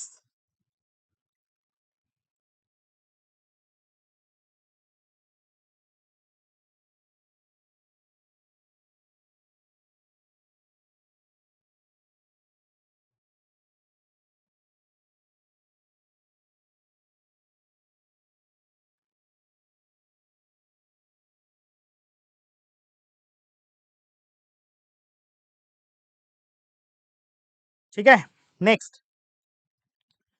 Peasant farming means the tenant cultivates the land, cultivator is the landowner, cultivation is done, done na done by hired laborer. The tenant cultivates the land, the cultivator is the landowner, cultivation is done by hired labor. এখানে peasant farming বলেছে, সেই বুঝে উত্তর করবে। Peasant farming, peasant farming is means tenant cultivates the land, cultivator is the landowner, cultivation is done by hired labor, none of the above. Very good, absolutely right, the cultivator is the landowner, absolutely right। যাক, mode of farming গুলো পড়িয়ে কাজ দিয়েছে, পাচ্ছে ছেলেপুলে, very good. Next, NABARD is associated with, ছোট question, ঝপাঝপ, সময় দেবো না। নাবার্ড ইজ অ্যাসোসিয়েটেড উইথ, কিছুক্ষণ আগে এটা পড়িয়েছি আমরা বা পড়েছি, এটা নিয়ে একটা ক্লাস মানে কোয়েশ্চেনিং এসেছিল। NABARD is associated with industrial development, urban development, rural development, development of railways, and the answer is C, rural development. Rural development is the correct answer. NABARD is associated with rural development, চোখ বন্ধ করে rural development. টুকু দত্তর উত্তর পেয়েছি, অঙ্কিতা, অভিষেক, অদিতি, পাপিয়া, প্রতিমা, চন্দন, অশ্বেতা, Nilakshi, Monalika, Paromita, aspirant, Subrata, Sourav, Zeba, Aziz, Minarul, Sukumar, Madhumita, Aditi 4-5 বার করে উত্তর দিচ্ছে, পারছে বলে। Next, industrial credit is available from IDBI, IFCI, SFCS, all of the above. Industrial credit is available from, industrial credit is available from,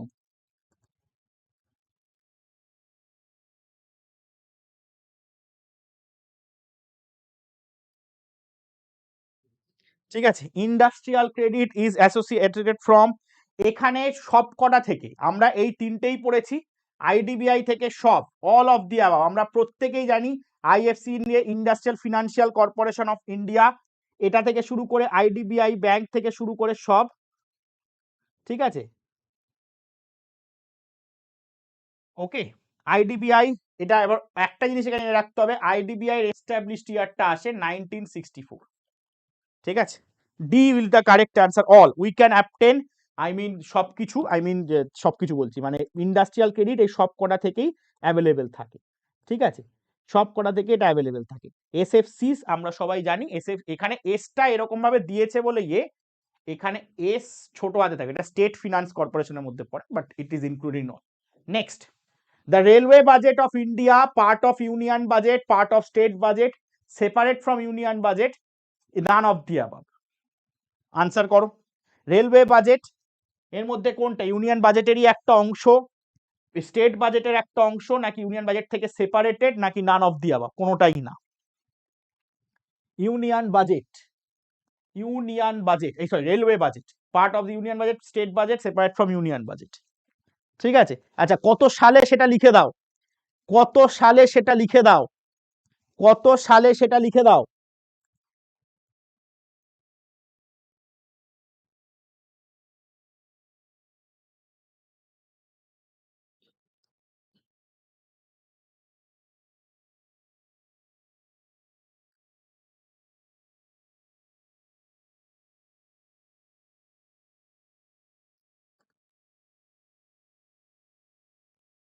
ঠিক আছে, good, very good, very good. 2017-তে, 2017-তে এটা আগে ছিল, ঠিক আছে, 2017-তে 2017-এ, 2017-এ মার্জড হয়ে গেছে, মার্জড, 2017-তে রেলওয়ে বাজেট মার্জ হয়ে গেছে, ঠিক আছে, 2017-এ মার্জ হয়ে গেছে, মার্জ, ওকে, 2017-এ মার্জ হয়ে গেছে, ওকে। এবং এখানে যদি বলে এই 2017-এ অরুণ জেটলি প্রথম এই বাজেটটা পেশ করেছিল, এই মার্চ হওয়ার পর প্রথম বাজেট যে পেশ করে সেটা হচ্ছে অরুণ জেটলি 1920-তে সেই অ্যাকওয়ার্ড কমিটির আন্ডারে তখন আলাদা করে বাজেট হয়েছিল।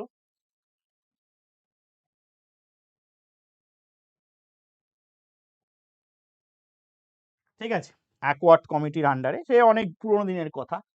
ঠিক আছে, এখন আর গল্প নেই।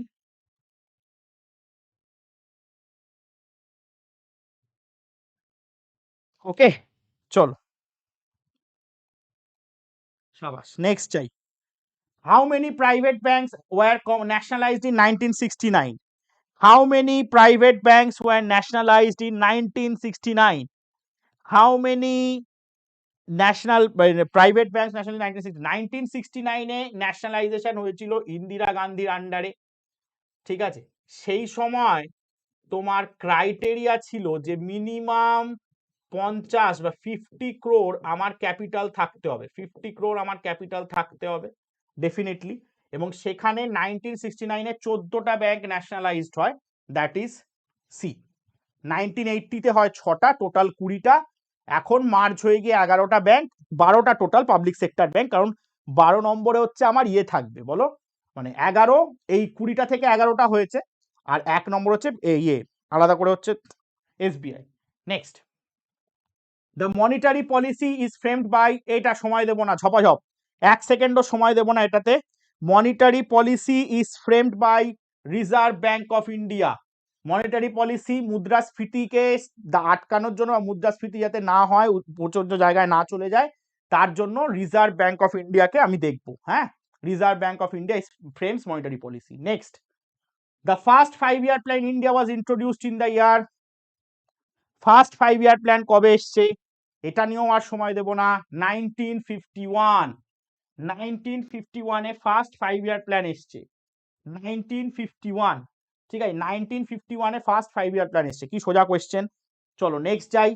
The 1 rupee currency note of India are issued by, এটা ভালো কোয়েশ্চেন। 1 rupee কারেন্সি নোট, আমরা জানি সব কারেন্সি বা সব ইয়ে এস্টাবলিশ মানে ইস্যু করে হচ্ছে RBI. 1 rupee currency note, it is an exception. 1 rupee currency note, it is an exception. কেন exception? Because it is issued by the ministry of Finance, Government of India. এবং এই 1 rupee currency নোটসে sign থাকে, 1 rupee currency নোটসে sign থাকে finance সেক্রেটারির, finance secretary, sign of finance secretary, sign of finance secretary. ঠিক আছে, next, heavy industrialization was introduced in India, same type of question, it's a repeat question আমরা বলতে পারি। এবং সেই জায়গা থেকে second 5 year plan, second 5 year plan Prashanta Chandra মহলানবিশের আন্ডারে, এটারও লিডারশিপ দিয়েছিলেন জওহরলাল নেহেরু। সেই সেকেন্ড 5 year প্ল্যানে কিন্তু heavy industrialisation was took place. Next, the Exim bank of India deals with peasants of India, industrial workers, export import, members of Indian parliament. ঠিক আছে, absolutely.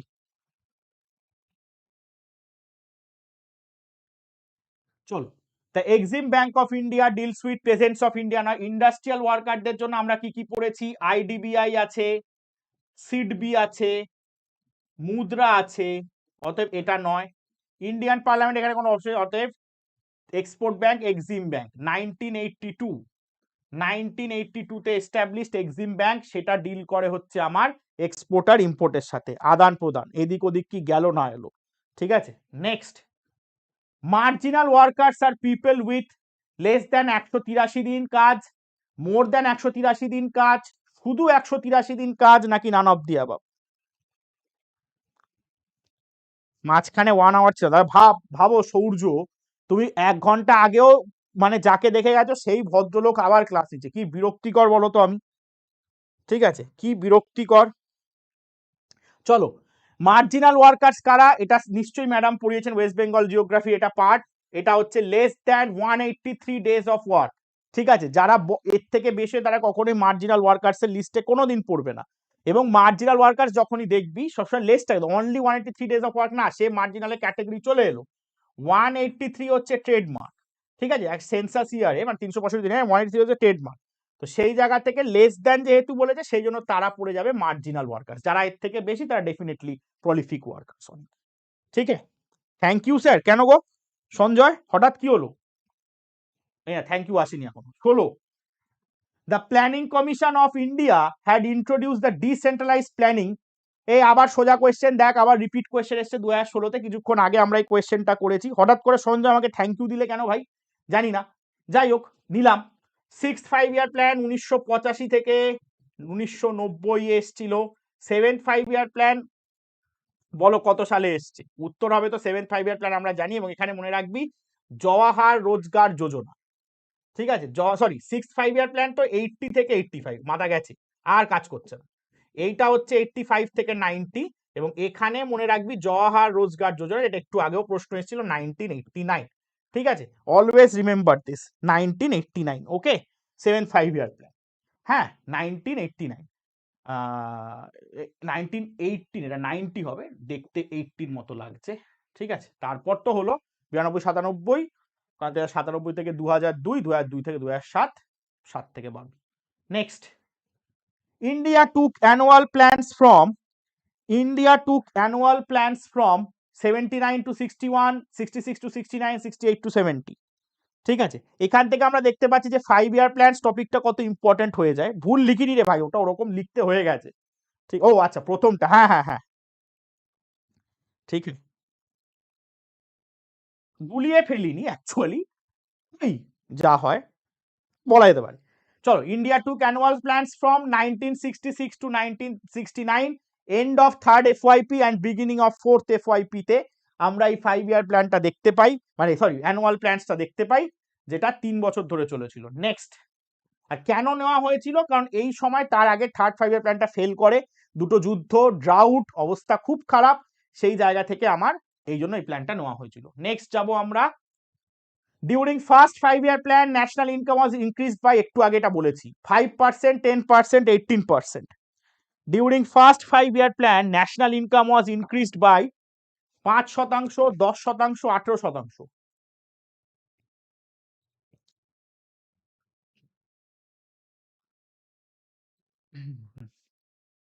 ঠিক আছে, the national income was increased by 18%, ঠিক আছে। The national income was increased by 18%, একটু আগে আমরা এটা আলোচনা করেছি। নেক্সট যাব, how many finance commissions have submitted report so far. আচ্ছা, এখানে অপশনটা পাবি না, এখানে অপশনটা উত্তরটা এটা তো 15 হবে আমরা জানি, কারণ 15 কমিশন আমাদের ডান হয়ে গেছে, ঠিক আছে। 15 কমিশন এখানে আমাদের ডান হয়ে গেছে। এখানে যখন ছিল দাঁড়িয়ে, এই সময় যখন উত্তরে, তখন 12 হতো, ঠিক আছে। 15 ফিনান্স কমিশন আমাদের তখনও ডান হয়েছে, ঠিক আছে। এখন আমাদের 15 হবে উত্তরটা, আর এই সময় দাঁড়িয়ে উত্তরটা হবে 12। হ্যাঁ, এই সময় যারা ডি করছো তারা ডেফিনেটলি ডি, ঠিক আছে। এখন আমাদের তো 15টা হয়ে গেছে। Next, which of the following taxes is within the jurisdiction of central government. এর মধ্যে কোন ট্যাক্সটা সেন্ট্রাল গভর্নমেন্টস এর মধ্যে পড়েছে, ঠিক আছে। ইয়েস, 15th এনকেসিং আমরা জানি, চন্দন, ঠিক আছে। Which of the following taxes is within the jurisdiction of the central government? Corporation tax, professional tax, land revenue, excise on alcoholic liquors.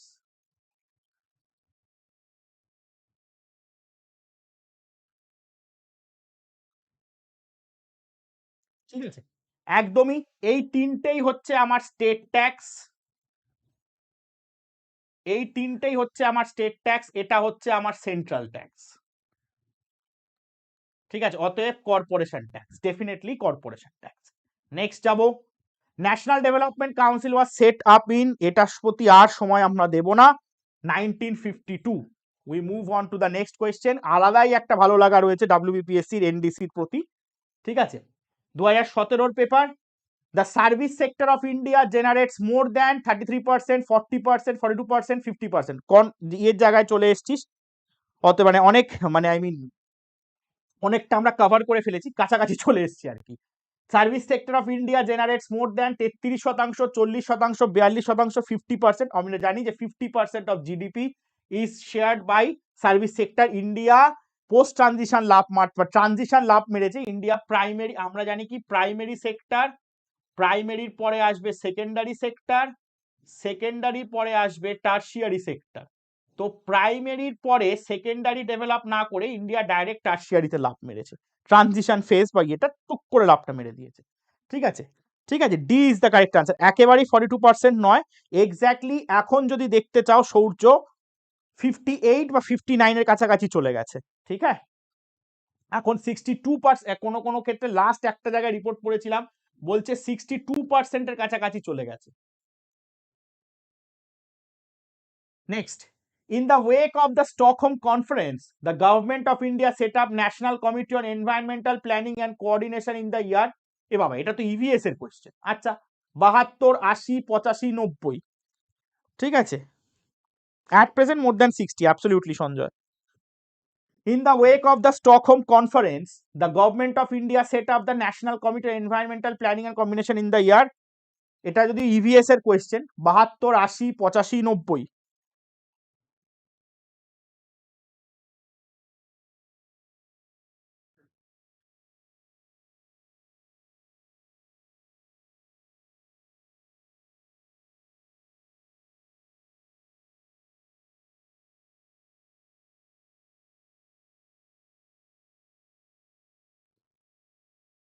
ঠিক আছে, অ্যাবসলিউটলি, কারণ স্টকহোম কনফারেন্স এটা হয়েই ছিল 1972 তে, অতএব 1972 is the answer.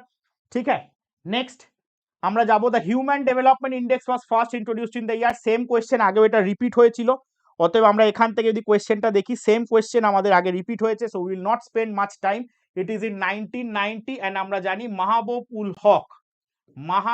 Ul Haq এটা ডিজাইন করেছিলেন, এবং এটা দেয় হচ্ছে UNDP, United Nations Development Programme, that is established in 1965, অতএব 1990 is the correct answer. Next যাব আমরা, the second 5-year plan of India was, very easy question, Harrod Domar model first, Mahalanobis second, অতএব second 5-year plan is PC Chandra Mahalanobis বা Prasanta Chandra Mahalanobis, PC Chandra jewellers হয়ে যাচ্ছিল, Mahalanobis second 5-year plan is the correct answer, and the year is 1956 to 1961, that is the correct year of the sequence.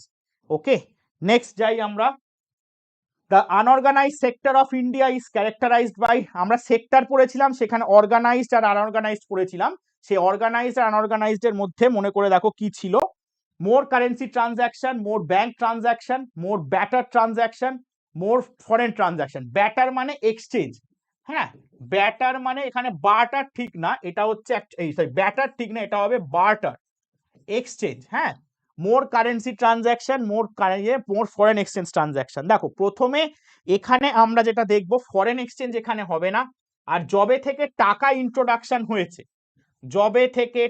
Introduction হয়েছে, barter system বন্ধ হয়ে গেছে। Barter বলতে সেই Antonio আর শাইলকের কথা মনে পড়ে, টাকার সাথে মাংস।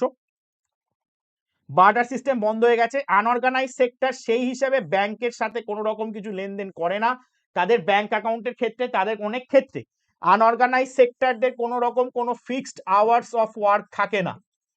ঠিক আছে, ফিক্সড আওয়ার্স অফ ওয়ার্ক তারা ডেফিনেটলি থাকে না, তাদের কোনো মেডিকেল লিভ নেই। ঠিক আছে, তাদের ওয়ার্কিং এনভায়রনমেন্ট খুব খারাপ, ওয়ার্কিং কন্ডিশন বলতে পারো খুবই খারাপ। ঠিক আছে, ওয়ার্কিং কন্ডিশন খুব খারাপ, এবং তার সাথে কি হয়, ম্যাক্সিমাম ক্ষেত্রে আমাদের যখন ধরো কোনো অ্যাকাউন্ট মানে ফিজ বা ইয়েতে, সেটা যেমন ধরো ইয়েতে আসে, ব্যাংকের থ্রুতে আসে স্যালারি, তারপর সেই জায়গা থেকে এ ইজ দ্য কারেক্ট অ্যান্সার। ঠিক আছে, পিএইচডির গল্পটা। Next, more than 50% of the working population in India depend on, ভালো করে বুঝবি, 50% of working population depend on বলেছে, প্রাইমারি, পাবলিক, টার্সিয়ারি, ইন্ডাস্ট্রিয়াল। প্রথমে এটাকে বাদ দিবি, সেটা হচ্ছে পাবলিক। সেক্টর ওয়াইজ আমরা যখন অনেক ভাগ করি, আমরা বেসিক্স অফ ইকোনমিক্স এর ক্লাসে পড়েছি, তখন অনেকের বোরিং লেগেছে, কেন এত সেক্টর পড়বো, পরে এখন বুঝতে পারছে, পাবলিক আর প্রাইভেট। ঠিক আছে, পাবলিক আর প্রাইভেট মানে বেসরকারি, পাবলিক মানে হচ্ছে গভর্নমেন্ট সেক্টর, একদম চোখ বন্ধ করে। তো সেখানে 50% অফ দ্য ওয়ার্কিং পপুলেশন, ঠিক আছে, 50% অফ দ্য ওয়ার্কিং পপুলেশনের ক্ষেত্রে ডেফিনেটলি এরা আমাদের ম্যাক্সিমাম, আমরা এখনো সার্ভিস ইকোনমি হওয়ার চেষ্টা করছি একটু একটু করে, অ্যাগ্রারিয়ান ইকোনমি, এবং এই অ্যাগ্রারিয়ান ইকোনমিতে মানে কি, 50% হচ্ছে আমার মানে ইন এগ্রিকালচারাল সেক্টর। ঠিক আছে, and that's why the answer will be A. যদি জিডিপি বলতে আগের মতো, তাহলে আমরা কিন্তু ডেফিনেটলি জিডিপি বা ন্যাশনাল ইনকাম বললে সার্ভিস সেক্টর করে আসিস। Next, in India the repo rate is announced by, এটা খুব সোজা কোশ্চেন, একটু আগেই আমরা পড়েছি, এটা নিয়ে সময় দেবো না। রিপো রেট কে অ্যানাউন্স করে? Repo rate is a part of, আমরা জানি, monetary policy. Repo rate is a part of monetary policy. Monetary policy K frame করে? আরবিআই ফ্রেম করে। তো definitely reserve bank of India. ঠিক আছে, ফুড প্রসেসিং বলতে পারো, ফুড প্রসেসিং, প্রসেসড ফুড ওটাও বলতে পারো। ঠিক আছে, 13 সি। নেক্সট, ইকোনমিক রিফর্মস আর ইন্ট্রোডিউস, সেম ইকোনমিক রিফর্মস মানে এটাই মাথায় রাখবি, ইকোনমিক্স রিফর্মস মানে হচ্ছে LPG policy and it was introduced in 1991। আচ্ছা, এলপিজি পলিসি কেউ কমেন্ট করে জানিও তো এলপিজির 5 ইয়ার প্ল্যান কত, কোন 5 ইয়ার প্ল্যানের মধ্যে এলপিজি ইনক্লুডেড হয়েছে?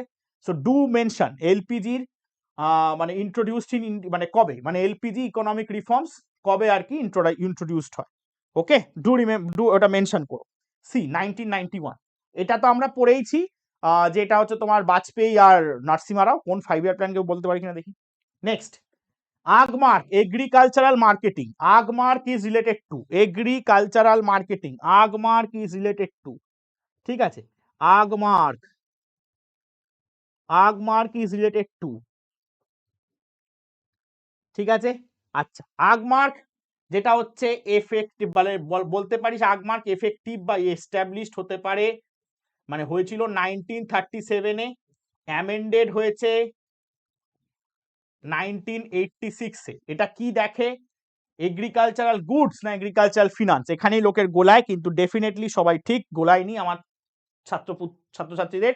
Agricultural goods full form agricultural marketing, ঠিক আছে, it's full form is agricultural marketing, ঠিক আছে, এগ্রিকালচারাল গুডস এর সাথে চলে। ওকে, আগমার্ক। আর এটার হেডকোয়ার্টার হচ্ছে Faridabad, Haryana, central body obviously. C is the correct answer. Next, the SEBI was given regulatory status বা statutory recognition in 1992 on the recommendation of, এই কোশ্চেনটা আলোচনা করে দিচ্ছি, Chakravarty commission, Chelliah commission, Tendulkar committee, Narasimham committee. ঠিক আছে, তেন্ডুলকার কমিটি মানে সুরেশ তেন্ডুলকার কমিটি, এটা হচ্ছে পভার্টির সাথে ইনক্লুডেড, ঠিক আছে, সচিন তেন্ডুলকার না Suresh Tendulkar. Chakravarty commission, Chelliah commission, excuse me, Narasimham committee is the correct answer.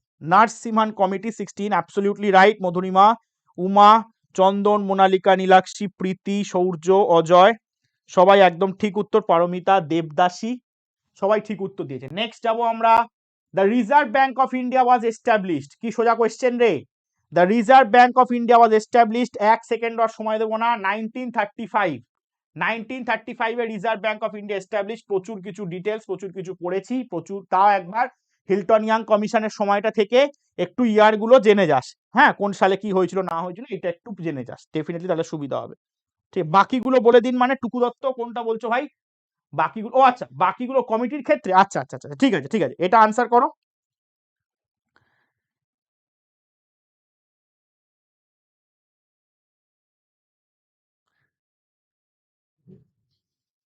আমি একটু দম নিয়ে নিই।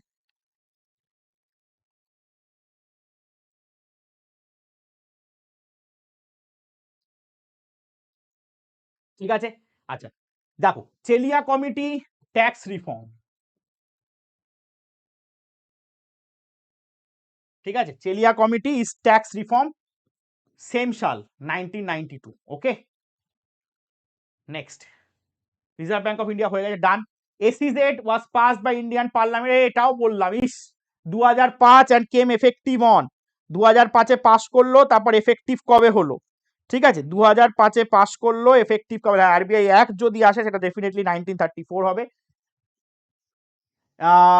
এসইজেড, মানে এখানেও বলে রাখি, যদি আরবিআই অ্যাক্ট বলে কেউ ভুল করিস না, জানিস ভুল করবি না, 1934 কোয়েশ্চেনটা পড়ে তারপর দুম করে লাফাবি না। Special economic zone act was passed by, এবার স্পেশাল ইকোনমিক 2005-এ এসছে, আর এসটা 2006। প্রথম আমাদের এখানে ফলতা, এখন ওই যে যেটা বললো মণিকাঞ্চন ওটাও আছে, সেরকম ইয়ে হয়নি, লাইমলাইটে আসেনি। যাই হোক, এবার যেটা হচ্ছে পরে প্রথমটা 1965 কান্দলা ইন্ডিয়াতে। ঠিক আছে, next, the largest contributor two gross domestic savings of India, house hold sector, private corporate sector, public sector, foreign sector. Sir salute আপনাকে, এতক্ষণ সাথে রয়েছেন। আরে আমি তো আছি, হাম হ্যায় তো ক্যা গম হ্যায়, পুরোটা শেষ করতে পারবো কিনা জানি না।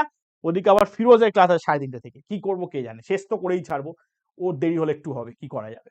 Largest contributor two gross domestic savings, gross domestic savings বলেছে। ঠিক আছে, তো অবভিয়াসলি ডোমেস্টিক সেভিংস কোথায় সব থেকে বেশি হবে? ডোমেস্টিক মানে সেটা house hold, absolutely. Private corporate sector domestic savings হবে না, পাবলিক সেক্টরে নয়, ফরেন সেক্টর, এই তিনটে কোনোভাবেই আসবে না। হাউস হোল্ড সেক্টরে হয় আমাদের গ্রস ডোমেস্টিক সেভিংস। ঠিক আছে, absolutely right, absolutely correct answer. Next, slogan গরিবি হাটাও ইজ কয়েন্ড বাই, খুব সোজা কোয়েশ্চেন, বেশি সময় দেব না। স্লোগান গরিবি হাটাও ইজ কয়েন্ড বাই, কে কয়েন করেছিল? ইন্দিরা গান্ধী। কোন বিয়েতে? 1971। কিন্তু গরিবি হাটাও বা পভার্টি টার্গেট করে কোন 5 ইয়ার প্ল্যান হয়েছিল? পভার্টি টার্গেট করে 5 ইয়ার প্ল্যান হয়েছিল। ও 15, তাহলে তো সময় আছে, আমি বহুত টাইম হ্যাঁ, তাহলে আরামসে করবো। Thank you Monalika. চলো, এখানে তাহলে গরিবি হাটাও স্লোগানটা এসেছিল 1971 এর একটা ইলেকশন ক্যাম্পেনে। ঠিক আছে, এবং গরিবি হাটাও বা পভার্টি রিডাকশন বা পভার্টি ডিডাকশন, এই পভার্টি ডিডাকশন আমার নেওয়া হয়েছিল, পভার্টি ডিডাকশন আমার নেওয়া হয়েছিল কোথায়? পভার্টি রিডাকশন আমার নেওয়া হয়েছিল 5th 5 ইয়ার প্ল্যানে, মানে 5th 5 ইয়ার প্ল্যান টার্গেটই করেছিল পভার্টি রিডাকশনকে এম করা। ঠিক আছে, ঠিক আছে, আজকে নেই science class, okay, thank you.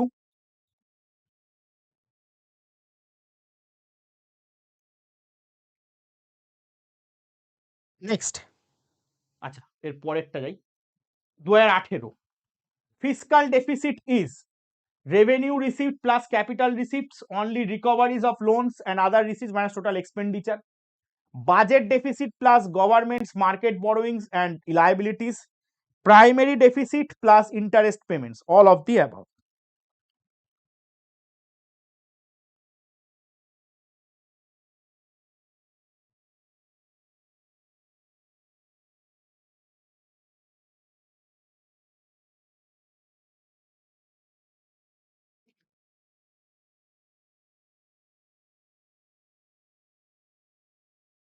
চলো উত্তর আসছে, বেশ। এখানে কি বলেছে একটু ভালো করে আমরা দেখি, ভালো করে পড়ি, তাহলে আমাদের ক্লিয়ার হবে। ঠিক আছে, উত্তরটা আমরা ভালো করে দেখি। ফিসকাল ডেফিসিট মানে কি? টোটাল এক্সপেন্ডিচার মাইনাস ইনকাম, লোনসটাকে ধরবি না। ঠিক আছে, তার মানে টোটাল এক্সপেন্ডিচার মানে হচ্ছে revenue income, sorry revenue expenditure plus capital expenditure minus revenue income. ঠিক আছে, তাহলে এখান থেকে রেভিনিউ ইনকামটাকে এরকম সাইডে আনতে পারি, minus revenue income plus capital expenditure, এটা লিখতে পারি, রাইট? এইভাবে। আচ্ছা, রেভিনিউ রিসিপ্টস আছে, আছে। ক্যাপিটাল রিসিপ্টস আছে, আছে। সরি, ক্যাপিটাল রিসিপ্টস ওটার মধ্যে অনলি রিকভারিজ অফ লোনস আর মাইনাস টোটাল এক্সপেন্ডিচার আছে, এটা হবে। Budget deficit governments, budget deficit তো টোটাল এক্সপেন্ডিচার ইনকাম হবে, গভর্নমেন্ট লায়াবিলিটিস হবে। Primary deficit plus interest payments definitely হবে, অতএব D, D is the correct answer. D যারা করেছে তারা ঠিক করেছে, absolutely right, absolutely right. Next, expenditure for public administration falls under, expenditure for public administration falls under, কোনটা হবে?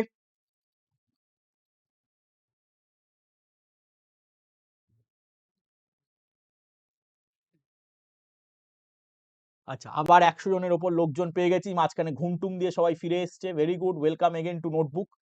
ঠিক আছে, expenditure for public administration falls under, এখানে দেখো দুটো জিনিস বলি, একটা হচ্ছে প্ল্যান এক্সপেন্ডিচার, মধুরিমা ক্লিয়ার করে নেই আজকে, প্ল্যান এক্সপেন্ডিচার, আরেকটা হচ্ছে নন প্ল্যান এক্সপেন্ডিচার।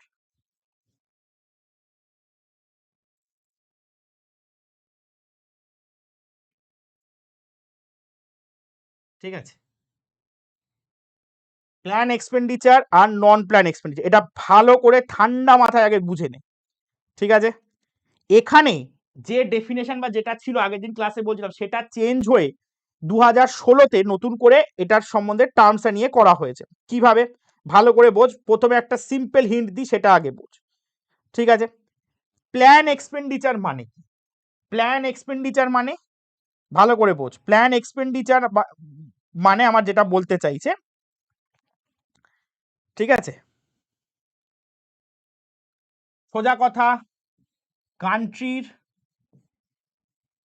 5 ইয়ার প্ল্যান যেগুলো তোরা পড়ে এসছিস, এটা প্ল্যান এক্সপেন্ডিচারের মধ্যে পড়বে। কি বুঝতে পারলি? তার মধ্যে কে কে আসবে? ইলেকট্রিসিটি, জল,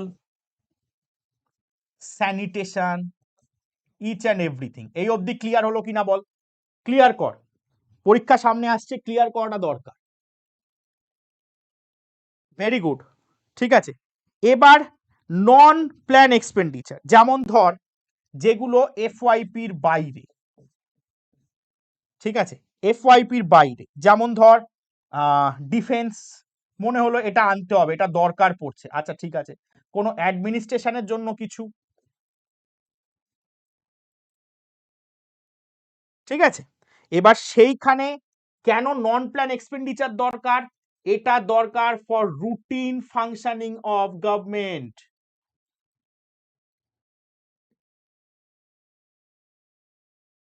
গভর্নমেন্টকে ঠিকঠাক চলতে গেলে তাহলে এটা ডেফিনেটলি দরকার পড়বে ভাই। ঠিক আছে, রুটিন ফাংশনিং অফ গভর্নমেন্ট, ঠিক আছে, বোঝা গেল?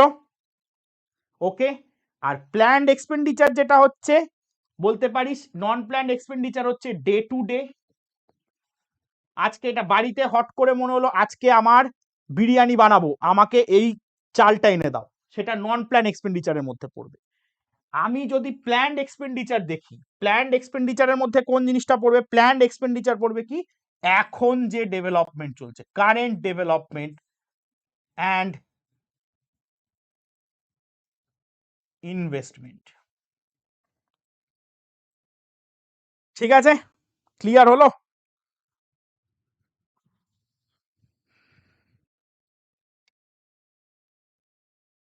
মধুরিমা ক্লিয়ার করেছি? ওকে চলো, গ্রেট। তাহলে আনসার কোনটা দিয়েছিস সবাই? Expenditure for public administration comes under absolutely non plan এক্সপেন্ডিচারের মধ্যে পড়বে। কি হলো? হলে তো ভালোই হয়। কোনটা?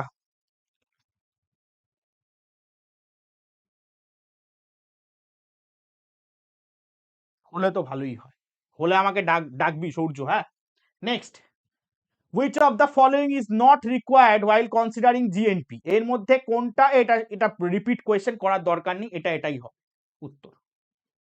ফিনান্সিয়াল ইনক্লুশন, এটা কর, অ্যাজ পার আরবিআই মিনস, এটা আশা কোয়েশ্চেন, পার ইনকাম সিটিজেন্স হবে। ঠিক আছে, financial inclusion as per RBI, RBI দ্বারা ফিনান্সিয়াল ইনক্লুশন কাকে বলছে? Greater consumer protection for newly included customer and easily accessed and speedy grievance redressal process, expanded efforts on financial literacy, all of the above। ঠিক আছে, এর মধ্যে কোনটা?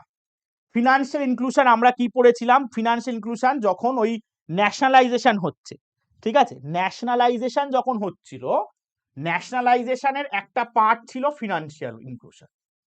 ঠিক আছে, ন্যাশনালাইজেশনের একটা পার্ট ছিল আমার ফিনান্সিয়াল ইনক্লুশন। ওকে, তো ন্যাশনালাইজেশন তখন কিন্তু যত বেশি লোক তুমি ইনক্লুড করাতে পারবে, যত বেশি লোক তুমি ইনক্লুড করাতে পারবে। ঠিক আছে, তো সেই জায়গা থেকে নিউ এটা হবে definitely. Easily accessed and speedy grievance অবশ্যই। এক্সপ্যান্ডেড এফোর্টস, এটা তো সবার আগে হবে, অতএব D, D is the correct answer. Inclusion একটু হ্যাঁ বলছি sir, inclusion, financial inclusion very important topic. Financial inclusion মানে কি মিনারুল? যে ধরো আজকে প্রথমে তুমি ভাবো, ঠিক আছে, যখন এই ন্যাশনালাইজেশনের কনসেপ্টের থ্রু আমরা যদি চিন্তা করি, তুমি তো পুরোনো স্টুডেন্ট, ডেফিনেটলি ভালো স্টুডেন্ট, তুমি জানবে। দেখো সেই সময় আমাদের কি হয়েছিল, যদি ধরো আজকে তুমি ব্যাংক অ্যাকাউন্ট খুলতে গেলে, তো ডেফিনেটলি তোমার প্রাইভেট ব্যাংকে অনেক বেশি টাকা দিয়ে অ্যাকাউন্ট খুলতে হয়, তাই না? এবার সেই প্রাইভেট ব্যাংকটাই যখন গভর্নমেন্টস ব্যাংক হয়, বা যেটাকে আমরা বলি পাবলিক ব্যাংক হয়, তখন কি হয়? তখন সেই টাকাটাতে আমি কম টাকা দিয়ে অ্যাকাউন্ট খুলতে পারি, জিরো ব্যালেন্স অ্যাকাউন্ট এখন যেরকম কনসেপ্ট আছে। তার মানে কি, বেশি লোক, ফিনান্সিয়াল ইনক্লুশন মানে বেশি লোক আমার ব্যাংকিং লিটারেসির সাথে ইনভলভ হলো। এবার তাহলে ইনভলভ মানে এবার প্রাইভেট ব্যাংক হট করে ধরো লস আছে, ফট করে পালালো, নেই নেই টাকা পাইয়ে ব্যাস গেল, কমপ্লেন করেও কিছু করতে পারবে না। তার মানে ইনক্লুশন হওয়ার মানে কি হলো, যে নতুন যারা এলো তাদেরকে তুমি সিকিউরিটি দিচ্ছ। সব থেকে আগে যেটা তুমি করলে, মোর কাস্টমার্স কে তুমি নিয়ে এলে, বেশির থেকে বেশিরভাগ লোক যেই যখন শুনবে, ধরো প্রাইভেট ব্যাংকে অ্যাকাউন্ট খুলতে হয় তোমার বলছে 10,000 টাকা লাগবে, আর এখানে অ্যাকাউন্ট খুলতে হয় তোমার বলছে 100 টাকা লাগবে, তো কোনটায় বেশি লোক আসবে? তুমি বলো হ্যাঁ স্যার ডেফিনেটলি এটাতে বেশি লোক আসবে, তাই না? তো ওইটা যদি বেশি লোক আসে, তার মানে ওখানে ফিনান্সিয়াল লিটারেসি বাড়লো, অনেকে ব্যাংকিং এ, এবার যত বেশি লোক আসবে তত ব্যাংকের যে টার্মস, লোন, ফিক্সড ডিপোজিট এগুলো সম্বন্ধে একটু একটু করে জানবে, ব্যাংকের কাজগুলো সম্বন্ধে শিখবে, তার মানে তত পপুলেশনটা ফিনান্সিয়াল লিটারেট হলো। সেই জন্য এই গভর্নমেন্টস ব্যাংক হচ্ছে আমার এইটা, এবং ফিনান্সিয়াল ইনক্লুশন মানে যত বেশি লোককে আনা, that is Y all of the above is the answer. I think Minarul আমি ক্লিয়ার করেছি। Next, India imports maximum gold from which country? সোজা কোয়েশ্চেন, ইন্ডিয়া ম্যাক্সিমাম গোল্ড কার থেকে নেয়? হাম ঘর লায়েঙ্গে গোল্ড, ঠিক আছে?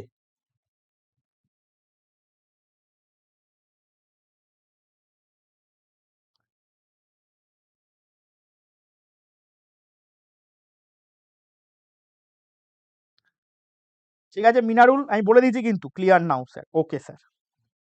চলো, India imports maximum gold from Switzerland, it's a static based question, so will spend no more time, next কোয়েশ্চেনে যাব।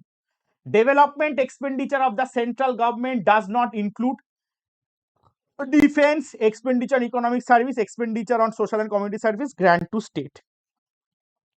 ডেভেলপমেন্ট এক্সপেন্ডিচার মানে বুঝতে পেরেছিস কোনটা ইনক্লুড করেছে? সেই এক্সপেন্ডিচারের তালিকাটা খোল, মানে খাতাটা বা পেজটা। সেই এক্সপেন্ডিচারের মধ্যে দুটো ভাগ ছিল, রেভিনিউ এক্সপেন্ডিচার আর একটা ছিল ক্যাপিটাল এক্সপেন্ডিচার। এর মধ্যে ডিফেন্স কোন পার্টটায় ছিল সেই বুঝে উত্তর করে দে, কাজ হয়ে যাবে।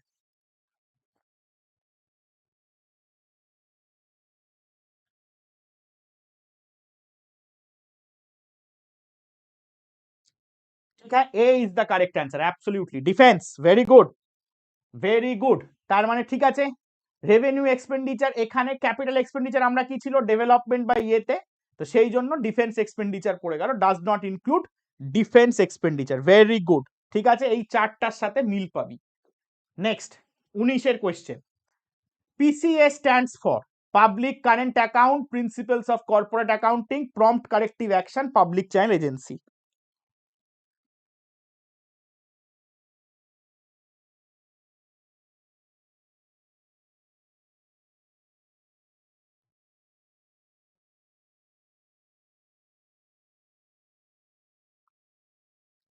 ঠিক আছে, আচ্ছা চলো, PCA, PCA is, answer is C, prompt corrective action. এটা আরবিআই সেট আপ করেছে, আরবিআই সেট আপ করেছে পিসিএটা, PCA is set up by RBI. ঠিক আছে, এবং সেটা কেন, যে এই সরি সেটা কেন, সেটা হচ্ছে to financially manage, financially manage weak and mismanaged banks in the country. ঠিক আছে, prompt corrective action, okay. Next যাবো আমরা, consider the following statements about regional comprehensive economic program, RCEP. বেশ, it is an economic cooperation for China led free trade, counter cooperation for America led trans-Pacific partnership.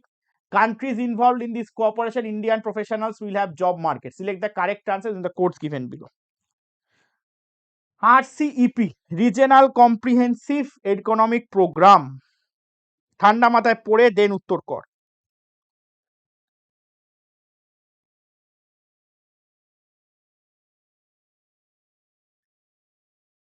ঠিক আছে, আচ্ছা এটা একটু বলি। RCEP যেটা হচ্ছে, এটা হচ্ছে একটা বলতে পারিস free trade agreement, free trade agreement. RCEP is a free trade agreement, যেটাকে বলে ফ্রি ট্রেড এগ্রিমেন্ট। কাদের কাদের মধ্যে? ঠিক আছে, এখানে 10 যে আসিয়ান মেম্বার আছে তাদের মধ্যে।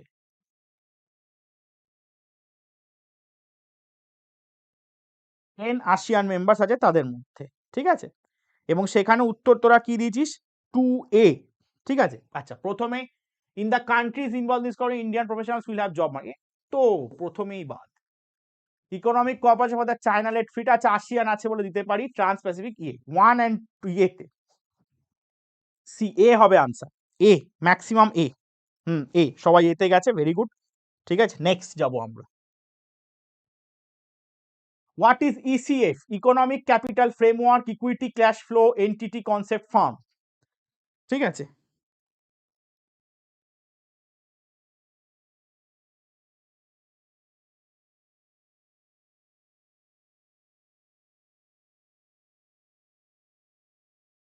ঠিক আছে, ECF economic capital framework is the correct answer. কে আনে? RBI, is presented by RBI. Equity cash flow যেটা আমরা ইকুইটির ক্ষেত্রে দেখেছি, ঠিক আছে, ওই টাকার ইয়ে যেটা আমার শেয়ারের বা ইয়ের ব্যাপারটা, এন্টিটি কনসেপ্ট ফান্ড এখানে আসবে না।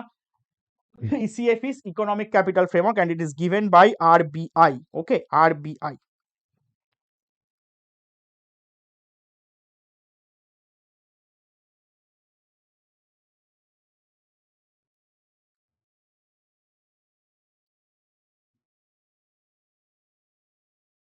ঠিক আছে, এবার এটা কেন ইয়ে করেছে, সেটা হচ্ছে যে এই যে রিস্ক, যেটা মানে এই যে সেই রিস্ক করেছিলাম মনে আছে যে একটা যে রিস্ক রিজার্ভ আছে, যে এই টাকাটার পরে লোনের চাপ হয়ে যাবে, সেইটা মেনটেন করার জন্য এই জিনিসটাকে আরবিআই নিয়ে এসছে। নেক্সট চলো, 2004, আচ্ছা, যার মিস হয়ে গেছিল, আর্লিয়ার নেম অফ ডাব্লিউটিও, খুশি হয়েছে 2004, স্যার মিস হয়ে গেছিল 2004 নিয়ে এসছি।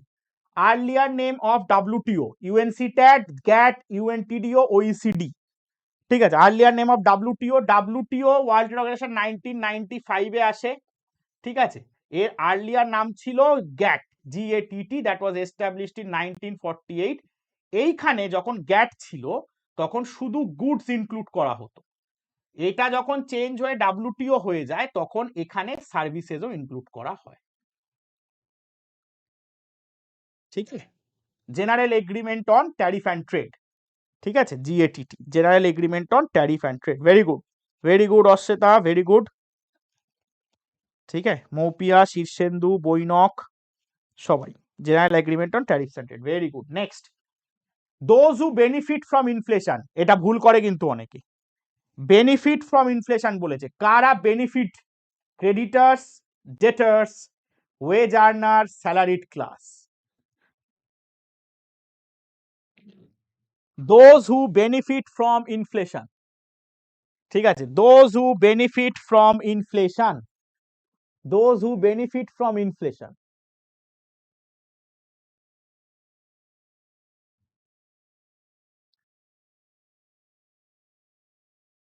আচ্ছা, এটা দেখি, ইনফ্লেশনে কাদের বেনিফিট হয়? ওয়েজ আর্নার, যারা স্যালারি আর্নার তাদের হয় না, এই সিমিলারলি এদেরও হবে না। এই দুটোর মধ্যে গোলায়, কি গোলায়? ক্রেডিটার্স, ক্রেডিটার্স মানে, ক্রেডিটার্স কাকে বলে? লোন গিভার না লোন টেকার? ক্রেডিটার্স কাকে বলে রে? লোন গিভার না লোন টেকার? আমি আগের বার ভুল করেছিলাম এটা, ওই জন্যই তো আবার গোলাচ্ছি। ক্রেডিটার্স,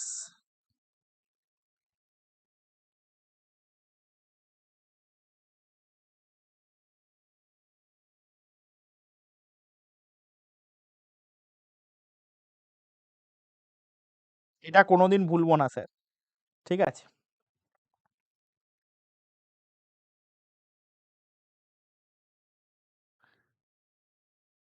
গুড, যারা লোন দেয়, একদম ঠিক, লোন গিভার মানে সোজা কথা লেন্ডার। আর ডেটার্স মানে কি? বড়োয়ার। তাহলে বেনিফিট কার হবে? ধর আমি বলছি 2012 সালে, ঠিক আছে, 2012 সালে এ রয়েছে আর বি রয়েছে, এ বি কে 100 টাকা ধার দিয়েছে এবং তখনকার রেট অফ ইন্টারেস্ট বি কে বলেছে তুমি আমাকে 110 টাকা দিলেই হবে।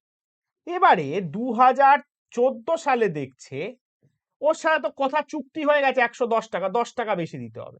2014 সালেও দেখছে এ ইনফ্লেশনের জন্য এখনকার রেটে, বি তখনও শোধ দেয়নি, এখনকার রেটে যদি ধার দিত এখনকার রেটে বলছে যদি 100 টাকা ধার দিত তাহলে এখন বি কে 140 টাকা শোধ করতো। তার মানে এখান থেকে ওর হয়ে গেছে লস, মানে ক্রেডিটার্স এর হবে লস, ডেটার্স এর হবে লাভ। অতএব এই দুজনেরও লস। আর তোকে কি চেয়েছে? বেনিফিট। কারণ ওকে 110 টাকা দিয়ে ওর কাজ মিটে গেছে। এখন যদি হতো ইনফ্লেশনের সময় ওকে 1400 টাকা দিতে হতো, এই সরি 1400 বলছি, 140 টাকা দিতে হতো। সো ওর লাভবান হয়েছে। ঠিক আছে, ঠিক হ্যাঁ। যাক, ভুল হয় না যখন আমি শেখাতে পেরেছি যখন, সেটাই আমার ভালো লাগার জায়গা। The place where bank settle their mutual claims and accounts is known as, এটা কোশ্চেন, যেখানে ব্যাংক তার mutual claims and account settle করে দেয়, treasury, clearing house, collection centre, stock exchange তো নয়, স্টক এক্সচেঞ্জ থেকে ওইটা পড়ে যাস, এনএসি আর বিএসসি, ওল্ডেস্ট স্টক এক্সচেঞ্জ, ওই জিনিসগুলো ওটা ওল্ডেস্ট, ওটাই দেবে, আর কিছু দেবে না। আর সেন্সেক্স আর নিফটির ব্যাপারটা, আর আমি সাথে সাথে বলে দিচ্ছি কোনগুলো জিনিসগুলো পড়ে যাবি। ঠিক আছে, আর এখান থেকে place where bank sell mutual claims, it's called a clearing house. ঠিক আছে, next, which of the following estimates the national income of India? এর মধ্যে কে ন্যাশনাল ইনকাম অফ ইন্ডিয়াকে এস্টিমেট করে? Indian standard institution, ISI, Indian standard institute, central statistics organisation, এটার বেশি সময় দেবো না, সিএসও। সিএসও এটা আমাদের ডিটারমিন করে হচ্ছে ন্যাশনাল ইনকাম অফ কান্ট্রি, মানে আমাদের আর কি।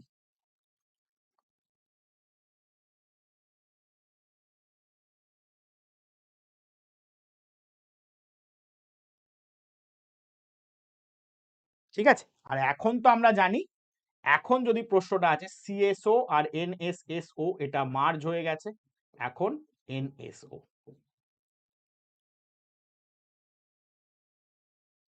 ঠিক আছে, ভেরি গুড, বাহ, क्या बात है, ঠিক 1951, সবাই ঠিক উত্তর দিচ্ছে, ভেরি গুড, পড়াশোনা করছে।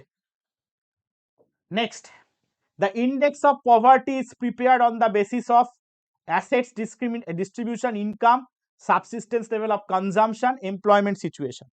পভার্টির যে ইন্ডেক্স, মানে পভার্টি কে এপিএল এ আছে, মানে পভার্টি লাইন আর কি, কে বিপিএল এ আছে, সেটা কিভাবে দেখবো? কার কত সম্পত্তি, কে কিরম টাকা ইনকাম করে, নাকি কে কিরম খাওয়া দাওয়ার পেছনে খরচা করে খোপ করে, নাকি কে কিতনা কাম করতা है?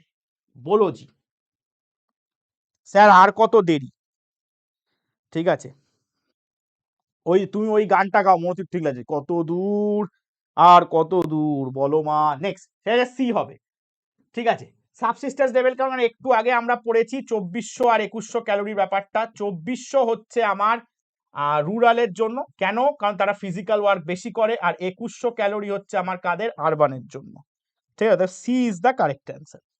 Next, which of the following was the period of annual plan? এটা সময় দেবো না, 1966 থেকে 69, থার্ড 5 ইয়ার প্ল্যানের শেষ, ফোর্থ 5 ইয়ার প্ল্যানের শুরু, 1966 থেকে 69। নেক্সট যাবো আমরা, which of the following is not a method of estimating national income? National income যে তিনটে পদ্ধতি দ্বারা মাপি, এর মধ্যে কোনটা নয়? Product method, income method, expenditure method, export import method. ঠিক আছে, চলো আনসার কর। আমরা জানি ন্যাশনাল ইনকাম মাপার জন্য প্রোডাক্ট মেথডে লাগে, ইনকাম মেথডও লাগে, এক্সপেন্ডিচার মেথডও লাগে। প্রোডাক্ট মেথডকে আমরা বলি ভ্যালু অ্যাডেড মেথড, যেটার থেকে জিভিএ কনসেপ্টটাও এসছে।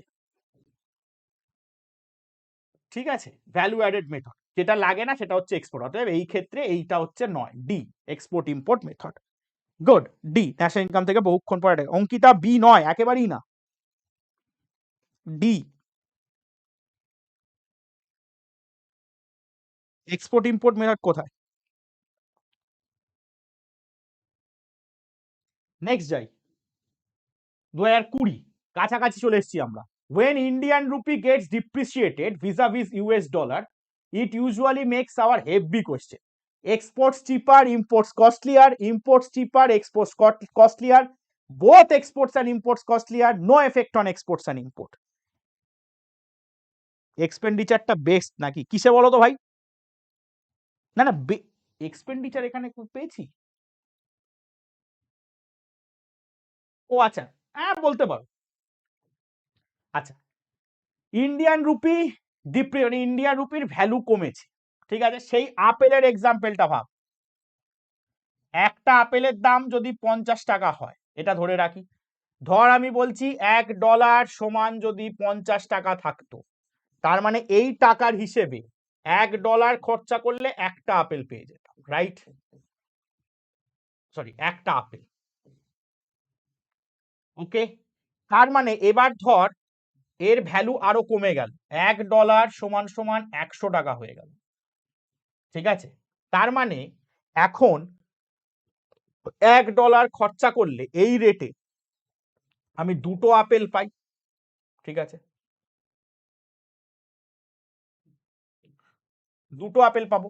তো এবার সেই ক্ষেত্রে তখন ভারত থেকে ম্যাক্সিমাম আপেল, যেহেতু $1 দুটো করে পাচ্ছে, এটা ধর আমি এখানে ধর ইউএস আর ইন্ডিয়া রয়েছে, ঠিক আছে? তখন ইউএস যেই দেখবে যে $1 খরচা করে আমি দুটো আপেল পাচ্ছি, ও বেশি বেশি করে ভারত থেকে এটা চাইবে, ও বেশি বেশি করে তখন, তার মানে ভারতের কি হয়, ভারত তখন এক্সপোর্টস করতে বেশি করবে, ঠিক আছে? ভারত তখন এক্সপোর্টস করবে আর ইম্পোর্ট, তার মানে কেন এক্সপোর্ট হবে, ইম্পোর্টসটা তখন ইম্পোর্টটা ওর কম হবে, ইম্পোর্ট ওরা বেশি করছে অন্য কান্ট্রিটা, আর এখানে ডিপ্রিসিয়েটেড যার হয়েছে, মানে ভারতের এই কারেন্ট মানে কারেন্সি ভ্যালুটা কমে, এটাকে আমরা ডিপ্রিসিয়েশন বলছি, ঠিক আছে? তো সেই জন্য আমাদের এইখানে এক্সপোর্টসটা অনেক বেশি কম দামি হয়ে গেছে, সেই জন্য exports cheaper, definitely A is the correct answer. আমরা একটা সলভ করলেই বাকিটা পেয়ে যাব, ঠিক আছে?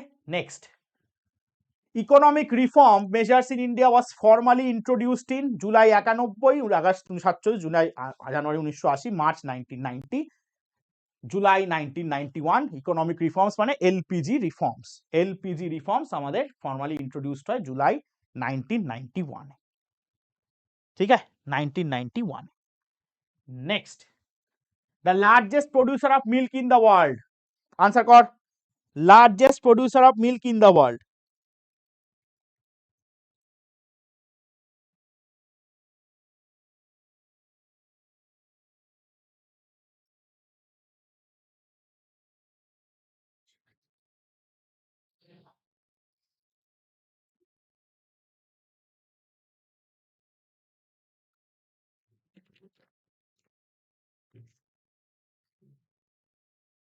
একদমই largest producer of milk in the world হচ্ছে India, Amul the taste of India. চলো, স্লোগান গরিবি হাটাও, আর সময় দেবো না এটা ভাই, প্রচুর বলেছি এটা নিয়ে, সোনিয়া গান্ধী 1971 ক্যাম্পেনে।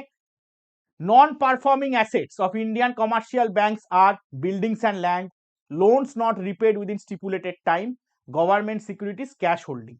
দেখো, নন পারফর্মিং অ্যাসেট মানে কি? নন পারফর্মিং অ্যাসেট মানে হচ্ছে তুমি ব্যাংক থেকে যারা লোন নিয়েছিল অনেক টাকা, এটা মানে একটা সময়ের পরে ব্যাংক যখন তোমার উপর আশা ছেড়ে দিয়েছে, জানে যে তুমি আর টাকা দেবে না, টাকা যা গেছে জলে গেছে, তুমি হচ্ছে নন পারফর্মিং অ্যাসেটস এর মধ্যে ঢুকে গেছো, ঠিক আছে? তো সেই জায়গা থেকে loans not repaid within stipulated টার্মকে বলা হয় নন পারফর্মিং অ্যাসেটস, মানে একটা পার্টিকুলার টাইমের পরে, জেনারেলি একটা পার্টিকুলার টাইম দেয়, তারপরে সেই টাইম মানে তোমার যখন লোন নিয়েছো ধরো ফর 2 ইয়ার্স, এই 2 ইয়ার্স এর মধ্যে যদি তুমি শোধ না করো, তোমাকে আরো 3 ইয়ার্স টাইম দেয়, এবং 3 ইয়ার্স বলছি, আরো 3 মান্থস ওরা দেখে, তারপর তোমাকে এই এনপি এর ক্যাটাগরিতে ফেলে দেয়, কারণ তুমি তখন নন, তুমি একটা লোন নিয়েছো, তুমি অ্যাসেট কেন? কারণ তুমি যদি ব্যাংক থেকে 10,000 টাকা লোন নাও, তুমি ব্যাংককে মিনিমাম 15,000 টাকা ফেরত দেবে, তো সেই জন্য তুমি অ্যাসেট, তোমার থেকে ও 5,000 টাকা পাবে, কিন্তু কেন, যেই তুমি শোধটা দিলে না, তুমি ওর কাছে মানে তুমি আর সেই অ্যাসেট যে পারবে, অতএব নন পারফর্মিং অ্যাসেট, ঠিক আছে? Next, demonetisation of 500 and 100 was announced on 16, 17, 8 November, 1 January, 15 August, 31 March. এই দিনটা আমার হেভি মনে থাকবে।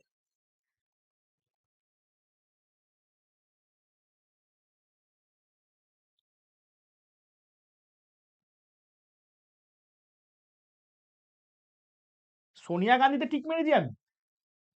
ও বাবা, বললাম ইন্দিরা গান্ধী মেয়ে ঠিক মেরে, অসম্ভব অসম্ভব, ছি ছি ছি ছি ছি ছি ছি ছি ছি ছি। আচ্ছা, এই সালটা আমার মনে থাকবে অবশ্যই, কারণ এই দিন, এই পার্টিকুলার দিন মাস্টার্সের রেজাল্ট আনতে গেছিলাম, and that is 8 November 2016, particular এমএসসির এই রেজাল্টটা বেরিয়েছিল, এবং আমরা কিছুদিন আগেই ক্লাসে আলোচনা করেছি যে ডিমনিটাইজেশন ভারতে 3 বার হয়েছে, ডু রিমেম্বার দ্যাট, ঠিক আছে? Next, nationalisation of 14 commercial banks, দেখ ঘুরিয়ে দিয়েছে, একবার কতগুলো ব্যাংক হয়েছিল সেটা জানতে চেয়েছে, আরেকবার কতগুলো কমার্শিয়াল ব্যাংক মানে কোন সালে হয়েছে সেটা জানতে চেয়েছে, ঘুরিয়ে পেঁচিয়ে একই, ঠিক আছে। আর আমাদের যে ডিমনিটাইজেশন হয়েছিল, একটা হয়েছিল 1946-এ, ঠিক আছে, আরেকটা হয়েছিল 1978-এ, আরেকটা হয়েছিল 2016-তে, 1946, 1978, 2016। এটা ফার্স্ট ডিমনিটাইজেশন, এটা সেকেন্ড, এটা এখনো অবধি থার্ড। আর এখানে উত্তর হবে 1970, 1980-তে 6টা bank nationalised, 6 banks were nationalised, ঠিক আছে। Next, the human development index is published by, এ বাবা এটা একটু আগে বলে দিলাম, world bank, UNDP, IMF, NITI Aayog. হিউম্যান development index is published by,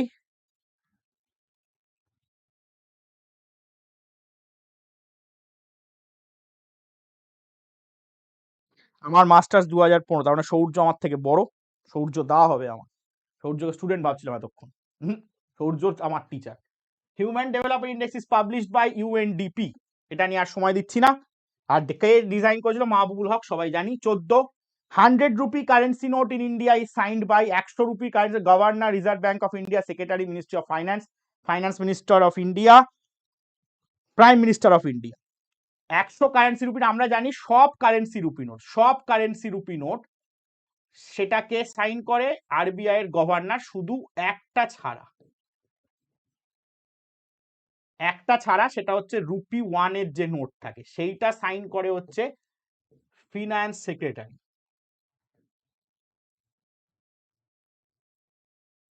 ঠিক আছে, সেটা সাইন করে ফিনান্স সেক্রেটারি, বাদ বাকি সবই governor of India, absolutely right. Next, inflation in India is double digit, greater than zero, single digit, greater than zero, negative zero.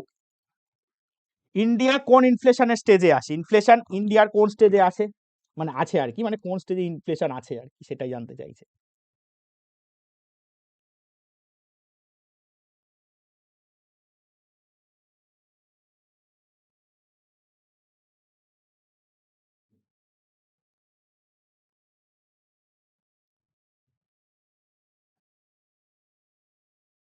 কেন FS? ও আচ্ছা, ওটা তো ওখান থেকে নর্ম ভাই। আচ্ছা, শতদ্রু আমার থেকেও বড়, ওরে বাপরে বাপ, শতদ্রুকে আমি তুই তুই বলছি, ভাব আমার কি অকাত। Inflation in India is single digit, greater than zero, ঠিক আছে। নেক্সট, তো শতদ্রু ভালো ছেলে। Goods and service tax was introduced in India by finance minister Arun Jaitley, Manmohan Singh, Pranab Mukherjee, Narendra Modi. যদি 10%-এর ওপরে হয়ে যেত এখানে ডবল ডিজিটে, তাহলে হাইপার ইনফ্লেশন স্টেজে চলে যেতাম, ঠিক আছে। এখন আমরা ওয়াকিং বা ক্রলিং ইনফ্লেশন স্টেজে আছি।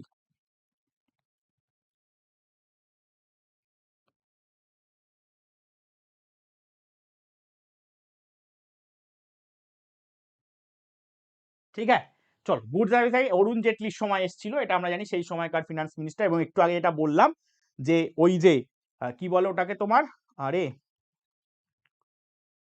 রেলওয়ে বাজেটের যে ওটা মার্জ হয়ে যাওয়ার, সেটাও প্রথম কিন্তু উনি অ্যানাউন্স করেছিলেন। Next, the contribution of service sector to India's GDP 50-42-তে, মোর দ্যান 50 বলেছে, সেই বুঝে আনসার করবি। More than 50, absolutely right, 1 July 2017-তে এসেছিল। মোর দ্যান 50, মোর দ্যান 50, এটা ভালো করে বুঝবি, more than, sorry sorry sorry sorry, এটা গেলাম, মোর দ্যান 50, মোর দ্যান 50 বলেছে, অতএব ডেফিনেটলি এখানে 50, মোর দ্যান 50 একটা অপশনই আছে, দ্যাট ইজ 60, ঠিক আছে। GST first implement, absolutely right, GST was first implemented in Assam. GST যারা যারা বলেছো আমাদের এখানে এসছে, প্রথমেই জেনে রাখবে জিএসটি ইনডাইরেক্ট ট্যাক্স, এটা দেয় 1 জুলাই 2017-তে আসে। জিএসটি ডিটারমাইন করে জিএসটি কাউন্সিল, ঠিক আছে। জিএসটির brand ambassador Amitabh Bachchan,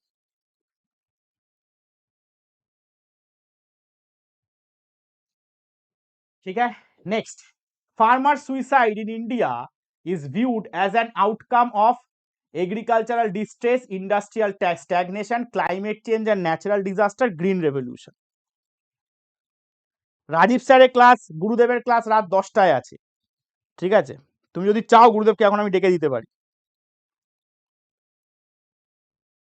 farmer suicide in India is viewed as an outcome of agricultural distress, industrial stagnation, climate change, natural disaster, green revolution. Absolutely right, agricultural distress, এটা একদমই সত্যি কথা। ঠিক আছে, আর এখানে আরেকটা ঠিক যে একটু আগে বললে যে এই জিএসটি কাউন্সিল, এটা আমি বলতে ভুলে গেছিলাম, আর্টিকেল 279 যদিও আমি ক্লাসে সবই বলে দিয়েছি সেটা নয়। ঠিক আছে, ক্যানাডিয়ান মডেল ফার্স্ট এর ডুয়াল জিএসটি আমাদের ফলো করা সবই আছে। আচ্ছা, unemployment in India is concentrated in organise sector, unorganise sector, both organised unorganise sector, foreign trade sector.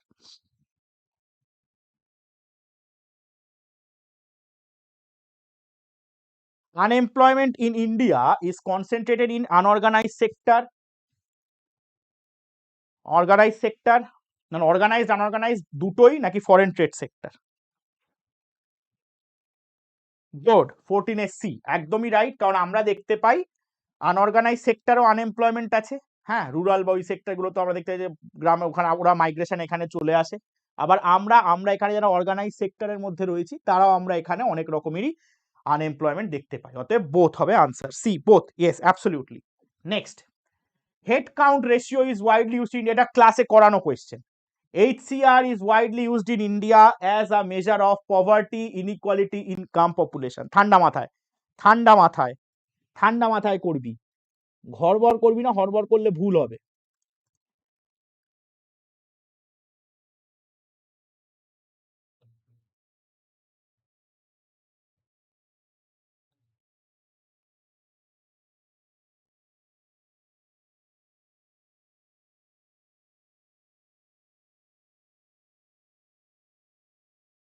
চলো, কেউ ভুল করছে না, কেউ ভুলের অপশনও দিচ্ছে না। HCR poverty, HCR Indira Gandhi ব্যবহার করেছেন পভার্টি অ্যালিভিয়েশন ওই সময়টা মাপার জন্য। ঠিক আছে, ওই যে সময় ফিফথ 5 ইয়ার প্ল্যান ডিডি ধর ও ওই এই কাউন্টের ব্যাপারটাতে ঠিকভাবে কাজে লাগিয়েছিল। Poverty is the correct answer, absolutely. Inequality ভেবে অনেকে ভুল করতে পারে, কিন্তু নয়, না না না না, পপুলেশন নয় মৌপিয়া, একেবারেই নয়, A poverty is the correct answer. Next, the difference between GDP at market price and GDP and factor cost, ফেলে দে, এখানে ফেলে দে, জিডিপি এমপি, জিডিপি এফসি। ঠিক আছে, GDP GDP cut, factor cost থেকে যেতে গেলে কি ছিল, কি ছিল, কি ছিল, কি ছিল? ঠিক আছে, ডাইরেক্ট ট্যাক্সেস, ইনডাইরেক্ট ট্যাক্স, এখানে একটা মিস আছে, নেট ইনডাইরেক্ট ট্যাক্সেসটা নেই। ঠিক আছে, ওকে, সেটা নেই। ঠিক আছে, তার সাথে সাবসিডিজ ওটাও দিয়ে দিয়েছে, অতএব সেই ক্ষেত্রে আমরা ইনডাইরেক্ট ট্যাক্সেসটাকেই নেব। ঠিক আছে, ফ্যাক্টর কস্ট থেকে এখানে আমরা প্লাস এনআইটি ধরি, কিন্তু নেট ইনডাইরেক্ট ট্যাক্সেস যেহেতু নেই, ইনডাইরেক্ট ট্যাক্সেস যেহেতু অপশনে দিয়েছে, অতএব উই উইল টেক পি। ঠিক আছে, next, 2005, in which plan was the target of deficit finance taken as zero? কোন প্ল্যানে টার্গেট অফ ডেফিসিট ফিনান্স, হ্যাঁ সেই বিখ্যাত ফ্লো চার্ট। ঠিক আছে, কোন প্ল্যানে, বাবা 100 জন হয়ে গেছে আবার হট করে, ভেরি গুড, क्या बात है। কোন প্ল্যানে target of deficit finance zero ছিল? First plan, third plan, seventh plan, ninth plan? কোন প্ল্যানে target of deficit finance taken as zero, মানে জিরো ছিল? First plan, third plan, second, seventh plan, ninth? ঠিক আছে,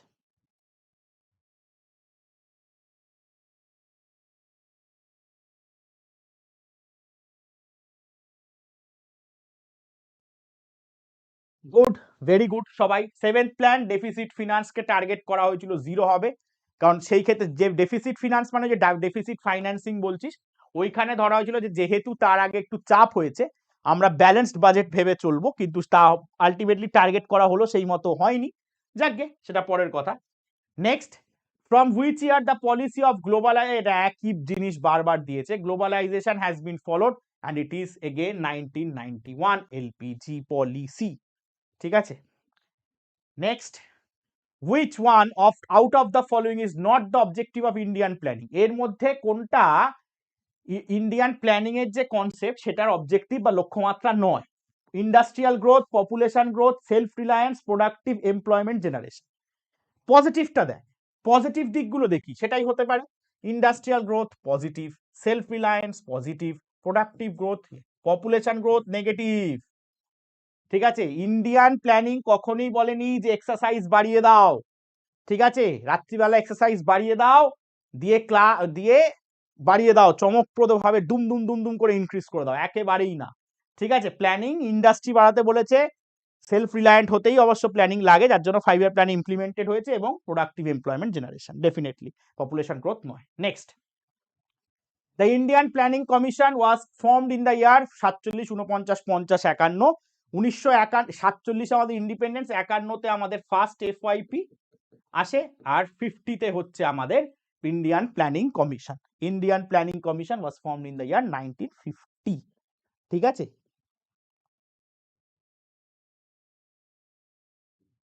1950। ठीक है,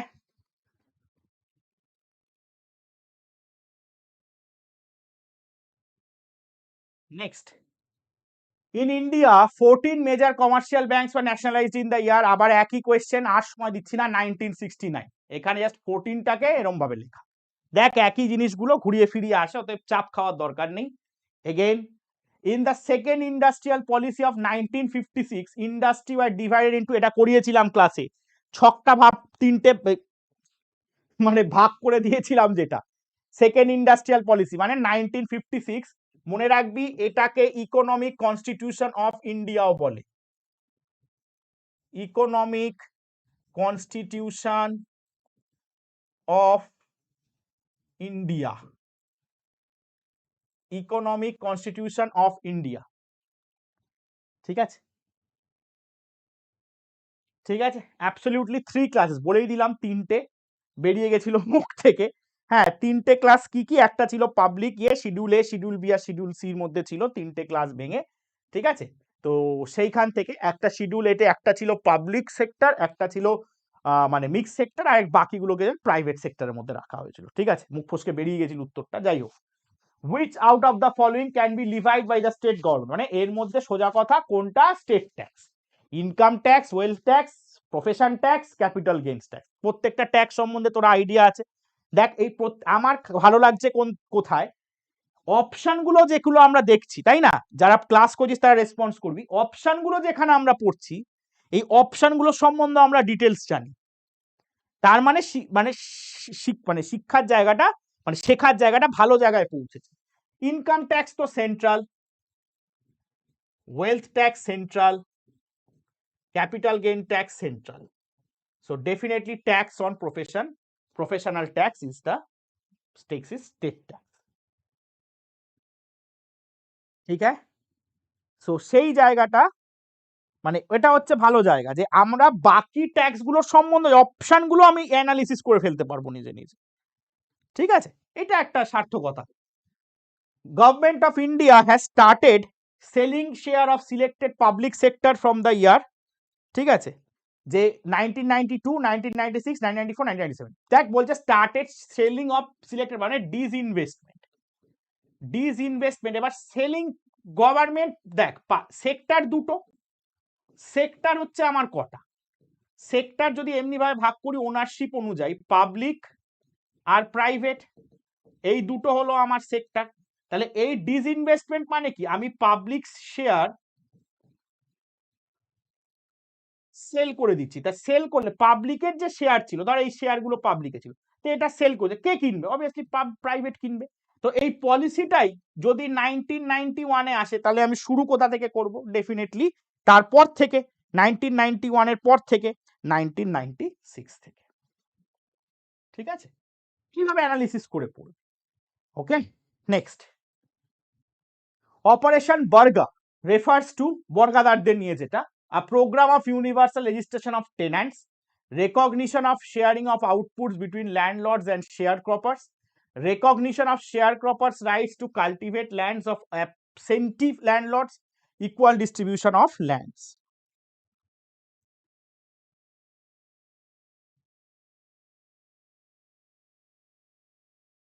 Operation Barga. চল, অ্যাবসলিউটলি রাইট, বর্গাদারদের ইকুয়াল শেয়ার দিতে চেয়েছিল। বাকি এই যে টেন্যান্সি, এটা তো টেন্যান্সি রাইটস এর মধ্যে পড়ে যাবে, টেন্যান্সি অ্যাক্টের মধ্যে, এটা এখানে ইনক্লুড হবে না। হ্যাঁ, আর এখানে যে শেয়ার কভার, ওটা পুরো বর্গাদারদের যেটা পার্টিকুলারলি, সেটা হচ্ছে equal distribution of land. Absolutely D will be the correct answer, have no doubt in that. Next, 2021 2021 মানে কারেন্ট ইয়ার, একদম কারেন্টে দেখ বলেছে when was the first industrial policy taken, প্রথম ইন্ডাস্ট্রিয়াল পলিসি আমরা কবে নিয়েছি, when was the first industrial policy taken, 56, 47, 48, 51 থেকে 55।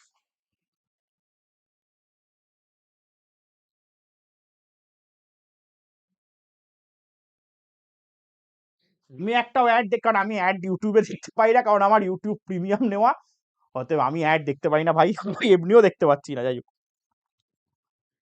1948 ইন্ডিয়া এটাতে mixed India, let's use the white one, India adopted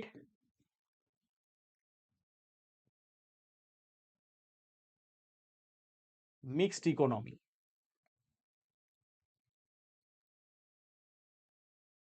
ঠিক আছে, নেক্সট, নীতি আয়োগ ওয়াজ ফর্মড ইন জানুয়ারি 1, 15, জানুয়ারি 1, 16, জানুয়ারি 1, 2017, জানুয়ারি 1, 2018। আমরা জানি নীতি আয়োগের আগে, নীতি আয়োগের আগে, নীতি আয়োগের আগে প্ল্যানিং কমিশন ছিল, নীতি আয়োগের আগে প্ল্যানিং কমিশন ছিল। এই প্ল্যানিং কমিশন ফর্ম হয় 1950 এবং এ খুব সুন্দর কাজ করে 2014 অবধি। 2014 একে অ্যাবলিশ করে নীতি আয়োগ আসে, কারণ জানুয়ারি 1, 2015 নীতি আয়োগের চেয়ারম্যান সবসময় পিএম হবে নরেন্দ্র মোদী। ঠিক আছে, next, inflation is one time price level rise, increasing profits in production, increase in deficit financing, continuous increase in price level. বলছে মুদ্রাস্ফীতি কি, একবারে দাম এরকম, আচ্ছা গ্রাফ দেখি, বলছে একবারে দাম এরকম বেড়ে গেল, বলছে প্রোডাকশনের প্রফিট, প্রোডাকশনের যে প্রফিট সেটা বেড়ে গেল, ইনক্রিজ ইন ডেফিসিট ফাইন্যান্সিং, তাহলে তো চাপ হয়ে যাবে ভাই, ডেফিসিট ফাইন্যান্সিং যদি বাড়াই। বলছে কন্টিনিউয়াস ইনক্রিজ ইন প্রাইভেট, এরকম হয়েছে, মানে এখানে বলছে কি one time price level rise, তার মানে পরেরটা কমতেও পারে, ইনক্রিজিং প্রফিটস মানে এটাও কমে যেতে পারে, আর এখানে বলছে কন্টিনিউয়াস রাইজ মানে কনস্ট্যান্ট বাড়ছে, অতএব D is the correct answer. আমাদের সবসময় ইনফ্লেশন মানে হচ্ছে কন্টেন্ট সাস্টেন্ড রাইজ, এটা যদি এই জায়গায় কন্টিনিউয়াসের জায়গায় যদি সাস্টেন্ড বলেও কথাটা থাকতো বা কিউমুলেটিভ বলেও যদি কথাটা থাকতো, তাহলেও কথাটা কিছুটা হলো ঠিক হতো। দুটো দিয়ে যদি দেয় ঘাবড়াবি না। Next, the responsibility of printing currency notes in India lies in the hands of, currency notes মানে রুপি 1 নোটটাকে ধরবি না, জেনারেলটাকে জেনারেলাইজ করে ভাববি। ঠিক আছে, রুপি 1 নোটকে ধরিস না, জেনারেলাইজ করে ভাব। তাহলে কার হাতে, তাহলে তো ডেফিনেটলি রিজার্ভ ব্যাংক অফ ইন্ডিয়ার হাতে, তাই না? Responsible printing currency notes in India, যদি যে রুপি 1 নোটটার সেটা ফিনান্স গভর্নমেন্ট ইয়ে হাতে থাকলো, মানে ফিনান্স সেক্রেটারি সিগনেচার, কিন্তু বাদ বাকি আমরা কি জানি, বাদ বাকি আমি জানি যে আমার হচ্ছে রিজার্ভ ব্যাংক অফ ইন্ডিয়ার হাতে আছে, অতএব D is the correct answer. ঠিক আছে, next, which is the direct tax in India, এর মধ্যে ডাইরেক্ট ট্যাক্স কোনটা, VAT, GST, wealth tax, excise duty. Direct আর ইনডাইরেক্ট ট্যাক্সের মধ্যে ভাব, জিএসটি তো প্রথমেই আলাদা করবি, ইনডাইরেক্ট ট্যাক্স। ভ্যাট যদি ধর নাও জানিস, কিন্তু এইটুকু জানিস যে ভ্যাট এর মধ্যে ঢুকে গেছে, অতএব বাদ দে। ওয়েলথ ট্যাক্স এটাও ইনডাইরেক্ট ট্যাক্স ছিল, তাহলে এখান থেকে আমরা পড়েছি excise duty is a direct tax. Direct tax মানে কি, যেটা আমি ডাইরেক্ট গভর্নমেন্টকে দিচ্ছি। আমার ইনকাম হলো 1 লাখ টাকা, আমি হাতে পেলাম, গভর্নমেন্ট বললো 20,000 টাকা আমি ট্যাক্স নিয়ে নিলাম, তুমি হাতে পাচ্ছ 80,000 টাকা, এইটা গভর্নমেন্ট ডাইরেক্ট নিয়ে নিল, হ্যাঁ, সেটাকে আমি বলবো ডাইরেক্ট ট্যাক্স। আর রেস্টুরেন্টে আমি খেতে গেছি, আমি রেস্টুরেন্টে খেতে গিয়ে রেস্টুরেন্টের ওনারকে আমি জিএসটি দিচ্ছি, সেটা সে পে করবে গভর্নমেন্টকে, আমার থেকেই যাচ্ছে। আমি 100 টাকা বিল করেছি, 100 টাকা বিল থেকে আমার আরো ধর 20 টাকা অ্যাড হয়ে 120 টাকা হয়েছে, এই 20 টাকা ও বলছে জিএসটি, এটা আমি গভর্নমেন্টকে, দেখুন ট্যাক্স তো গভর্নমেন্ট কালেক্ট করবে, খুব স্বাভাবিক, এটা গভর্নমেন্টই কালেক্ট করছে, কিন্তু কে পে করছে, রেস্টুরেন্ট, আমার কার থেকে নিয়ে টাকা টাকার আমার, কিন্তু আমি দিচ্ছি না, ভায়া হয়ে দিচ্ছে। ঠিক আছে, অতএব oh oh sorry sorry sorry sorry wealth tax, এটা ভুল বললাম, অ্যাবসলিউটলি, হ্যাঁ ওয়েলথ ট্যাক্স এটা ডাইরেক্ট ট্যাক্স, আর মাথা কাজ করছে না, ডাইরেক্ট ট্যাক্স, ঠিক ঠিক ঠিক ঠিক ঠিক, এক্সাইজ তো ইনডাইরেক্ট, হ্যাঁ হ্যাঁ ঠিক ঠিক ঠিক, একদমই রাইট, ওয়েলথ ট্যাক্স হবে correct answer, C C C C C C C, absolutely right, C হবে, সি হবে, সি। ঠিক আছে, সি হবে, সি হবে। Next, what is the limit of annual turnover of small enterprise? এটা পড়িয়েছিলাম, কোন এন্টারপ্রাইজের কত? স্মল এন্টারপ্রাইজ, হ্যাঁ হ্যাঁ, সি হবে, সি হবে, এটার আনসার সি হবে। আমারই গুলিয়েছে, আমারই দোষ, আমি সমক্ষে শেয়ার করছি, আমার দোষ ভাই। ঠিক আছে, what is the limit of annual turnover for small interest wealth tax direct tax? হ্যাঁ, করে দিয়েছি কার্তিক। ঠিক আছে,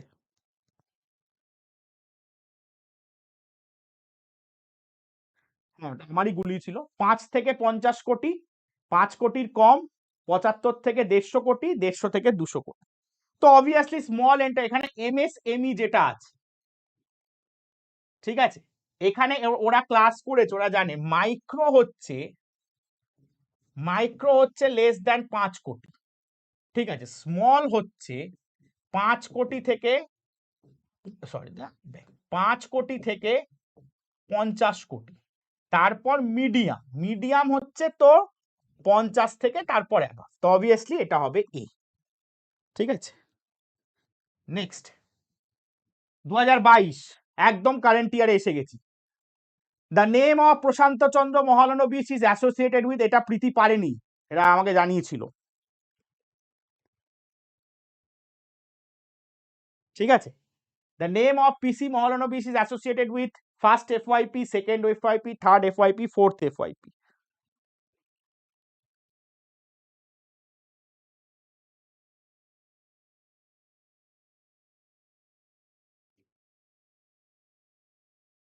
ঠিক আছে, absolutely right, second 5 year plan, 56 থেকে 61, বাকি সব তথ্য তোদের কাছে জানা।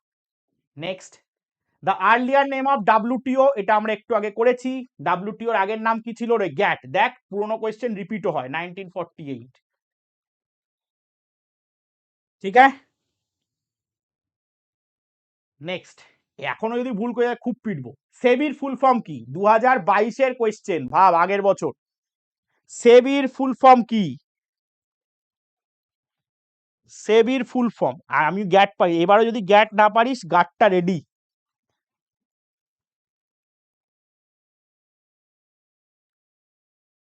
সেবির full form securities and exchange board of India. B, দেখে নি আবার ঠিকঠাক করছি কিনা, ভুলে যেতে পারে। WBIDC, West Bengal industrial development corporation, was established in, এটা একটু বাইরের কোয়েশ্চেন, এটা অ্যাকচুয়ালি ইন্ডাস্ট্রির পার্টের কোয়েশ্চেন, এটা আমাদের এখানকার কোয়েশ্চেন না।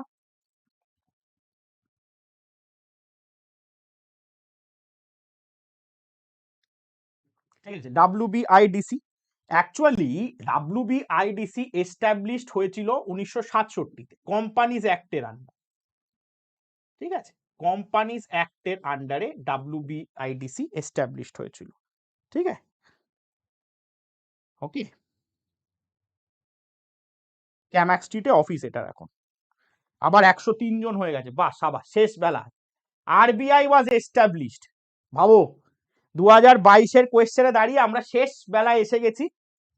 RBI was established in the ইয়ার 30, 35, 47, 51। আর সময় দেব না, কাল বিলম্ব করব না, 1935। ঠিক আছে, শেষ বেলায় বাতি জ্বলে ওঠে, সেভ হয়েছে, এখন আবার মাঝখানে কমে গেছিল, বাট ঠিকঠাক অ্যাটেন্ডেন্স, ক্লাস করেছে, সিরিয়াস অনেকেই। জওয়াহর রোজগার যোজনা ওয়াজ স্টার্টেড, জওয়াহর রোজগার যোজনা কবে স্টার্টেড হয়? 59, 79, 69, 1980।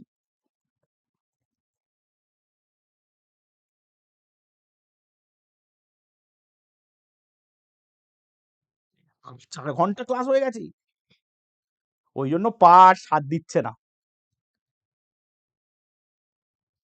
চলো, জওয়াহর রোজগার যোজনা, এই যোজনা থেকে করো আমায় মুক্তি, অ্যাবসলিউটলি রাইট,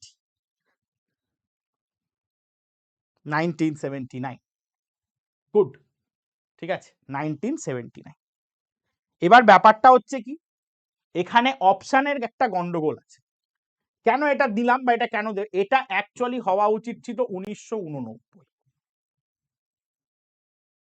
ঠিক আছে, হ্যাঁ 98, বলছি বলছি, ঘাবড়ানোর কিছু নেই, কিছু না হলেই একেবারে সেই মানে দূরে বসে আছে, পেলেই গুলি, পেলে গুলি, ফাঁকা মাঠে আছে পেলে গুলি করে ঝাঁঝরা করে দেবে, সেরম ব্যাপার। ঠিক আছে, 1989 তো অপশানে নেই, ভালো করে দেখ, no wire in the option. এটা 1989 রয়ে যায়, এটা মিসপ্রিন্ট হয়েছে কিনা আমাকে দেখতে হবে। 1989 হচ্ছে কারেক্ট কিন্তু, ঠিক আছে? যে 79 তোরা দিচ্ছিস ঠিক আছে, কিন্তু 1989 is the correct answer, absolutely, ঠিক আছে?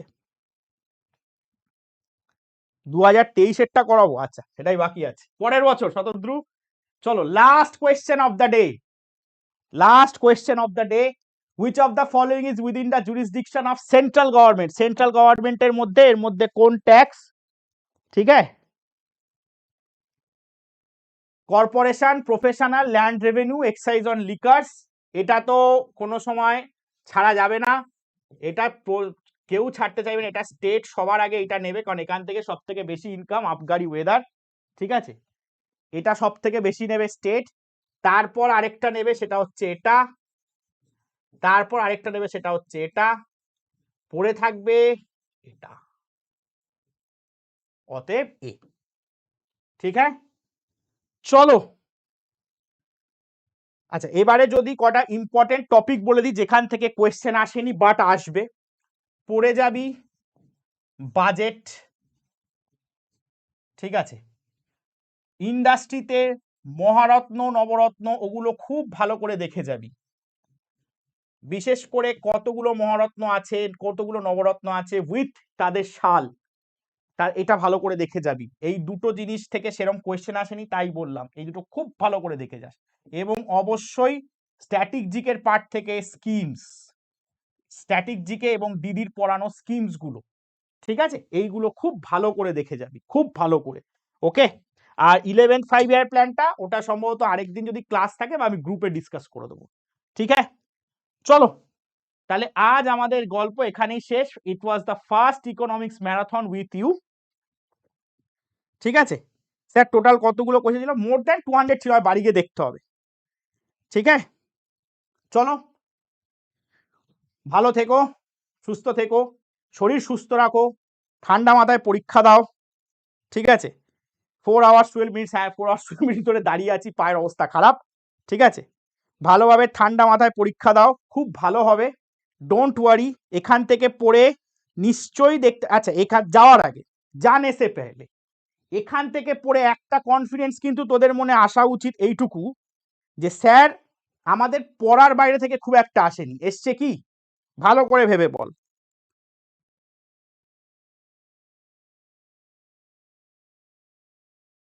দাদা কমেন্ট করেছে, আর কিছু বলার নেই,